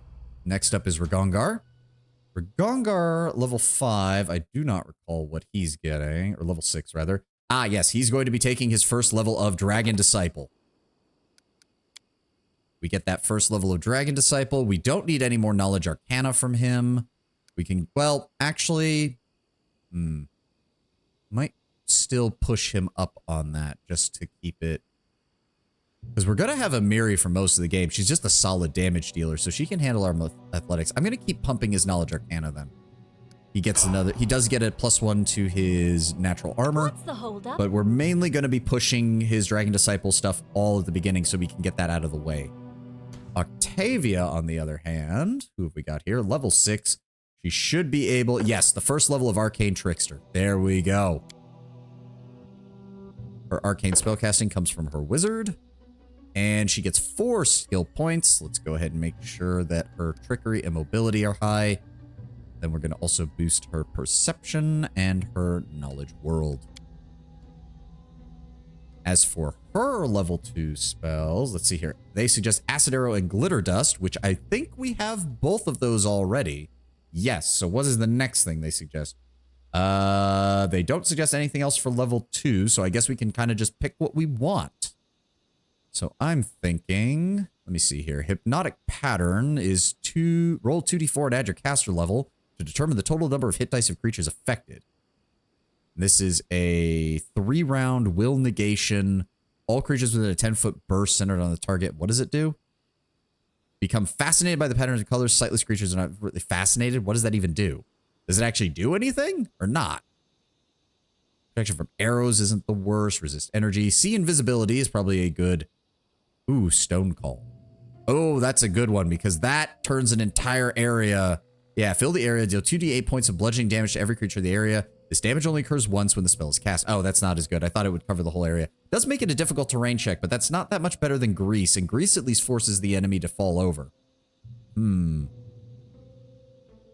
What else have we got? Those are all the spells she knows. Let's just scroll on up and see what else we can get here. Aggressive Thundercloud. Let me see here. There, hold on. Sorry, I had OBS downsized, so I couldn't really see the chat. Thankfully, you guys didn't type anything. Thank you. Crackling spherical storm cloud appears at the point you designate and deals electricity damage to those inside. As a move action, you can move the cloud to any point within close range. If it enters a space that contains a creature, the cloud storm stops moving and deals 3d8 points of electrical damage to the creature. Those successful reflex phase negates the damage. It also provides concealment. Okay, so that's not very good. If reflex save completely negates the damage, that's just not very good. Blade Tutor is a personal, but that only really applies to power attacks, so that's not very good. Blindness is always a nice one. Just render the target blind. Force them to basically be completely... Oh, Create Pit is also a good one. That's a great way to just remove backliners from the fight for a while. Fiery Shuriken, Flaming Sword, Frigid Touch. We don't want her... She should not be using anything that gets her into melee range. She is pretty good at... Her spell save should be decent by the time we get to the end of the game. I don't think I've ever taken blind. It's just so weak compared to Glitter Dust. Well, she has both, so we have options. That is the advantage of her being a wizard, is just keep handing her scrolls and she'll eventually know everything. Invisibility wouldn't be the worst. Ice Slick. All creatures in the area where the spell is cast take 1d8 points of cold damage, plus 1 point per caster level, and fall prone. Creatures that succeed at a reflex save take half damage and do not fall prone. Creature can walk within or through the area of ice at half normal speed with a successful mobility check. Failure means the creature cannot move and it falls. Creatures that do so it's a level 2 version of Grease. It's almost identical to Grease, but it also deals a little bit of damage when you cast it. That's about the only difference. Blind only gives a single save, not save per round, but Glitter Dust is an AoE plus a will save, while Blind is Fortitude save, so most enemies will have a crazy Fortitude save. True, but it does... What exact? Hold on. Why can I not see? Where was Blind? Where is it? Curse, standard action, medium range. All enemies within a 10-foot burst within medium range, 1 round per level. See, that's the main difference. Glitter Dust is 1 round per level, which still makes it somewhat weak in the early game, whereas Blindness is a single enemy and it's permanent. Unless they have a remove curse ability, they just take it and they can't do anything about it. But we have the spells that it recommended, so I'm still thinking Blindness might be a good backup. And then we're also going to grab Blur for survivability. There we go, and she picked up Ranged Ledgermane. Arcane Trickster can use Trickery at a range of 30 feet. Working at a distance increases the DC by 5, however. That's fine, though. And Valerie, Vindictive Bastard level 6. Go for those bonus hit points, thank you. Knowledge World and Persuasion. And I do believe... Oh, wait. Oh, this is a teamwork feat. Right. Swarm Scatter, Shield Caster, Shield Wall, Outflank. Outflank is always good. Outflank is like one of the most basic of the basic teamwork feats, but it's really good because it just gives you additional flanking bonuses. Never a bad thing. And that's everybody we have in the party right now. Sweet. There we go. We can take that that full plate. We can take that Belt of Mighty Constitution. We've got everything else from here. Take it all. Thank you kindly. What else has he got? Ooh, is that a Amulet of Natural Armor +2? And that is a Wand of Fireball. That's what I'm talking about. So definitely... Well, it doesn't really help you, Tristan, but more HP is never bad. So you can hold on to that belt for us right now. And then I want to give you the +2. That gets you to a natural AC of 29. Very nice. Amulet of Agile Fist. We can sell that. There is a... Oh, yeah, we did get the Bastard Sword +1. So I suppose if we really wanted to, we switch to this. That does get her to an AC of 24. She does have her 2 attacks. Thank God, we're finally at the 2 attack portion. Nice. Wait, can she actually... Nope, you can't. Okay, so her damage when she's using that is 1832. Her damage when she's doing the one-handed goes down to 1221. The other problem is... See, it only increases the saving throw... Well, the saving throw bonus is nice, because it does give a +2 resistance bonus on saving throws. That is nice. But it only increases its defense by an additional 2 against good or lawful outsiders, which... That does not happen much in this campaign at all. if I'm correct. Like, it doesn't happen much at all. So I'm actually thinking maybe we just not even bother. Like, I don't even think that that's worth it. And I can't think of anybody else who wants it. No, it's +4 AC. Yeah, armor class of 4. This +2 heavy shield, so 4 AC, +2 resistance bonus on saving throws. Both its AC and saving throws increase by 2 against spells and abilities and attacks by good and lawful outsiders. It is solid. It's just not like, okay, I guess it does get her to a 24. Yeah, increased by... It does get her to an AC of 24, which is not bad by any stretch of the imagination. Why is my AC at an odd number? Oh, because of the bone fists. Right. And then you now get the +1 armor, natural armor increase from being the dragon disciple as well. It's a shame he can't use a +2. He can't use a light shield. So it's +2 AC and save versus those outsiders, which are not going to be common. Yes, I know. I know. Well, it does still provide a +2 to defenses regardless. Like, I mean, she has a cloak of resistance, so it's only adding an effective +1, but still. That shield bonus would work against your character because as an Aasimar with the lawful evil alignment, you qualify as a lawful outsider. I guess we can keep this for now. We can keep this for now. We already have a bastard sword +1 for her, so we can at least get rid of all that. And I think that's just about everything here. Thank God it got us leveled up. That is not far. Aasimar outsiders, aren't they mortal? They are in a weird spot because they technically... I'm sure Lord Brownbear can give a better explanation because I am not familiar with the entirety of Pathfinder's lore in that regard. Hey, syrup. Yep, that's the whole area cleared out. Oh.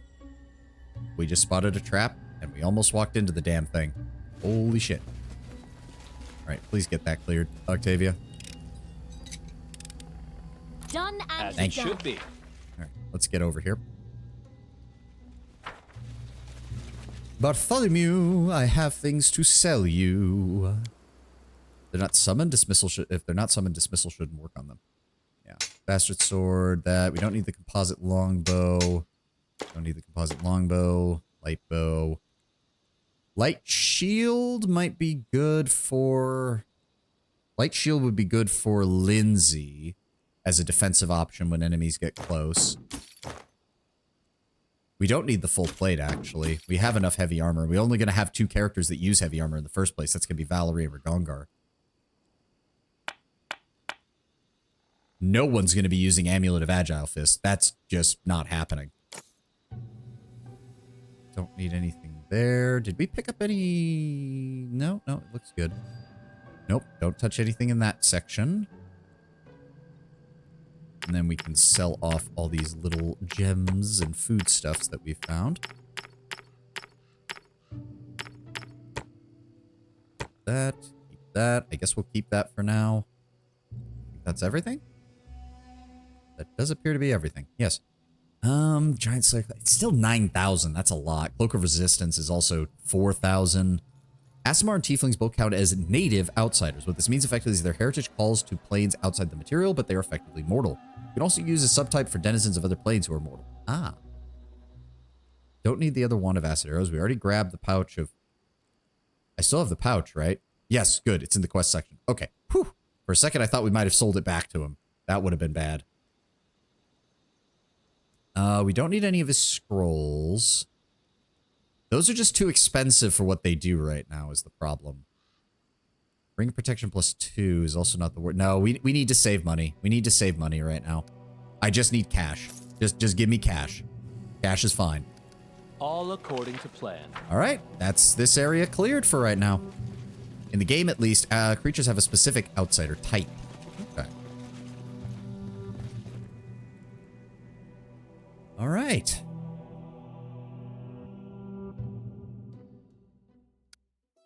Where were we going? This way. And then we need to check over here.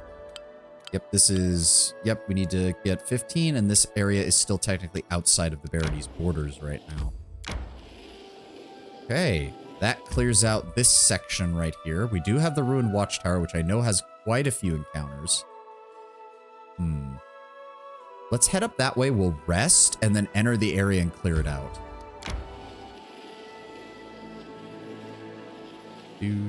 We are good on time, right? Yes, 25 days until the ancient curse goes off. And then we also need to return bandit camp. Where was the board across the river? Overgrown pool. That was it. For right now, let's head over here. I need to catch my breath. Perfect timing.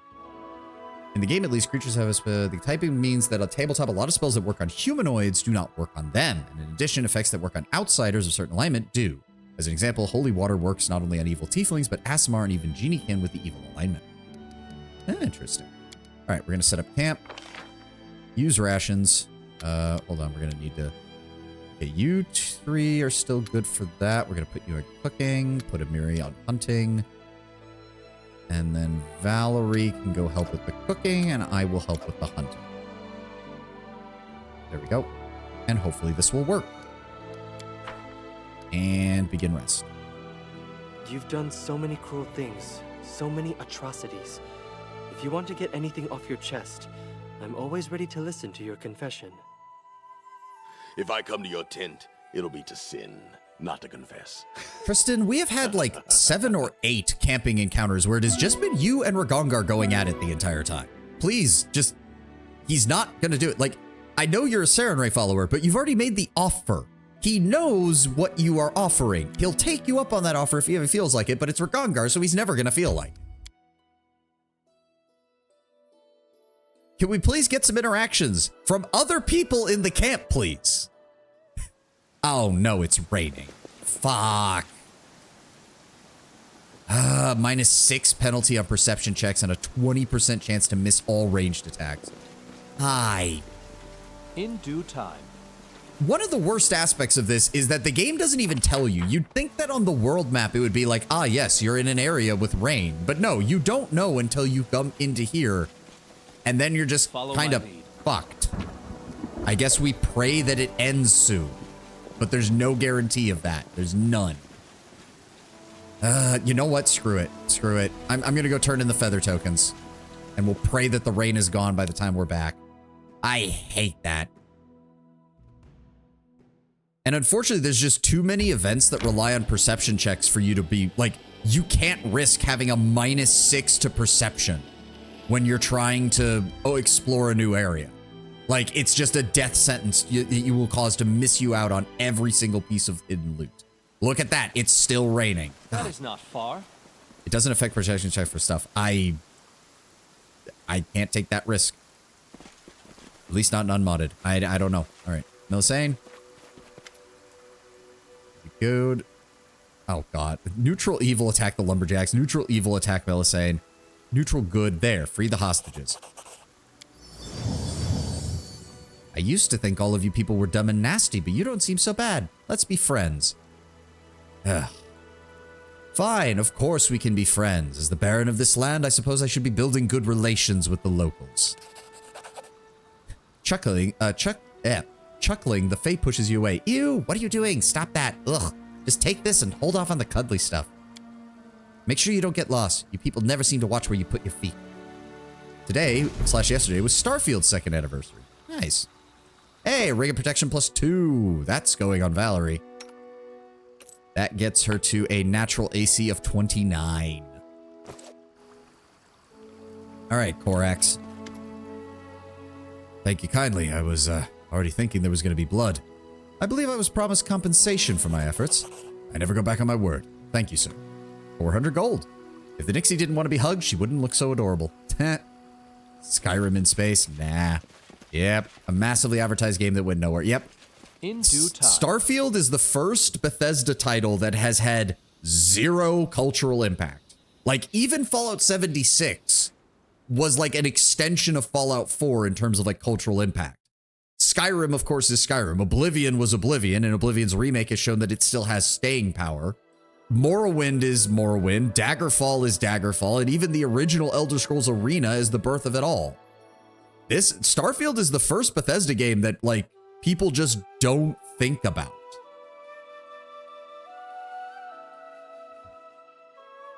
Like, it's honestly kind of embarrassing. Biggest impact was the flop with the collector's edition. Yes, but that still produced memes, Tenwin. There were people memeing on it. There were people memeing on the bag, like Bethesda claiming that there was a shortage of canvas. People memed on the fact that the helmet was growing mold in it. People memed on how 76 was basically just Fallout 4, but with a microtransaction skin on top. But nobody even makes any memes about Starfield, or maybe their Reddit has or something, but it hasn't broken out into the larger consciousness the way that every other Bethesda title has. I still stand by my point. Starfield was either the biggest wake-up call, and they are shifting things around behind the scenes to make Elder Scrolls 6 work, or Starfield was the sign that Bethesda is simply no longer a AAA studio in terms of quality. In terms of budget, in terms of number of people, yeah, they're still counted as a AAA, but in terms of the games they produce, the era of Bethesda is over. We won't know until Elder Scrolls 6 comes out, pretty much. We just won't. There's not enough data. All right, please tell me the rain is gone. The expansion was even sadder. They had all the criticism but couldn't fix any of it. I didn't even know there was an expansion. All according to plan. That should tell you something. I didn't even know there was a... Also, is it an expansion or is it just a large DLC? As it should be. All right, what else have we got? I know there's some stuff here, but I don't remember much of anything. Damn, me neither. Yeah, see? In due time. Why is there a bush? Grass is spread between the cobbles of the ancient road. Okay. Oh, right, and Harim wants us to bring him here, because I'm pretty sure this is where the Dwarven ruins are. That is I guess not standard far. RPG expansion, new playable area, new storyline. I think they added a car. So let me get this straight. Because this is a direct comparison we can make. Bethesda took none of the criticism, didn't do anything about that, added a playable vehicle and a little bit of RPG mechanics. And they probably charged you at least $20, if not $30 for it, right? Right? No Man's Sky gave people that for free and has been doing that multiple times a year since the game came out. I'll just put that there. Follow my lead. I feel like I've already missed things. And I don't like that feeling in this map. Go ahead and collect those herbs. The area was apparently quite cool initially, but the storyline and characters were atrocious. Yeah, that doesn't bode well.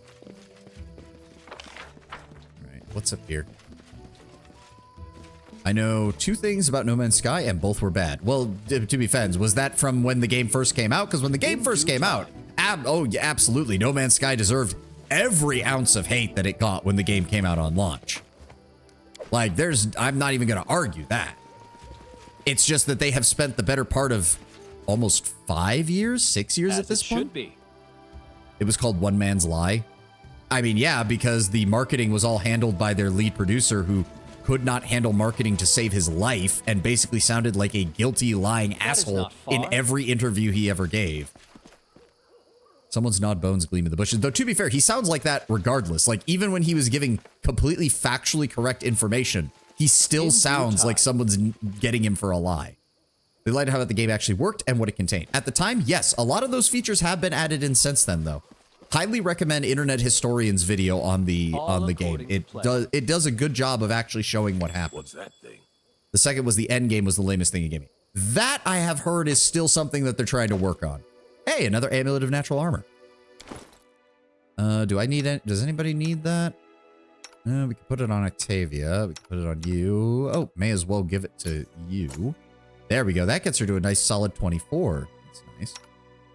And we'll put the other one on Octavia just in case. Follow my lead. Speaking of which, go ahead and throw on some mage armor on yourself, please. There we go. That'll keep me a little bit better protected. What was even funnier was there was a report a while back that a writer for Veilguard apparently joined Bethesda. Yeah, I saw that. Oh no, they'll ruin Bethesda's game. Almost everyone comments on the lines of, no, not Bethesda's story writing, because let's be honest, when it comes to quest writing, Bethesda's so far. Yes, no. Bethesda's strength has always been in its world building and its atmospheric storytelling. Their actual quest writing has never been very strong. With the exception of some handcrafted quests. Some of the As it Morrowind should be. faction quests get a lot of praise. The Dark Brotherhood from both Skyrim and Oblivion get praise. Though the Oblivion one is still more well-liked because it's so hammy. It's just All according how to plan. just mustache twirling evil they made the Dark Brotherhood in Oblivion. It does so well. And Lucien Lachance's performance and all of the major NPCs that you encounter in there. And of course, the Shivering Isles, which is... In due The Shivering time. Isles is one of the few cases where Bethesda's character writing, storytelling, world building, and quest writing actually worked well together. There's a reason it's still held up as one Follow of the my best lead. expansions and really best things they ever did as far as that went. Also, bandits. Hello, bandits. I'm listening. All right, make sure you've got your stuff up. I am prepared. Let's go ahead and throw a shield on as well, just in case. A reckoning is at hand. Do I need mirror image right now? No, let's save on your second level spells. Just go ahead and throw a shield on, Ragungar. Leave. Yes, that still counts as a level 5. So, all right, I won't Octavia, let if you you'd be so down. kind as to start us off You by can't shooting him in the stop me. face. To victory! There we go. Sneak attack came off all right. Kristen, you're kind of useless, so just shoot him as well. Hey, you actually hit him. You didn't do much damage, but hey, you know, it's worth it. You were supposed to head towards the goal, and when you finally got there, it was literally, haha, time to reset the game. Yep. The compelling Oblivion quest sort of shows they can write, but they only seem interested in writing when they have to. With half of Skyrim's quest being Radiant, they were content to have every quest go, yeah, a cave, doesn't matter which one. Yep. And the worst part is when they originally pitched the Radiant system, people were like, oh wow, so they'll have more time to write, like, the regular quests will be even better and more well written, right? Right? Yeah, no. We all found out how that went. All right.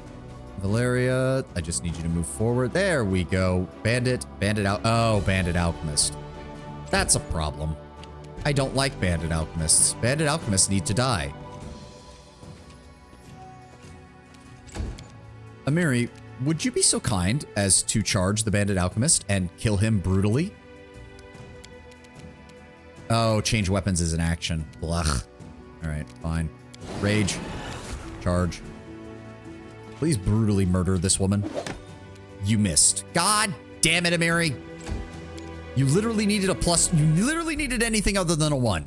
Anything other than a 1. Fine. I'm just going to move up with Valerie. Oh, please make sure. Nope, of course, the claws weren't up. Can I? No. I could charge past him and engage the other bandit, because I think this guy will have to go for Valerie.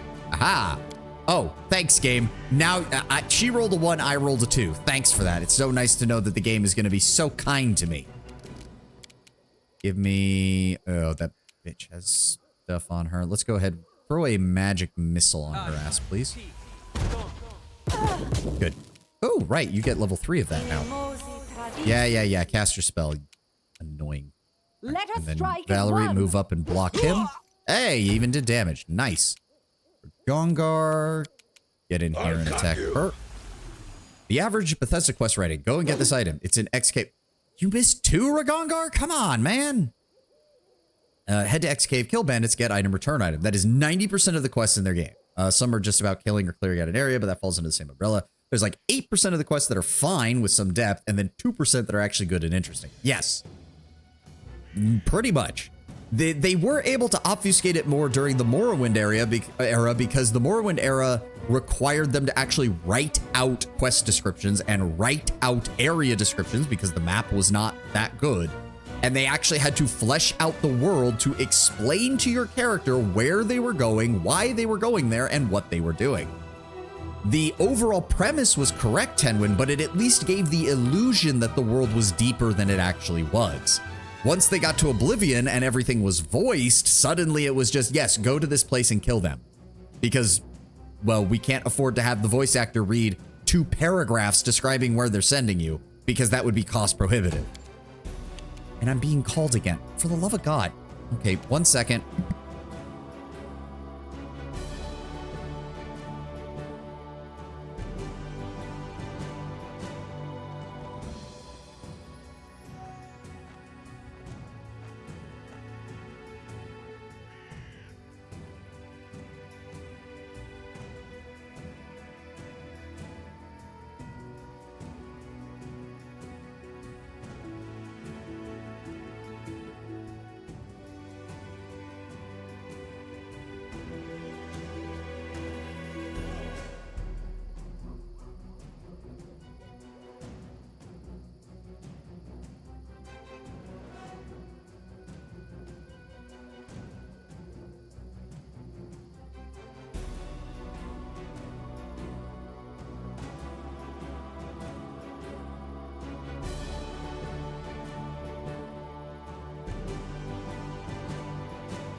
Okay. Sorry about that.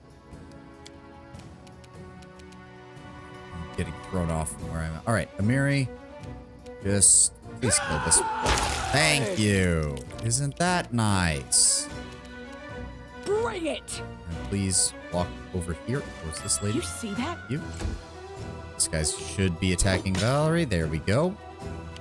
Love how these guys are easier than the last group of bandits we encountered because they don't get additional attacks. Calculated risk. There we go. Slice and dice and torn apart. Very nice. Tavia, you mind please shooting him and finishing him off? Sneak attack? Yeah, well, not much damage, but still.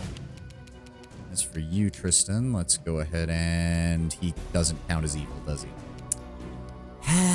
He doesn't count as evil, does he? No, he doesn't. Where's he getting the 6 additional casts of blood? Oh, right, from his, well, let's try Brave Enfeeblement. Let's see if this reduces his strength by... No, you didn't even hit him. Never mind. Why do I even try? Do not falter! And there we go. Finish him off. Okay. Strip the bodies. We need as much gear as we can get. That is 100 not pounds far. isn't going to be worth much, unfortunately. Hey, a 2-bladed sword. That's good for selling. Because nobody's going to be able to fucking use that. I did as you asked. Yeah, there we go. 212 gold. Okay. That wasn't In too due bad. time. Basic bandit bitches. I don't like how phallic they made the mushrooms look. Why did they do that? I mean, I know they're mushrooms, but All still. according to plan. Like, they specifically made the model look... I don't... That looks weird. Okay. Oh. Oh, hi, guys. Oh, Lord. All right, As it hold on. should be. Back up. All right. Yeah. Valerie, right here. I'm Gungar, restless. right here. I know what to do. What you want? Miri, there. Octavia. You can count on me. Oh, hi, Mark. Yeah. I would appreciate it. Let's just go ahead and... You know what? We're going to use one of those aspects of the Falcon to give you a boost. Share And your then- troubles. I want you to go ahead and bless everybody.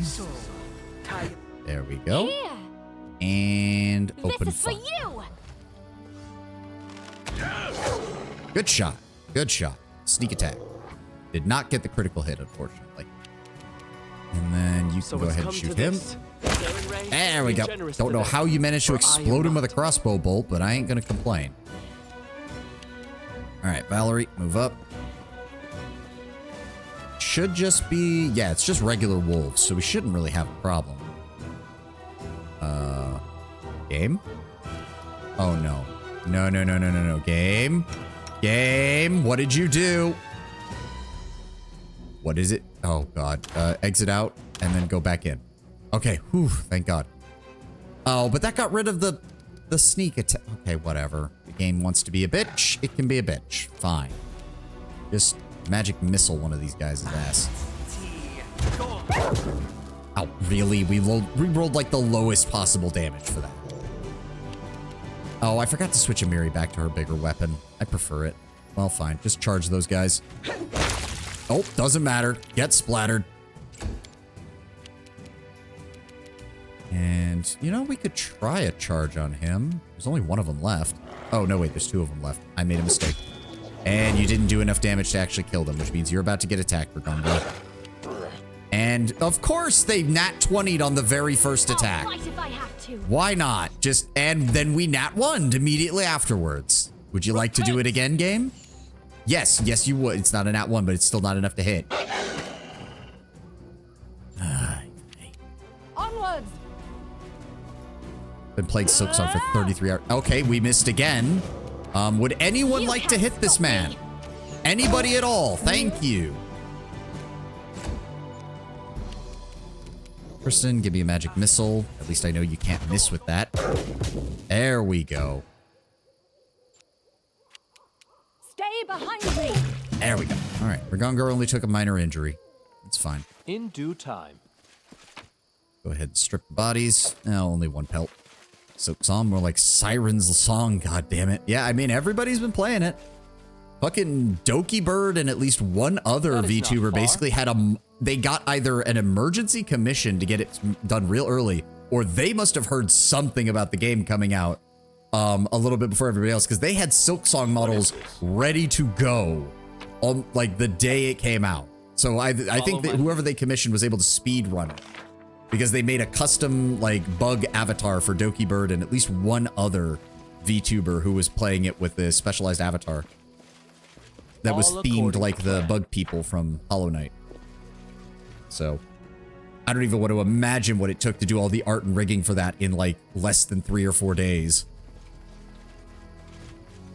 Also, how much money Doki Bird probably had to pay for it. Good lord. In due time. Okay, looks like we've cleared everything over here. We will prevail. Oh, what? Wait, what? Who saw us? Oh. It's like, what the fuck? Well, get blasted then.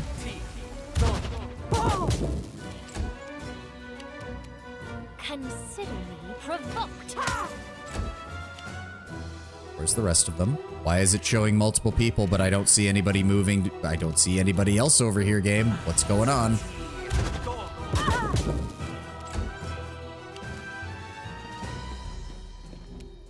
I don't see anybody. What's going on here? Yep, running forward. You're going to try and stab Valerie. And another nat 20! You piece of shit! How many of these fucking things are you going to give him, game? Give me a shocking grasp on him. Thank you. Vaporize her ass. Forgot to change Amiri's loadout again. Amiri, go charge that man. 13? Really? Oh, no, yeah, no, it's because she rolled a 2 on a D10. That's why. Does that guy get to go? Who is this person? And where are they? Hello? Oh, no. Game, don't tell me you bugged out again. Yep, there he is. Okay. Good, he wasted his turn trying to move. I'm gonna come over here and set you on f***ing acid.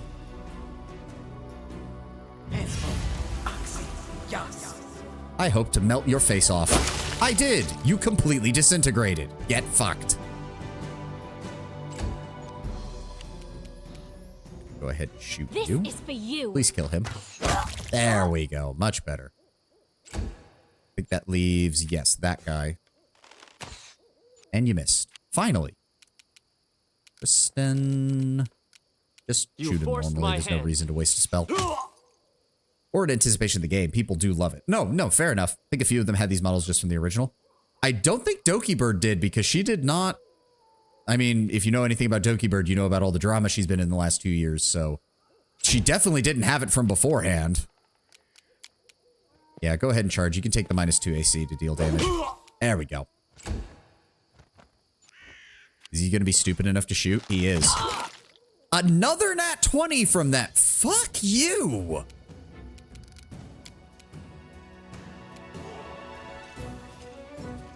Okay, this is ridiculous. They have rolled a nat...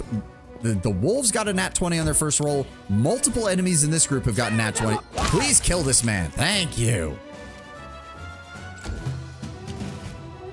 Aw, just out of range. Fuck you. I need to get more mobility boosting items. I honestly do. 30-foot move speed is not enough. It's never enough. I'll fight if I have to. Thank you. That person is now dead. Another band of bandits taken care of. Cleansed from the realm. Oh, not even masterwork daggers. You guys aren't even worth jack shit. This is 81 pounds of equipment that'll barely sell for anything. As it should be. Oh, that's a trap. Hollow Knight has been a big deal for years now. I mean, yes, but not many people honestly thought Silksong was just going to come up out of nowhere like that. 1 gold, of course. Despite the Stag Lord being long dead, the bandits still plague these lands. Yeah. Okay, at least they gave us some composite short bows. Those are at least worth a decent amount of money for their weight. Not much else is, though. Funnily enough, I almost wish Pathfinder Kingmaker had Oblivion-style leveling or leveled areas, because it'd be hilarious if late in the game you'd start running into bandits with magical gear just to help fill your coffers. Oh, fuck. Oh, good lord. All Okay, according to okay, plan. hold on. Amiri, Here I'm I gonna need you to get the big see. weapon out. Get the big weapon out. I am your shield. Valerie, How may I help? Kristen. These guys all should count as evil, right? Lawful evil, chaotic evil. Yes, good. Max level bandits walking around with weapons and armor fit for heroes. Yeah. To be fair, once you're past about level 10 or so, most regular bandits should just take one look at the Baron and go, nope, no thanks, I'd rather live, and just walk away. Because it's very stupid. Okay, hold on. I need to check something.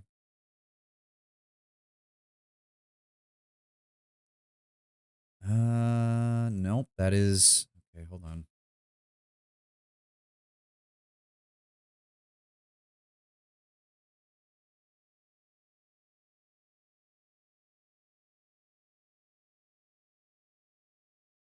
All right, sorry about that. Okay, where were we? Right. Right here, my friend. Oh, but wait, it only gives... Oh, it counts as a deflection bonus, so it's not even really going to help Valerie. That's kind of bullshit. There's always the fun thing about TTRPGs. The higher levels the DMs probably has the world respond to you being strong as shit. Yeah, no, it's good when that happens. And that should happen. You are adventurers and heroes of the realm by that point. People should know who you are. Now, yes, maybe have the DM roll a knowledge check for if it's a random encounter of bandits or whatever. And if they nat 1 it and they don't know who you are, then yeah, a pack of level 1 bandits up against a party of level 15 heroes. We all know how that's going to end. Sucks to be them.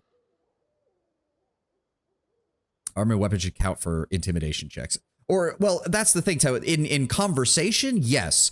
What it should also count for is, like, again, if it's bandits or an intelligent enemy trying to ambush someone on the road, seeing the weapons and armor and the magical aura around them should add, like, to a bonus to knowledge so that the bandits go, oh, we shouldn't be attacking these people. We're going to get our asses kicked. Leave them alone. And that's something the DM can do entirely in the background. Just, okay, you're traveling. He's rolling. Okay, the bandits passed their check. They're not going to attack you because they're not idiots. Oh, the bandits failed their check. They are going to attack you because they're morons. Something like that. Follow my lead. Funnily enough, season 2 of Critical Role has an amazing example of this with the bandit party that the Mighty Nine kept running into. The same, like, 5 or 6 bandits, like 4 times. Matt Mercer just rolled with it, and it was very wise of him to do so. It's a great example of doing that kind of stuff.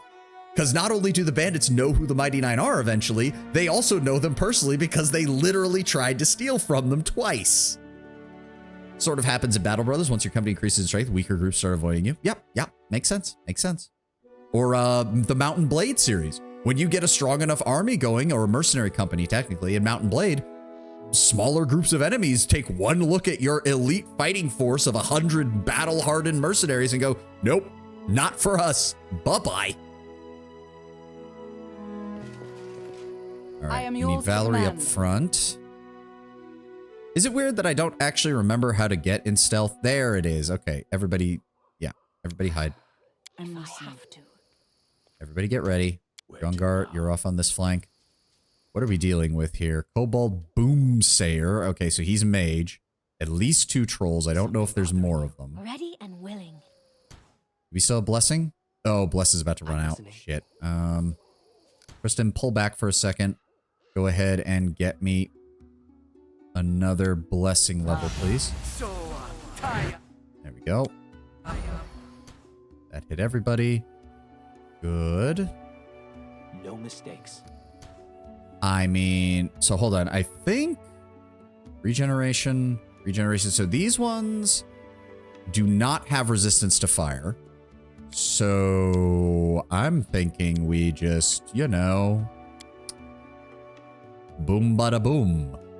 Skyrim, hand over your money. Threatens the warrior in full Daedric armor, glowing with malevolent magic, wielding a hammer twice the size of the thief. Yep, exactly.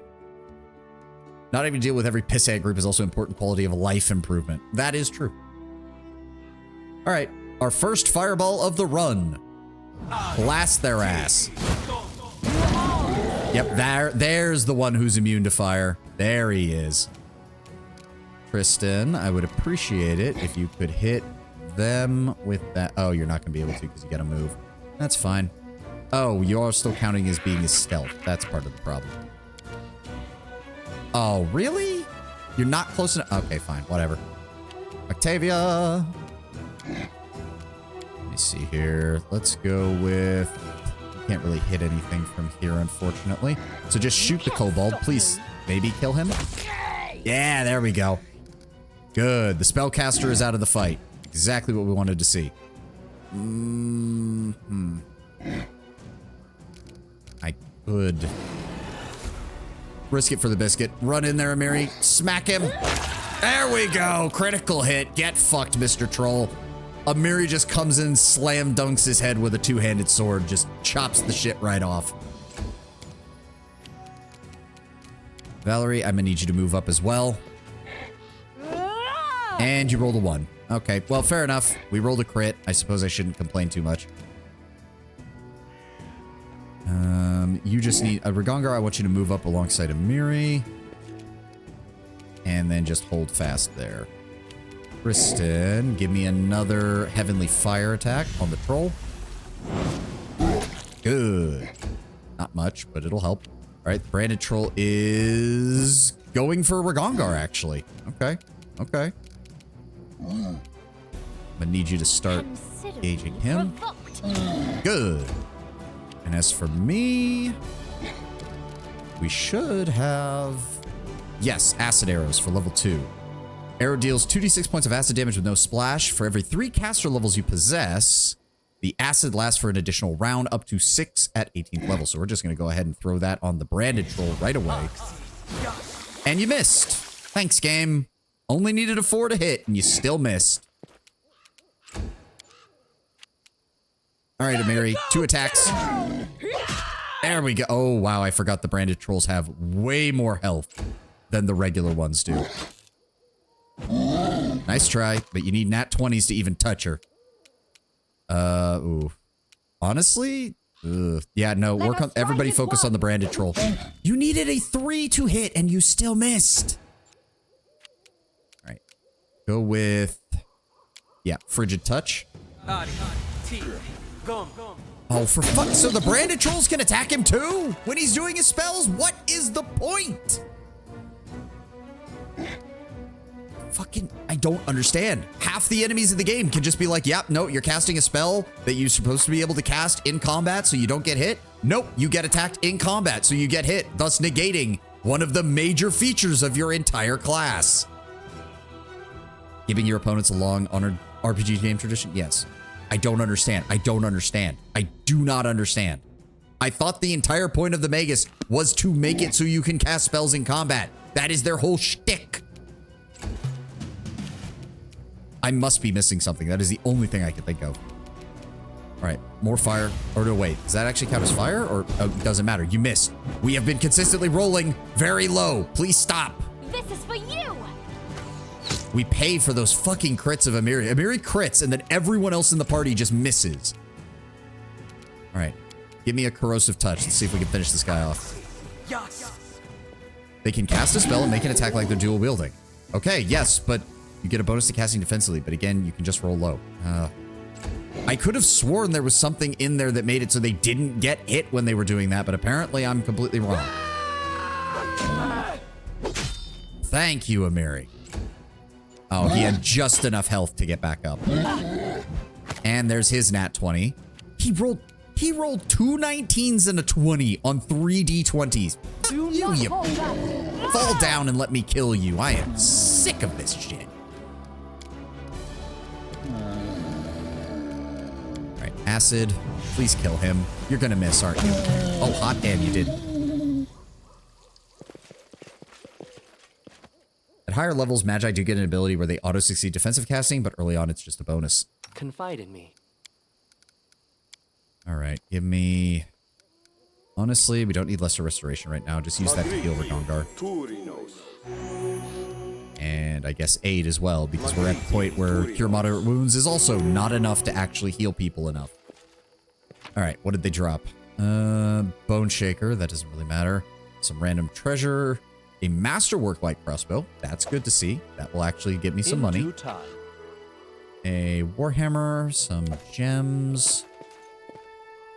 more basic equipment that isn't really worth much. What's that? Oh. Hey, another helmet shard. That is not the exit far. from the area. So we still have some more exploration.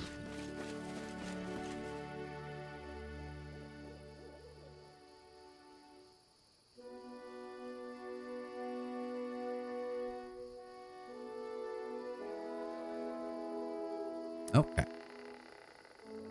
Reg is pretty good, actually, but strength-based Magus with a moderate spellcasting stat isn't that powerful early on. He really needs medium armor proficiency because he has low dex and con. Yep. That is absolutely... And unfortunately, because that's the problem. He's got a nice stat spread, but you still need a lot from him. We're going down the route that gets him the 4 levels of Dragon Disciple, so he will get his strength boosted even further. Wow, what? But yeah, he needs to get up to, where is it? Arcane medium armor at level 7. The mod nerfed his starting charisma. That's very harsh. Yeah, well, I mean, his starting charisma is normally 16, so it's not that big of a change. Also, I figure a lot of these minor nerfs at the start are kind of worth it because we do have craft magic items, so getting him a headpiece that has a special ability and that we then enchant later with more charisma is not going to be that hard. Like, at all. I figured that that was a fair trade, given how they've been doing things. What else have we got around here? What is this? Oh, just some leather armor for some reason. Okay. Someone shoved 3 suits of leather armor in there. Hello? What is this? Some basic supplies. Done and done. More basic supplies. Potion of blur. A bonfire is dying in the middle of this grassy glade. Nearby, a cooking pot is still hot, and tin mugs are scattered about. 3 bedrolls have been rolled out underneath a tree, but there doesn't appear to be anyone around. There's no sound of wildlife either. The mysterious scene is oddly disquieting. Look around carefully. After exploring for a while, you begin to understand what's wrong here. The fire's embers glow a little too brightly. The grass and trees are a bit too green. The air itself is a touch too fresh. Everything looks like a too fresh painting seen through a shimmering image. See if we can see the knowledge of the disturbance. There we go. It looks like a barrier between 2 realities became a little too thin. In places like this, peoples and objects can be drawn from one world into another by sheer chance. Sometimes they reappear far from their original location, and sometimes they become lost forever. Amiri rubs her eyes and stares into the forest. Something's wrong here. Some sort of witchcraft for sure. She takes a firmer grip on her sword and looks around intently, her fierce expression letting everyone know she's on guard. Yeah, detect magic. The simmering is definitely a magical effect of some sort. Judging by its aura, someone may have been trying to cross the borders between worlds. Yeah, look through their things. Basic hunter supplies, a flint, some clothes, a box of salt. Oddly, there's only 1 backpack here, though there are 3 bedrolls and 3 mugs. Check inside the pot. What's left of a savory stew, what also looks to be some herbal tea left cooling in the nearby mugs. You spot some dirty plates gathered together. It looks like the people who made camp here had just finished eating and were about to go to sleep. Search for traces of the hunters. There's no sign of a fight, and it doesn't look like they were abducted or scared away either. Suddenly, you hear screaming from the east. In due time. You believe... Yeah, it should just be over here, right? Oh, We will fuck. be victorious. All right, did they get... Yeah, they got it. Oh, luckily they're going after Val. And another nat 20 on the first round. Would you like to just fuck me harder, game? Yeah, you know that character that you stacked AC to the gills on out throughout the entirety of the game? Every enemy in the first round is going to get a free nat 20 crit on them. Fuck you. Would you like to give this one a nat 22? No, thank God. Game is adjusting its rolls because you picked easy difficulty. I picked normal difficulty.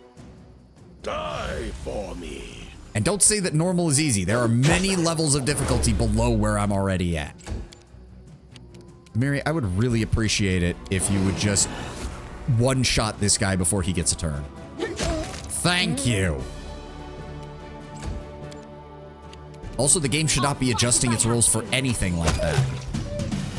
This isn't Baldur's Gate 3 where they have a karmic dice system. Or if they do, then Owlcat never talked about it. Skin the wolves. Yeah, single wolf pelt. Not as good as I was hoping. We should be able to... Yeah, pair of legs stick out from the boulder's surface. Oh, dear. You hear a voice from somewhere above you. You there! Help us! A man wearing simple clothes waves to you from the top of the massive rock. We're hunters! We were camping in the woods and then suddenly we were up here. Weird magic or something. For God's sake, please help us! How did you get up there? There was a bug early on where some late game enemies would just auto nat roll 20s on their saves. Good lord. No clue. We were heading off to sleep when a dream came over us, a bright one too. All three of us were in a river and the current swept us away. The trees on shore were too high, almost to the sky. I tell you, and the clouds were like mountains. We went over a waterfall, hurtled down, and next thing I knew, we were up on this rock like drowned rats. Never seen anything like it, and I hope to never see it again. How many of you are there? Is anyone wounded? Just 2. I'm mostly good, thank Erastil. Leno here, though, she came down pretty hard. She's got some broken ribs, can hardly breathe. As for Dulden, I think he's dead. I can only see his feet sticking out from the rock. There's a corpse of a dwarf up here too, but I guess he got here the same way we did. Hold on. Give me a moment. For this is why we were keeping the rope. You throw the rope up, the hunter fixes it to the rocks, then slowly lowers his wounded friend before climbing down himself. The hunter hands you a gilded metal cog. Here, reward for your efforts. Found it on the corpse up there. It looks valuable. And take this too. He digs through his pockets, pulling out a small purse. Linnell and me owe you our lives after all. Well, thank you. And I'm assuming you don't have anything else to say. That is not far. Nope. All right. Share your Let's trouble. go ahead and throw out a heal. Then go ahead and throw out a heal. There we go. That's better. In due time. Nothing we can do. I don't think we can actually get up there. So no, we're good. All right. So that clears up. Why does it say there's still loot? Why does it say there's still loot? What loot? There's no loot. What's going on? There we go. Skin. Okay, good. I say, don't be lying to me, game. Don't be telling me that there's loot when there isn't. All according to plan. Can you get up this without hurting all of us, please? Broken a nail. Nope, you can't. I did as you asked. Thank you. I did as you asked. There, and we get experience for that. That's why I wanted to do it. Any fun Kristen, to be had? heal.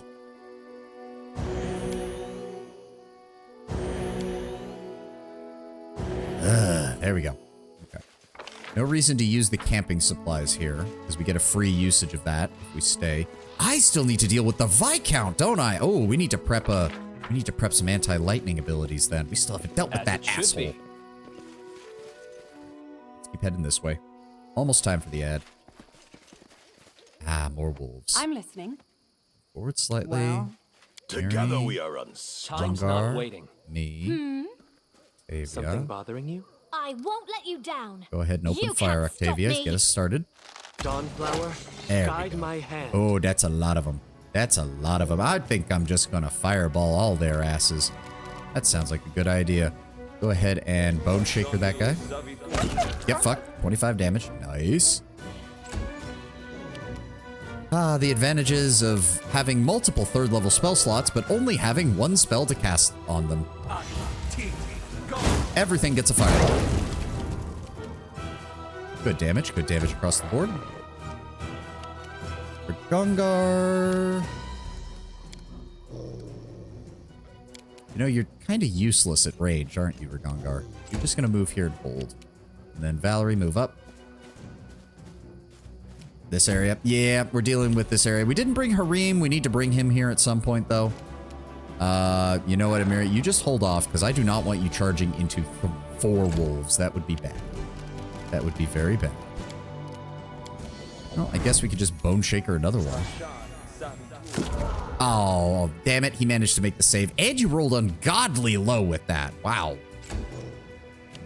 Have you started the Troll Trouble proper? No, because we are still... Where is it? This has not even gone off yet, the Ancient Curse, which I do believe... And we also have not gone to the Virgin Chambers, because I wanted to explore for a bit before we did anything else, obviously. Okay, I'm going to delay until after their turn, because they're going to all come closer. Yeah, oh well. Oh, good. You didn't give him a free critical hit on the very first shot, game. Thanks. Consider me provoked. Please kill him. No, you missed him, of course. And she got tripped. Great. Now we get to try and deal with these before they all devour her alive. The two guys you pick up in Act 2 show up after Troll Trouble starts, so it's possible to miss them. Oh, don't worry. I'm not going to be missing Ekundayo and Jubilos. Trust me. We will be coming back to these areas and giving them a full rundown again once the main quest gets progressive. Don't worry. I like both Ekun and Jubilos. We ain't leaving them behind. This will hurt. Well, that was not as much damage as I was hoping. Ragongar, would you please come in here and finish this guy off as well? Thank you. One less problem.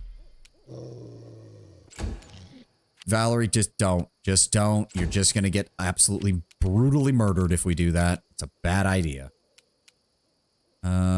I would appreciate it, though, Mary, if you could smack him. Nope, you missed. That's not good. That's the first time she's missed in a while. Fortunately, none of his range spells work on them, and we have no more of those left. Well, shit. You're kind of useless at that point, aren't you? Yeah, remove fear. That doesn't help.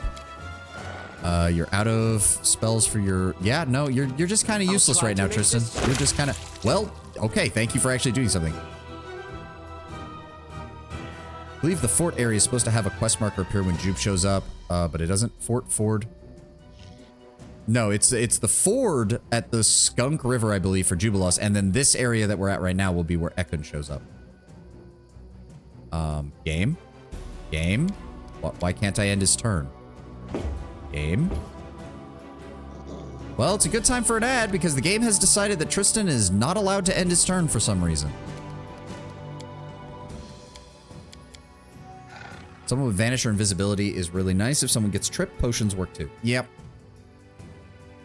Okay, well, hold on. I'm going to take a moment to check something real fast, and then I'll try to figure out what the hell's wrong with Tristan not being able to end his turn, because the game has decided to be weird.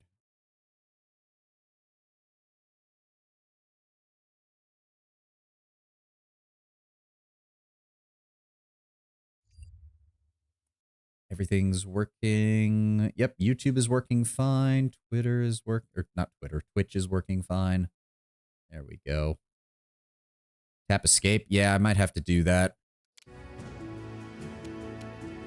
Oh, there we go. Okay, so it thought... Okay, so that was weird. Well, thank God she at least still has a 25 AC when she's on the ground. Unfortunately, these assholes have a plus 13. Open and close menu usually fixes it. I see that. Thank you for the suggestion, Britna. Thank you. We're just going to wait until the ad finishes. That's about a minute and a half. That'll be fine. I'm going to run to the restroom real fast. We'll be right back.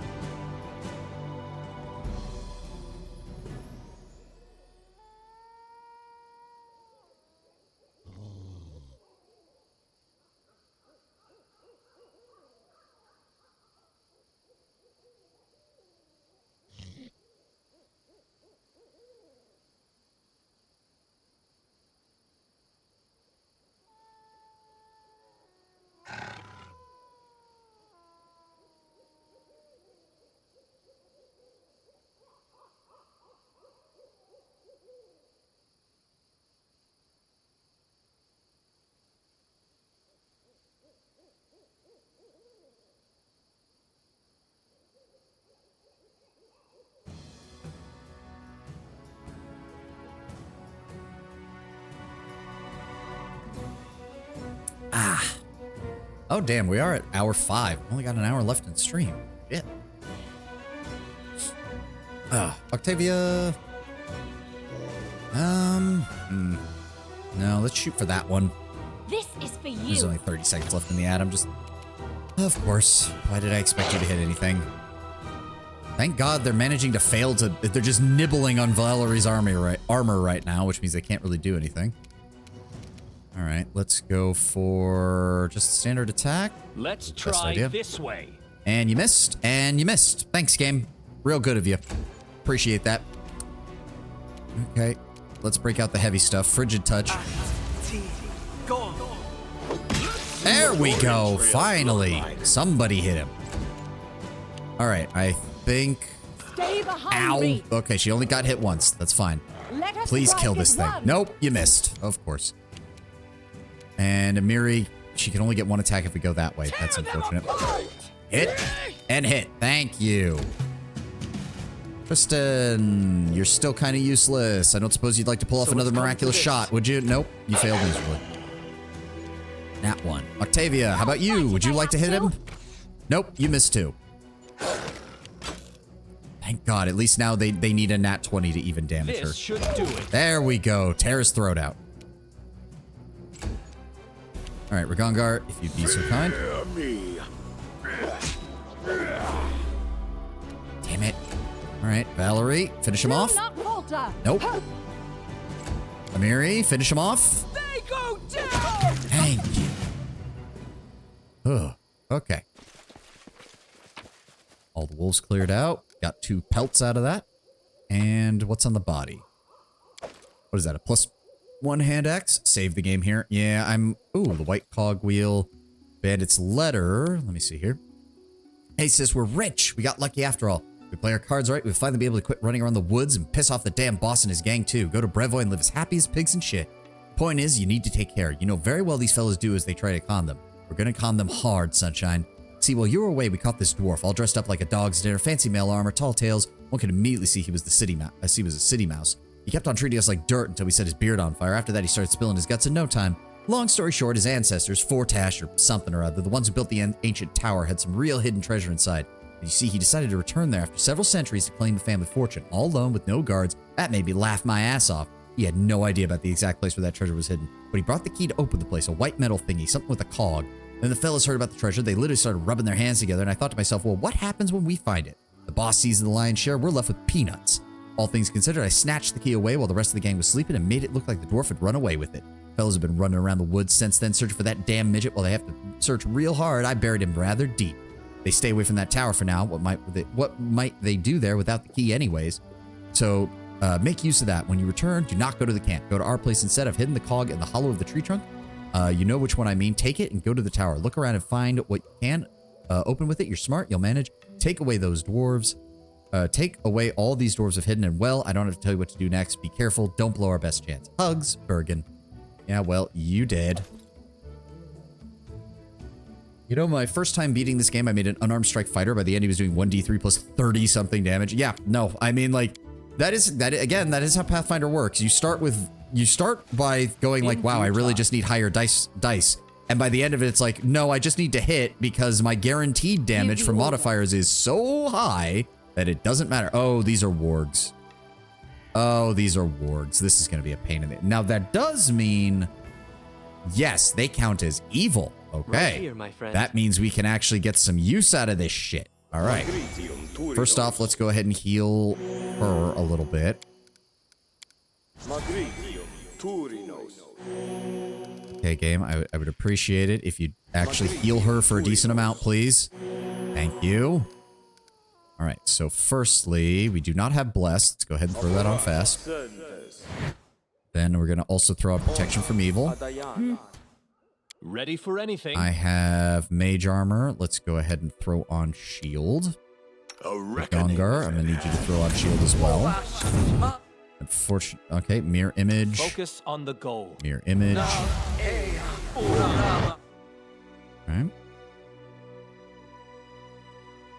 Here. Valerie, get right there. Confide in me. Kristen, right there. Done with Amiri, waiting. right there. I'm Gongar, restless. right there. I know what to do. I'm listening. Rendil, No mistakes. right there. What's the holdup? Octavia, right there. Time's not waiting. At 5. And then I want you to grab my Acid Arrow. Oh, that's a lot of them. Alpha. Oh, okay, wait, hold on. No, we're going Fireball. We're going Fireball. Actually, hold on. Here. Octavia. Let me see here. Sort by price. Expedition Retreat. Gracelessness. No. I was hoping she might have a Scroll of Haste still around. Do. Good. You can count on me. So if we cast her level of 5, 1 round per level. Okay, so we're going to wait to cast that Ready just for yet. anything. Let's go with Fireball.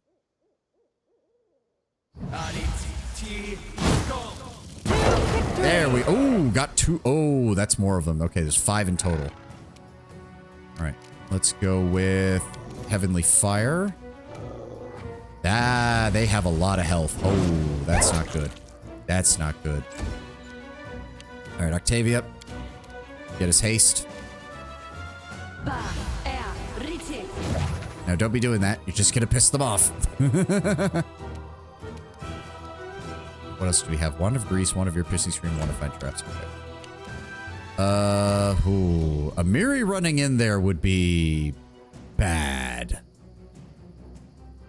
Shit. This fight is legit dangerous. Yeah, I've got a feeling it is. Amiri, I'm just going to have you hold back until Valeria's in there, because otherwise you are literally going to get murdered. Ragongar, you have slightly more defenses, so I can at least move you up somewhat. But Valerie, I'ma just need you to get in there and prepare to engage. Because, oh boy, here we go. Let's go with solo tactics. Go ahead and turn that on. Yep, here they go. Okay, they need a 14 to hit her. That's not as good as what I would like. Okay, Tristan, just keep using Heavenly Fire. It's not much, but at least it contributes better than your bloody, crossbow does. Oh, they are all going to bunch up on her. Okay. Octavia. Shit balls. Oh boy.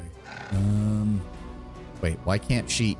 Oh no, they're blocking the way? Fuck! This blessing might be helpful for Valerie. Yeah. Fine. Aspect of the Falcon, and then, oh, that counts as, that wasn't a swift action. I'm an idiot. Okay, she's still not being hit. That's good. All right, Amiri, you now have free reign to jive in. Okay, good. Damage. Thank God. She almost fucking missed. Where's he going? Yep. Okay, they all missed. Good. Ragongar, get in there. I need Shocking Grasp. Good. Good damage. Hits on a 12. How are they all missing? Shut up. Shut up. The game has given me a small fucking bonus. Shut up. Okay, if I move a little bit closer. Hold on. Hold on. I think that's allies. Yes, so that will also increase her AC by 1 and also increase my damage when I get into combat. Good. Valerie, could you try to hit the weakest one, please? Nice! Got him on the first hit. So her AI should attack the... There we go. Okay, missed those ones. That's fine. That's fine. Alright, they're up. They need a 20 just to hit her. Oh, thank God. Look at that. Armor of 35. Fuck you, game. You're gonna force me to do all this shit? I'm gonna... Yeah.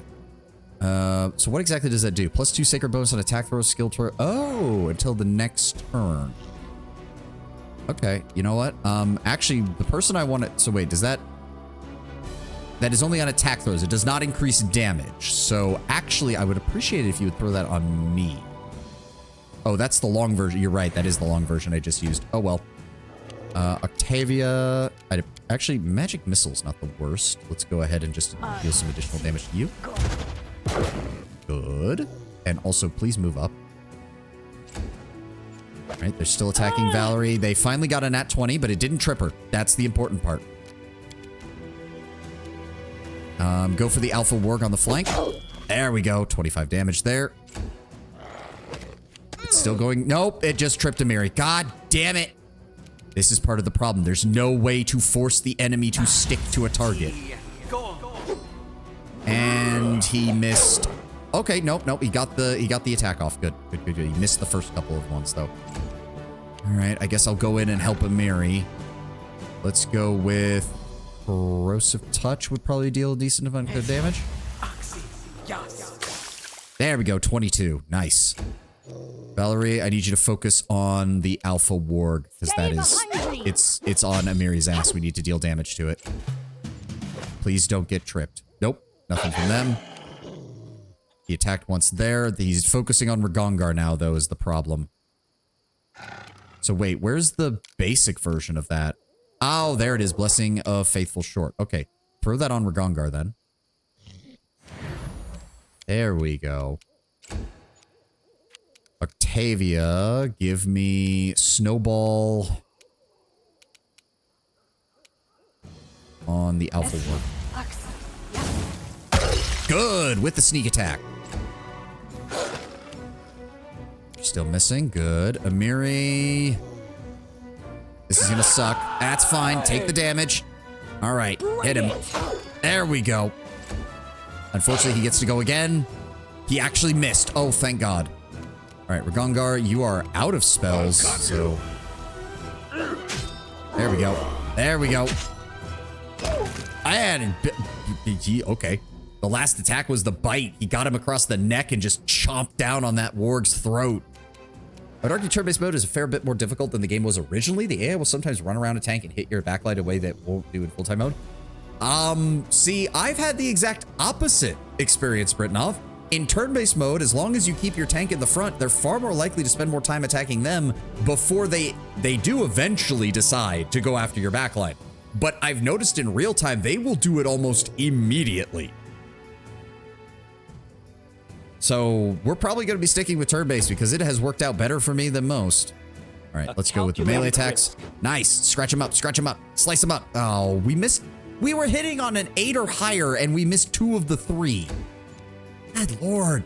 All right, keep trying to hit them. Keep trying to hit them. Nope. Nope, still. All right, so we're also going to go ahead and vindict it. Wait, that's a swift action. It's a swift action. Why can't you use it? Well, that was bullshit. And now they're just moving out of the... Yeah, see, because eventually they're like, oh, this person can't deal that much damage to me. I may as well go and attack them then. All right, go ahead and give... Again, it doesn't boost damage, it just boosts the likelihood of hitting, so I would rather you give that to me. There we go. Thank you, Tristan. Octavia. Who's injured? You are. Can't stop me. 7 and 5. Damn it, it didn't kill him. Real-time move, you can move everyone regardless of initiative rolls. You can back people up, giving you more time for the AI to latch onto the tank. Again, I've had the opposite, where at first they're latched onto the tank, and then even though, unless you have your backline really far away, they're going to zoom in on them, move past the rest of your guys to try and get to your backline. We especially experienced that against the frog people, who will just, in real-time mode, you'll think they're going for your tank. Then at the last second, as they initiate the charge action, they will choose someone in the backline, sprint past your entire group, and one-shot people like Tristan and Octavia. I have already had that happen. I don't need it happening again. Charges are special. Charges are bullshit, is what you mean. Die for me. Because at least in turn-based mode, I have an idea that they're going to charge. In real-time mode, they just decide to break that shit out, and then they charge halfway across the map to go kill me. This will hurt. There we go. Good damage. Good damage. Valerie, I'd actually appreciate it if you could finish this guy off. Please? Come on. Come on. Really? He was already nearly dead. How the fuck does he still have more hit points? Well, too bad. You bit the mirror image, so get fucked. Come on, Tristan. Please finish him off. Thank you. And Octavia, please finish him off. Consider me provoked. Nope, you missed. All right. Oh, but he missed his attack. They go down! There we go. Whew. All right. One hell of a fight. Really? Only one of them dropped meat and only one of them got skinned? All right. Longsword. Not even a masterwork longsword. Ah, studded. Okay, studded leather 2 isn't the worst. Okay, hold on. Sort by price. Actually, hold on. Amiri, where are you at? What are you? Breastplate, that's 7 and 3. Scale mail, it's the same weight. It doesn't even change anything. You'd think at the very least it would be lighter because the base armor class is lower, but they have identical stats except for the armor class, which is worse. That's kind of bullshit. The light armor for that is better though. No, it's the same. But it is lighter overall. So we'll go ahead and give him that. He can't use the scale mail yet. He doesn't have the level for it. And it's, nope, that's not good for her. She doesn't use armor, and she's got heavy armor. I find that people making build guides are way too obsessed with high AC when the AI shows itself perfectly happy to switch targets in melee. Yeah. I mean, the problem is that Outcat just straight up did not include any mechanics to keep there's very few classes that have the ability or have an ability to force an enemy to attack the person you want them to attack. It's another problem with the difference between a CRPG and a tabletop RPG. A DM can go, okay, well, the players put in a lot of effort so that someone was the tank of the party. I'll have the boss mainly focus on them unless they do something stupid and the boss has reason to target other people. You can't do that with a CRPG. The AI just goes, oh, this person standing next to me has way lower AC. I should focus all of my attacks on them and brutally murder them. All according to plan. In vanilla, there's perhaps one build total that can support tank in that way. I mean, yeah, true. I'm pretty sure I know what it is. There's an unfair build or whatever that's like 3 in monk, scaled fist, and 5 in this, and 3 in that, and 4 in that. And it stacks AC insanely high, but I've mainly got Valerie just operating as a frontliner because she also has decent con and she can have a high AC for most of the beginning game. Can we open that? Done and done. All right, heavy crossbow and a Sword of Knight's Bracers. I mean, actually protecting other party members. Oh, yeah, sorry. As it should be. I was misinterpreting what they said. Oh, come on! We literally just came around a corner. All right, fuck it. That's why we save a fireball. Get fucked. Get blasted, you pieces of shit. Oh, fuck you. I failed the I have one of the highest will saves, you motherfucker. Amiri failed. Octavia failed. Thanks, game. I love it. Just shoot this man. Ugh. Oh, and of course now she can't reach him. Thanks. Think about Pathfinders that while abilities that force enemies to target you exist, they're exceptionally niche and not usually... Well, but that's the thing, Lord Brown Bear. On a tabletop game, most DMs are not going to... Most DMs, unless they have warned the party beforehand or done other things like that, is not going to go, ah, yes, the boss uses his insane mobility to bypass your entire front line, walks up to your healer, slits their throat, kills them instantly, and vaporizes their body. Like, unless you're playing a killer DM, you're not going to do that either. But the CRPG has no problem with going, the boss runs past your frontliners, takes their attacks of opportunity because there's no way to deal enough attacks of opportunity to kill them, rocks up to your healer, and vaporizes their ass.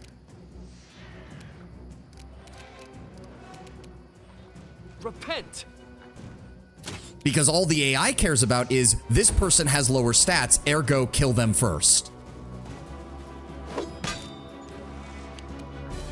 Rigongar, can you even reach these guys? Yes, good. For me. Oh, you still have your mirror images. That's good. Duelist Prestige class can make an opposed attack bonus check to parry attacks on themselves or adjacent party members, and Divine Guardian subclass of Paladin can take damage instead of a party member. Yeah. Problem is, taking damage for somebody is also usually not that good. Why can't she move? I know she's slow, but she shouldn't be... How the hell is she reduced to 5-foot steps? What? That's not how slow works. That is not how slow works. What in the fuck? Oh, whatever. Eat a magic missile, you dick.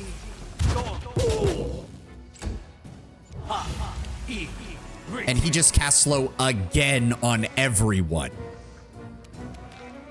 You just need to die. Thank you.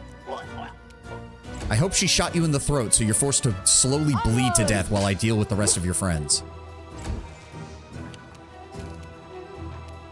You forced my hand. Taking a hit as if someone else at least splits the damage up, which is highly relevant for enemies with multiple attacks per round. Oh, yes. Yeah, at least you can't hit anything. Fear me. Good. And yeah, no, she's still limited. How does that make any sense? It's supposed to limit you to having to use your standard action as a move action when you're slowed, but she can't even move for more than 5 steps.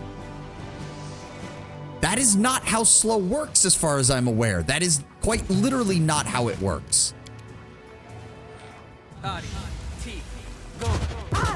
Am I just missing something? Am I unaware of You something? can't stop me. Yeah, no, now she can't do anything. Stay behind me. Everybody misses. I'll try to make this swift. Yep, whoop-de-doo. Mirror image is better. Nope, we missed. And Amiri still can't. Jesus fucking Christ. That's not how slow works. We're probably gonna miss this. No, we didn't. Thank God. That made things easier. How long is this gonna last? Yeah, no, hold on. Afflicted creature moves and attacks at a dramatically slowed rate. Creatures affected by the spell are staggered. Additionally, it takes a -1 penalty on attack rolls, AC, and reflex. A slowed creature moves at half its normal speed, not 1/6 of its normal speed like the game decided to try and treat it as. Well, thank God we have this thing over here that allows us to rest, because we've been taking way too much. We've been using way too many spells. Focus on the Yeah, goal. I'm completely tapped out almost. Come on, how much longer is this gonna last? Why are we still moving? Who's still stuck moving slower? What is... A simple request. Are we done? Thank you. Ugh. I swear I couldn't see it anywhere on the unit card, so I didn't know why it was still slowing us down. Let's just grab the loot, because knowing my luck, if I leave the loot and rest, it'll disappear. Masterwork light crossbow. Good. At least one of them had something that was actually valuable. And a composite longbow. Good. And what is that? Just a... Yeah, cloak of resistance +1. Not nearly as valuable, but okay. That is not far. All right, let's head back over to this campsite and use the supplies. Will save us from having to do anything else. Yeah? Are you not? Oh, you're not gonna let us now, are you? In due time. Okay, fine. Fine, game. We'll set up camp then.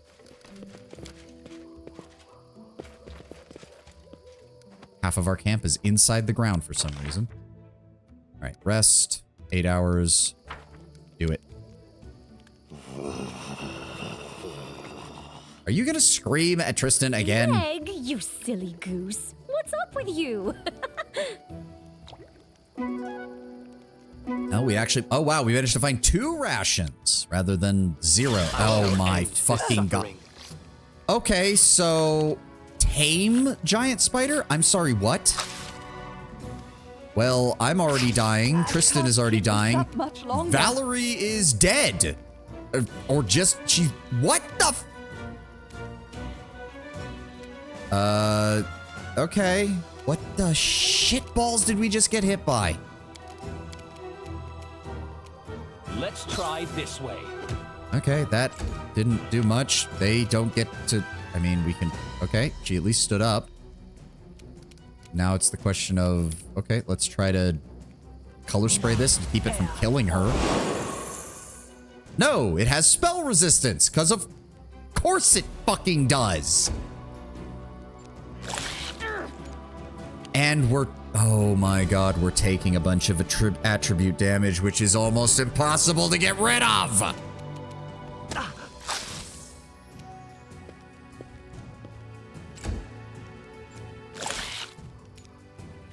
Well, no, Valerie, do not stand up. Do not stand up.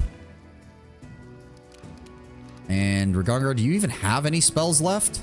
No, you have literally nothing. All right. Die for me. All right, touch of fatigue actually worked there. Bring it. Tear them apart. Please do, Amiri. I'm begging you. Thank you. Avenge me. I'm wounded. It's counting it still as a sneak attack? What the you motherfucker!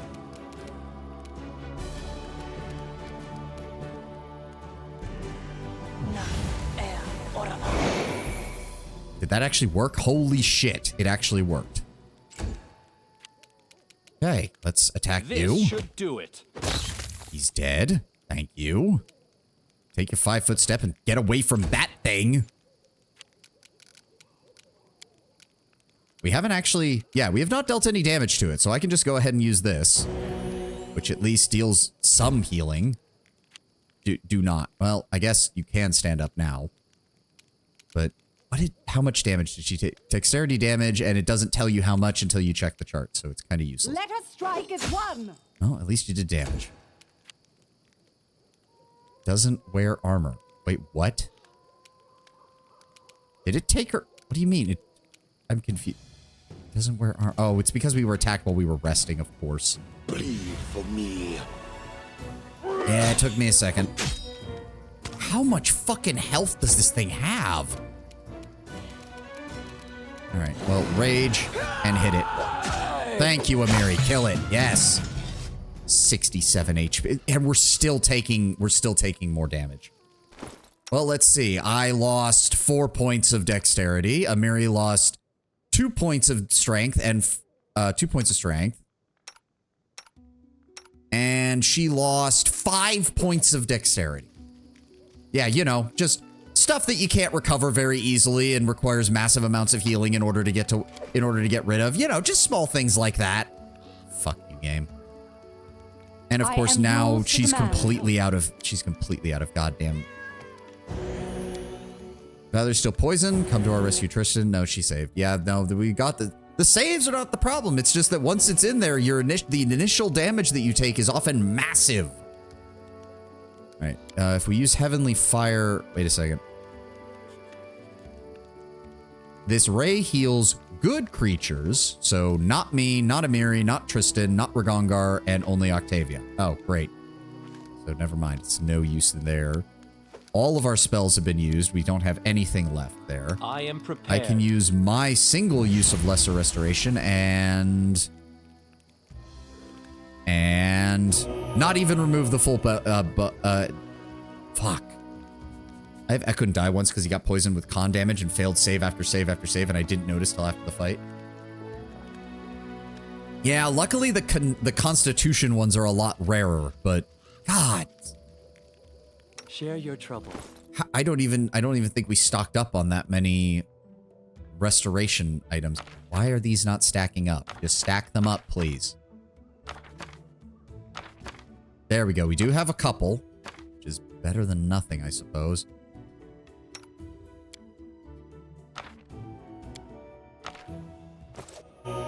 Nope, that's still not enough to fully restore her dexterity. Jesus. Right here, my friend. And I've got one more casting that I can use on Amiri. Poison disease are hard to deal with. Thankfully, the game doesn't stop you from hoarding scrolls when you have enough gold. Yeah, the problem is that it can take 7, 8, 9, 10 of these fucking scrolls to remove the damage. Having high perception dudes keeping watch is really, really important if you don't reload. Well, I had Ragongar on the one where he just no-sells things if he's a high enough level, but apparently the Doom Spider was not low enough level. So we got fucked. I could have sworn I had more potions of this. Nope. Remove blindness, remove curse, invisibility, cure serious wounds, cure moderate wounds.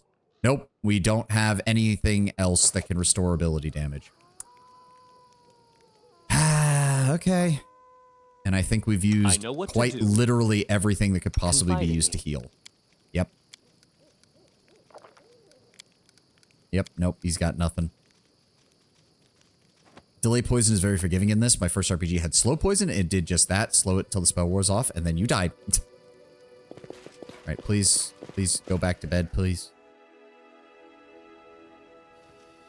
Okay, we got it low enough that we had, yeah, one dexterity. Okay, so everybody healed up.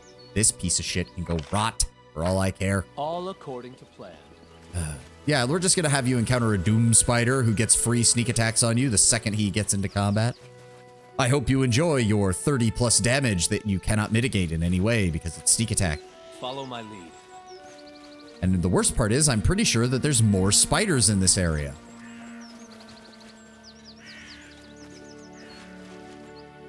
Oh, hello. Who are you people? Delay poison / community delay poison basically works like poison immunity. In due time. Hello? You see 3 peasants circling an ancient oak as they talk loudly amongst themselves. I found it. What? Where? Show us. Wasn't nothing. Just thought I did. Stupid stump. The man hits the trunk of the tree with his fist, then winces and massages his hands. Well, put your back into it. I can smell the gold. Who are you and what's going on here? The men jump up and press their backs to the massive oak's trunk. They never take their eyes off you as they lean towards each other, whispering. You barely catch the words Baron and treasure. We're from the village nearby, my lord, the bravest of them speaks. And the others nod along. We want to cut down this tree here, see? Yeah, winter's not too far off. Gonna need good wood, the second man says. And with this much, hey, maybe we could build a boat from it too. Cut it out. He heard us, the third one mutters, a quivering in his voice. So much for our gold. Tell me the truth while you can. My patience for these shenanigans wears thin. The villagers glance at his sullen companions.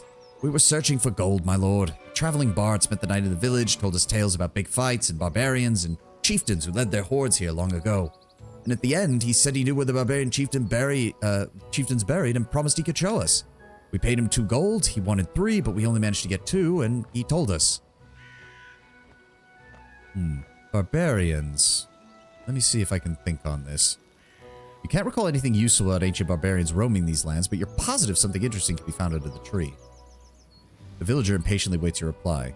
Maybe there's an enchantment. The old oak bears no enchantment. This doesn't exclude the possibility of treasure. It may simply be hidden too deep, or perhaps the treasure is not magical in nature.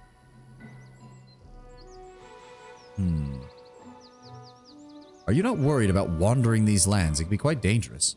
We've lived all our lives around here, my lord. Got nothing to be scared of. We once met a kobold and we hit him really hard. And if we ever met a wolf, we climb a tree. If a troll comes around, you just run as quick as you can. And for the bandits, we're not afraid of them. They don't cross us because we don't have 2 coins to scrape together.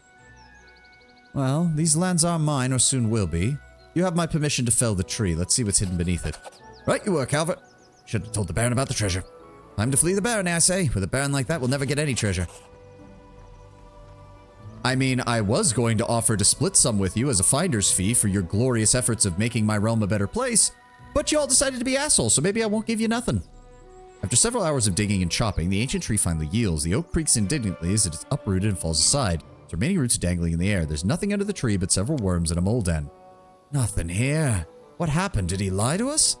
Maybe we paid too little and he held a grudge. I told you don't be greedy. I told you to get your stash out, and what did you do? I knew which way he left. It's only been a half day. We can still catch him. We get on our knees, empty our pockets. He'll forgive us and he'll tell us where the treasure is. Come on, let's go. And there they go. Dumbasses. It's a huge centuries-old oak which has fallen because of human greed, and in the pit dug beneath its roots there is nothing save for worms and a pair of mole holes. Womp, womp. Oh well. As I said, I might be lawful evil, but I would have been perfectly willing to give them a small finder's fee if there had actually been treasure. After all, they found it on my land, but if not for their ingenuity, we wouldn't have found it. But if they were going to be bastards about it, I wouldn't have given them jack shit, but there was nothing there to begin with, so kind of a moot point. As it should be. Once sturdy walls have become decrepit and crumbled. Nope, we're not going up there. I know this is one of these ones where you're like, oh, cool, a shortcut. And it drops you right into a combat encounter in the middle of it. Oh, how did we miss that the first time around? All according to plan. Even today, it wouldn't be theirs. Yep. We have treasure trove laws here. Yep. Well, as long as it's found on somebody's actual property, if it's found just like literally in the wilderness, that can get a little hairy as far as who it belongs to. In due To arms! Oh, how did they see me from there? Wait, who's... Oh, they're fighting... Oh, okay, they're fighting the troll hound. If that's the case, we can just hold back. Go ahead and take some pot shots at him. Good shot, Tristan. Good shot. Consider me provoked. I don't remember if more trolls show up during this encounter or not. For Gungar, go ahead and throw your shield on. Thank you.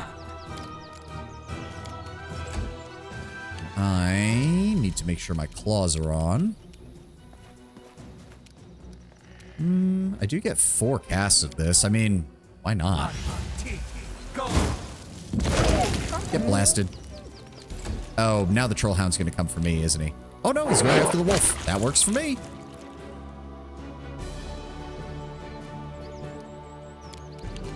Go, Amiri, how would you like to just run in and beat his ass? Oh, and then he exploded. No need for acid damage. Amiri just slaughtered that thing. That was nice and simple.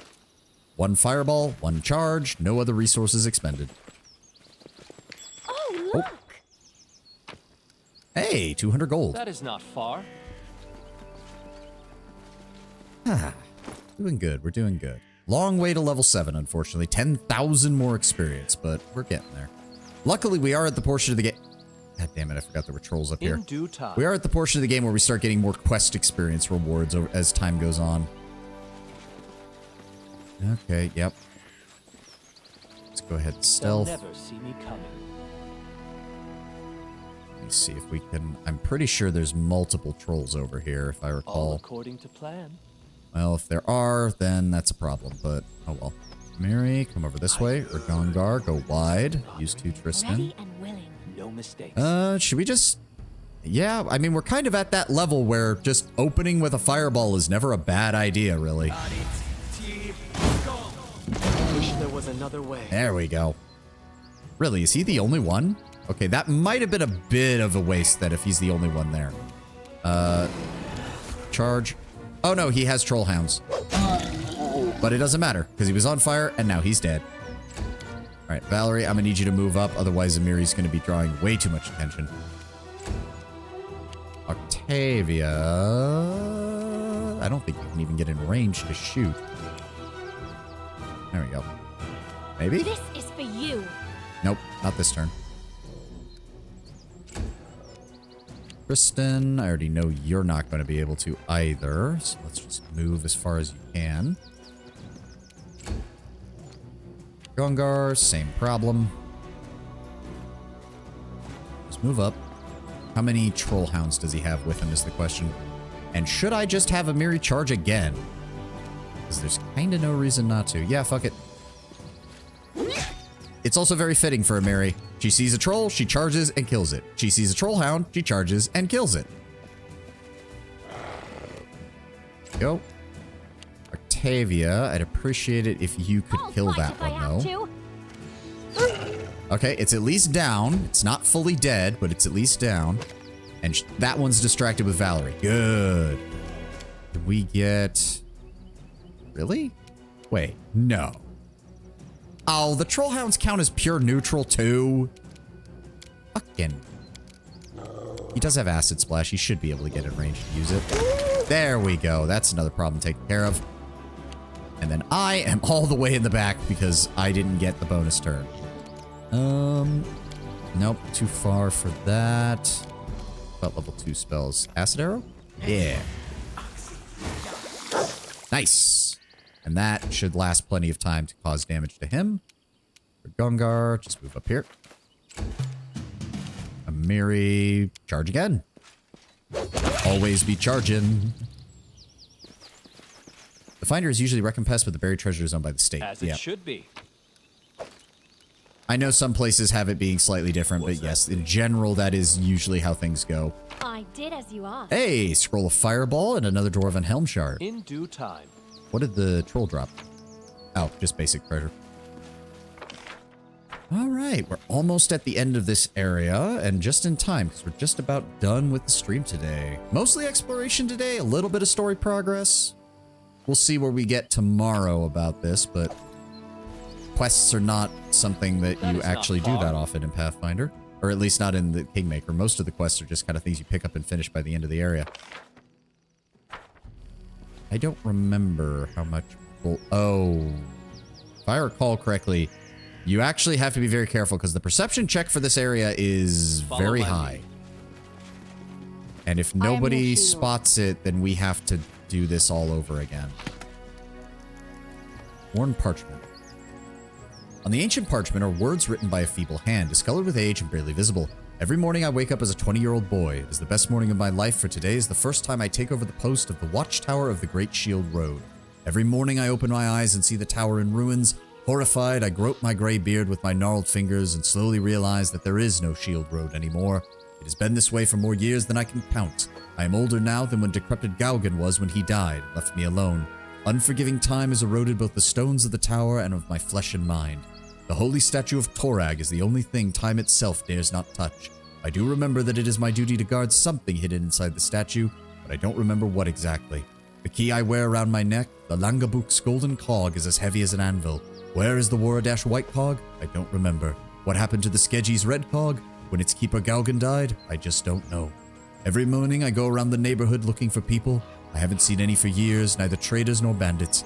Sometimes my mind tricks me and I recall speaking to a hunter or a scout just yesterday, but the memories are too vague to be true. I guess my feeble mind just entertains itself with illusions. I've been hoping for too long to see a day when the dwarves return and restore the road. Now I seriously doubt there is anyone of my kin left in this world, or anyone alive at all. Maybe some plague has unimaginably razed away every living soul in the whole of Galarian, save for me. If someday ever someone returns to these parts and manages to read this, remember our names. The tower was built by the dwarves of the Waradash, Skeji, and Langabuk clans in 4241. It was abandoned in 4499, and we, the last shields, were left behind to safeguard an eternal watch for the glory of Torag and the dwarven people. Our names were Galgan Skeji, Wark Langabuk. It was our free choice. We have no regrets. Remember us.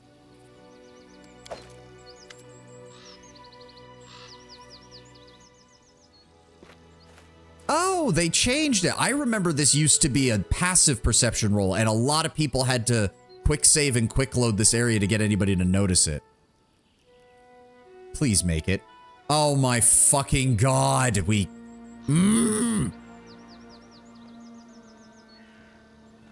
God damn it.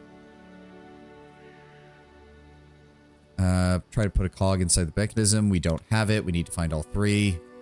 Well, here's hoping that it still works. Eventually, maybe, possibly. I don't even know anymore. I hate that system sometimes. Oh, look, spiders. Time's not waiting. Just set them all on fire, please. To victory! Imagine bringing a dwarf here. I will eventually, Britnoth. I will. Also, of course, these things have a lot of health. You can't stop me. There we go, sneak attack. At least it did something. Let's also go with magic missiles. Focus fire on you. Good. Valerie, I'm gonna need you to move up this way.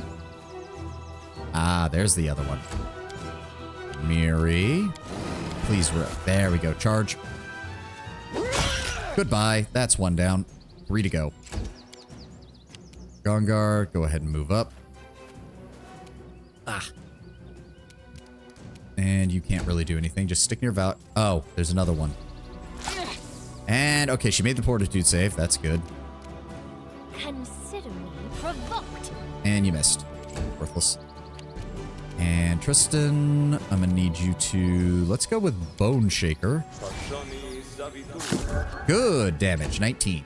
That's what I'm looking... Oh, there's another one. Alright, it had to use its whole movement to get next to Valerie. Valerie's fine. They need a 19 or higher in order to hit her. And yet they both rolled 18s, which makes it really concerning how close they got. Do not falter! Hey, critical hit. Nice. And there's another one on this side, and it's coming straight for us. Amiri. Bring it! And you missed. And you hit. Thank you. It's fine. I'm going to go ahead and... Guess there's no reason not to. Oh, I forgot to reapply my defensive buffs after we rested. Fuck. Alright, well, all I can do is attack them. And miss. And hit. Well, that's better than nothing. Gongar, can you give me a shocking grasp and help deal with this guy? Nope, you missed as well. Thanks. Can she... Yes, okay, she wasn't in range to get attacked. This so is for you! she should get her sneak attack bow. Nope, nope, she just misses. Never mind.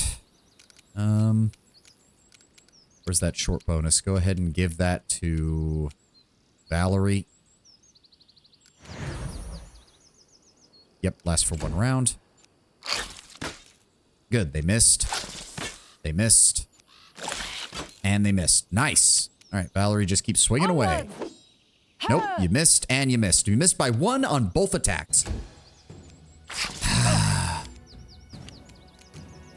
All right. Actually, I am going to need her to charge because, yeah, we weren't dealing any goddamn damage to him. This will hurt. There we go. And you missed again. Gongar, please. Fear me. Nope, missed and missed. Octavia? If I have to. Maybe? Thank you. Sneak attack bonus damage. Just go ahead and keep... Yeah, just keep giving her the bonus. Nope, that's a 7. 9, still no chance of them hitting. Good. Valerie just sitting there. Stay behind me. And missing all of her attacks as well. Nobody's getting anything done over there. All right, rush in. There we go. Thank God. Even, like, Amiri's consistently been able to hit things, like, very easily. All right, so I need Corrosive Touch. I don't know why you're walking that way when it'd be shorter to walk that way, but okay, game. There we go. That's another one down. And then I need you to come over here, Ragongar. There we go. Discharge the spell. That leaves... Wait, why are there 2... Are we... Okay. Why? Okay, there we go. It finally took the other guy off. There we go. You can't stop me. Oh, that doesn't count as a sneak. I guess it doesn't. All right, fine. Blessings of the Faithful. That I want you to throw on me this time because we actually have some capability of dealing damage. Yep, still trying to hit her, failing miserably. Strike is won. Valerie has proceeded to miss, I think, 8 out of 8 attacks now. Tear them apart! Come on, 2 hits. Thank you, Amiri. Take the body parts. Must be tough as a Magus. You cast Shocking Grasp, miss your attack, and then the fight ends, you need to use the bathroom. In due time. Shit. No, I mean, you say that, but Ragongar strikes me as the kind of guy who would immediately try to find a small woodland animal and vaporize it with a massive spell. As it should be. So that he doesn't have to deal with that. I'm just saying, like, he probably would. I think... Hold on, how do we get this thing down? I know there's a way. Oh, right, this bullshit. Once long ago, a sturdy watchtower rose above the forest, ready to signal an enemy's approach day or night. Now the ancient moss-covered stones were crumbling, and birds rather than warriors inhabited the place. The ground floor had been long looted, but there was still seemed to be some furniture left of what remained on the upper floor. A rotted table and uneven chairs. Small but seemingly robust chest. Sadly, the stairs leading up had collapsed long ago. That or you'd go, hey, Tristan, put her there. Yeah, definitely. He strikes me as the kind of guy who'd only try that once. And if Tristan didn't fall for it, he wouldn't try again. But if it did work, he'd make a joke about it every time. All right, Ragongar. Oh, I forgot about these stupid events. Yeah, you need to send a character up to deal with it. By the way, they're going to have to make multiple checks, all of which are completely different than what you would need otherwise. Ragongar deftly climbed the stone even as they crumbled beneath his feet. On the next floor, he found what must have been a living room centuries ago. There were even the remnants of a decomposed floor mat. The chest was heavy, but it didn't take Ragongar much effort to push it to the ledge and drop it down. The chest fell on the stone floor with a large thud, a cloud of dust rising around it. The wood had darkened after years of exposure to the sun and rain. The metal siding had grown a layer of dust, and the decorative carvings on the lid were barely discernible. Even so, the chest itself was as robust as secure as the day it was made by some unknown dwarven master, and of course it was still locked. So we need a 7 or higher for the trickery roll, or... I've never understood why they do straight stat checks, but then use your modifier, because almost no one is going to have a strength score high enough to make a DC of 21 check based just on their strength at this level. All right, please pick the lock. You have got to be fucking kidding me. You missed it by 1. All right, try that. Why is it? Why? Thank you, game. Nope, failed the strength check. So we lost the loot then. There's a perception check. Well, I tried the strength check. I didn't The way it made it sound was that whatever you picked was going to result in a success or something. So I just went with the next one. I don't know. Knocking out at the hinges, it took a long time before the chest finally gave in. Inside, we found the simple provisions of a dwarven warrior who must have once been stationed in the tower. Battle gear consisting of chainmail, a helmet, a shield, and an axe, a pair of torn traveling boots, and a metal tankard of the size of a small bucket. A pipe and a full pouch of tobacco, which had petrified over the years. And lastly, a peculiar, complex red metal cod. So I'm assuming that just resulted in time wasted, basically. Okay, all the stuff is there. Soot blackened apron, a great axe. Is that the axe I think it is? Troll Reaper, yes. Okay, so that's going to be Amiri's backup weapon right now, because that allows her to just deal with trolls quite easily. So we'll keep the Great Club +2 for right now, but that axe, so let me see here, 18 to 32.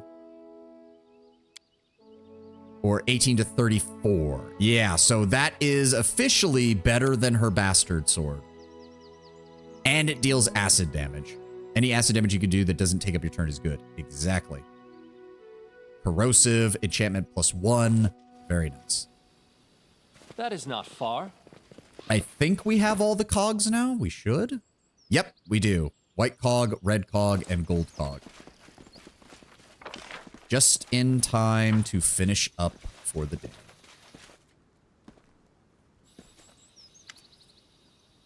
All right, put 3 cogs into the mechanism. You have all 3 cogs, but you're not sure how to fit them into the mechanism. Maybe the arcane markings inside are a clue.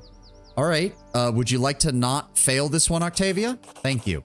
The markings seem vaguely familiar. Raking through your memory, you realize that these are well-known alchemical symbols, though in ancient dwarven script. The symbol for tin seems to be designed for the white cog, representing tinsmiths. Iron must mean a red cog for blacksmiths, and white gold is for the gold cog and goldsmiths. Having placed all the cogs properly, you see they can now rotate. You rotate the cogs and hear a rumbling noise from within the statue, followed by a loud click. The panel opens, revealing the treasure stored within. There we go. A full suit of plate mail +1, 772 gold, a belt of physical perfection +1, and a recipe for onion soup, because of course dwarves would value a thing of onion soup so highly. Also means that I can go ahead and swap in this, because it is the best physical belt we have. That'll give me additional point of dexterity and an additional point of con. We can then take the strength belt and give that to Ragongar. And then we can hold on to the constitution belt, because I don't got nobody else who needs that right now. And I don't think... Yes, the full plate is exactly the same as what she's wearing. We will eventually need it for Ragongar when he gets high enough level, but for right now, he cannot use it. In due time. I've seen dwarf bread. You would recognize the recipe for its... If you've seen dwarf bread, you would recognize the recipe for its true value. I mean, you're talking to somebody who loves bread, Britnoth. Trust me, I would be more than willing to try their bread. I'm not the biggest fan of onions, though. At least not in large quantities. Snooze the ad. We don't need it playing while we're finishing up. I do believe that that is everything. What did it do to my map? Okay. Oh dear. Note to self, never reset the map when you have the map open, because it causes everything to go weird. Okay. Note to self, do not do that. Only reset the map when you are actually on the map. Okay, there. That reset it. It's a Terry Pratchett reference. Oh, sorry. I was never big into Terry Pratchett. In due time. I was a Harry Potter and Lord of the Rings kind of fantasy guy in my youth. And I know I have heard many good things about Sir Pratchett's work. I have no doubt it is amazing, but I just have not really had the time nor the inclination to go after it. Dwarf bread is used as siege ammunition. So it's hardtack. It's large portions of hardtack. All right, well, we are needing to finish up. We're going to run back to our capital real fast and see whatever this event is and get it handled.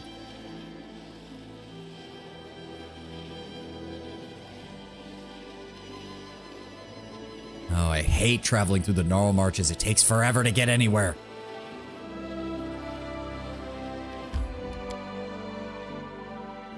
Head to our throne room. Ah.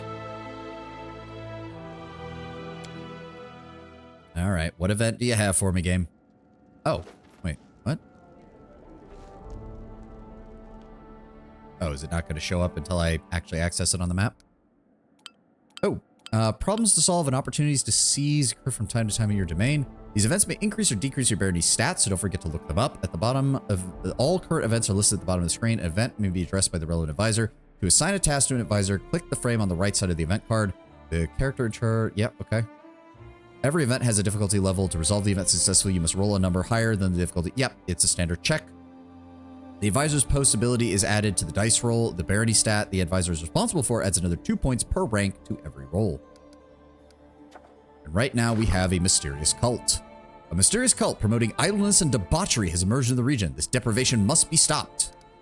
Well, we can't send Harim after it because he's working on researching the curse, but luckily Valerie has the exact same check. Okay.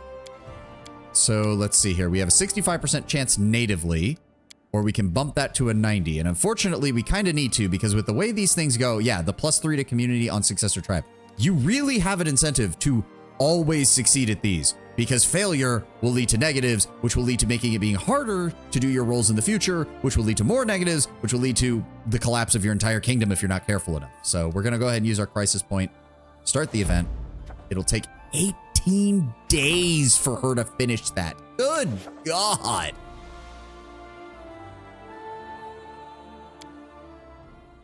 All right.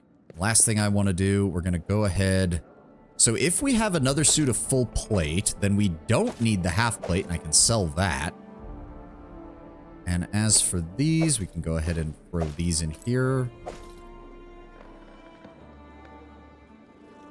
And I guess before we go, I can throw in those Torag pendants to the storyteller, and then we will finish up for today. Yep, blah, blah, blah. The symbol of Torag. The children of stone wear such pendants as protective talismans. I'll gladly purchase any you have. Gave us 2,000 gold. Still working on those. A dwarven smith. Still working on that. Okay. There we go. We do have about 16,000 gold now, which is good. And we will be able to sell some stuff, but we will deal with that later. Thank you all for being here. Thank you all for joining me. I am glad that everybody showed up for the Sunday stream. Hope you all have a wonderful rest of your weekend. Let's go see if we can find somebody to raid real fast. Who do we have here? Who do we have? Hold on. Need to mute that. Make sure we don't get other people's audio in the final portions of the stream. Who's up right now? Who's up right now?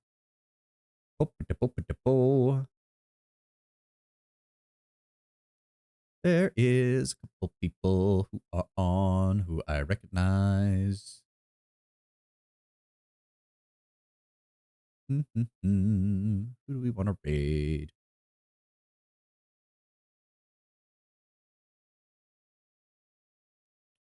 Who do we got? Who do we got? Who do we got? Hey, Kataka. I was wondering where he did say he was going to be playing Doom. Okay, we're going to go ahead and raid into Kataka. He's a friend of the channel. He's one of my followers. He's also getting into streaming in the last few months. He mainly does Farming Simulator, but right now he's playing Doom 2016. So let's go ahead and just run on in and give him a shout out. Thank you all for being here. Thank you all for joining me. I will see you all tomorrow for more Pathfinder. It's still going to be a lot of exploration because we're only just getting into Act 2, and it'll be a little bit before we get to the full story missions. But let's go ahead and start that raid. As I said, just go on in, say hi. I understand if you don't stay too long. Doom isn't for everybody. I do kind of want to play Doom 2016 on stream at one point, but much later. We've got a lot of RPGs to go through. Hope you all have a glorious rest of your weekend. I think I already said that. I'm bad at outros. You all know this. Have a good one, guys. I will see you tomorrow. Bye-bye.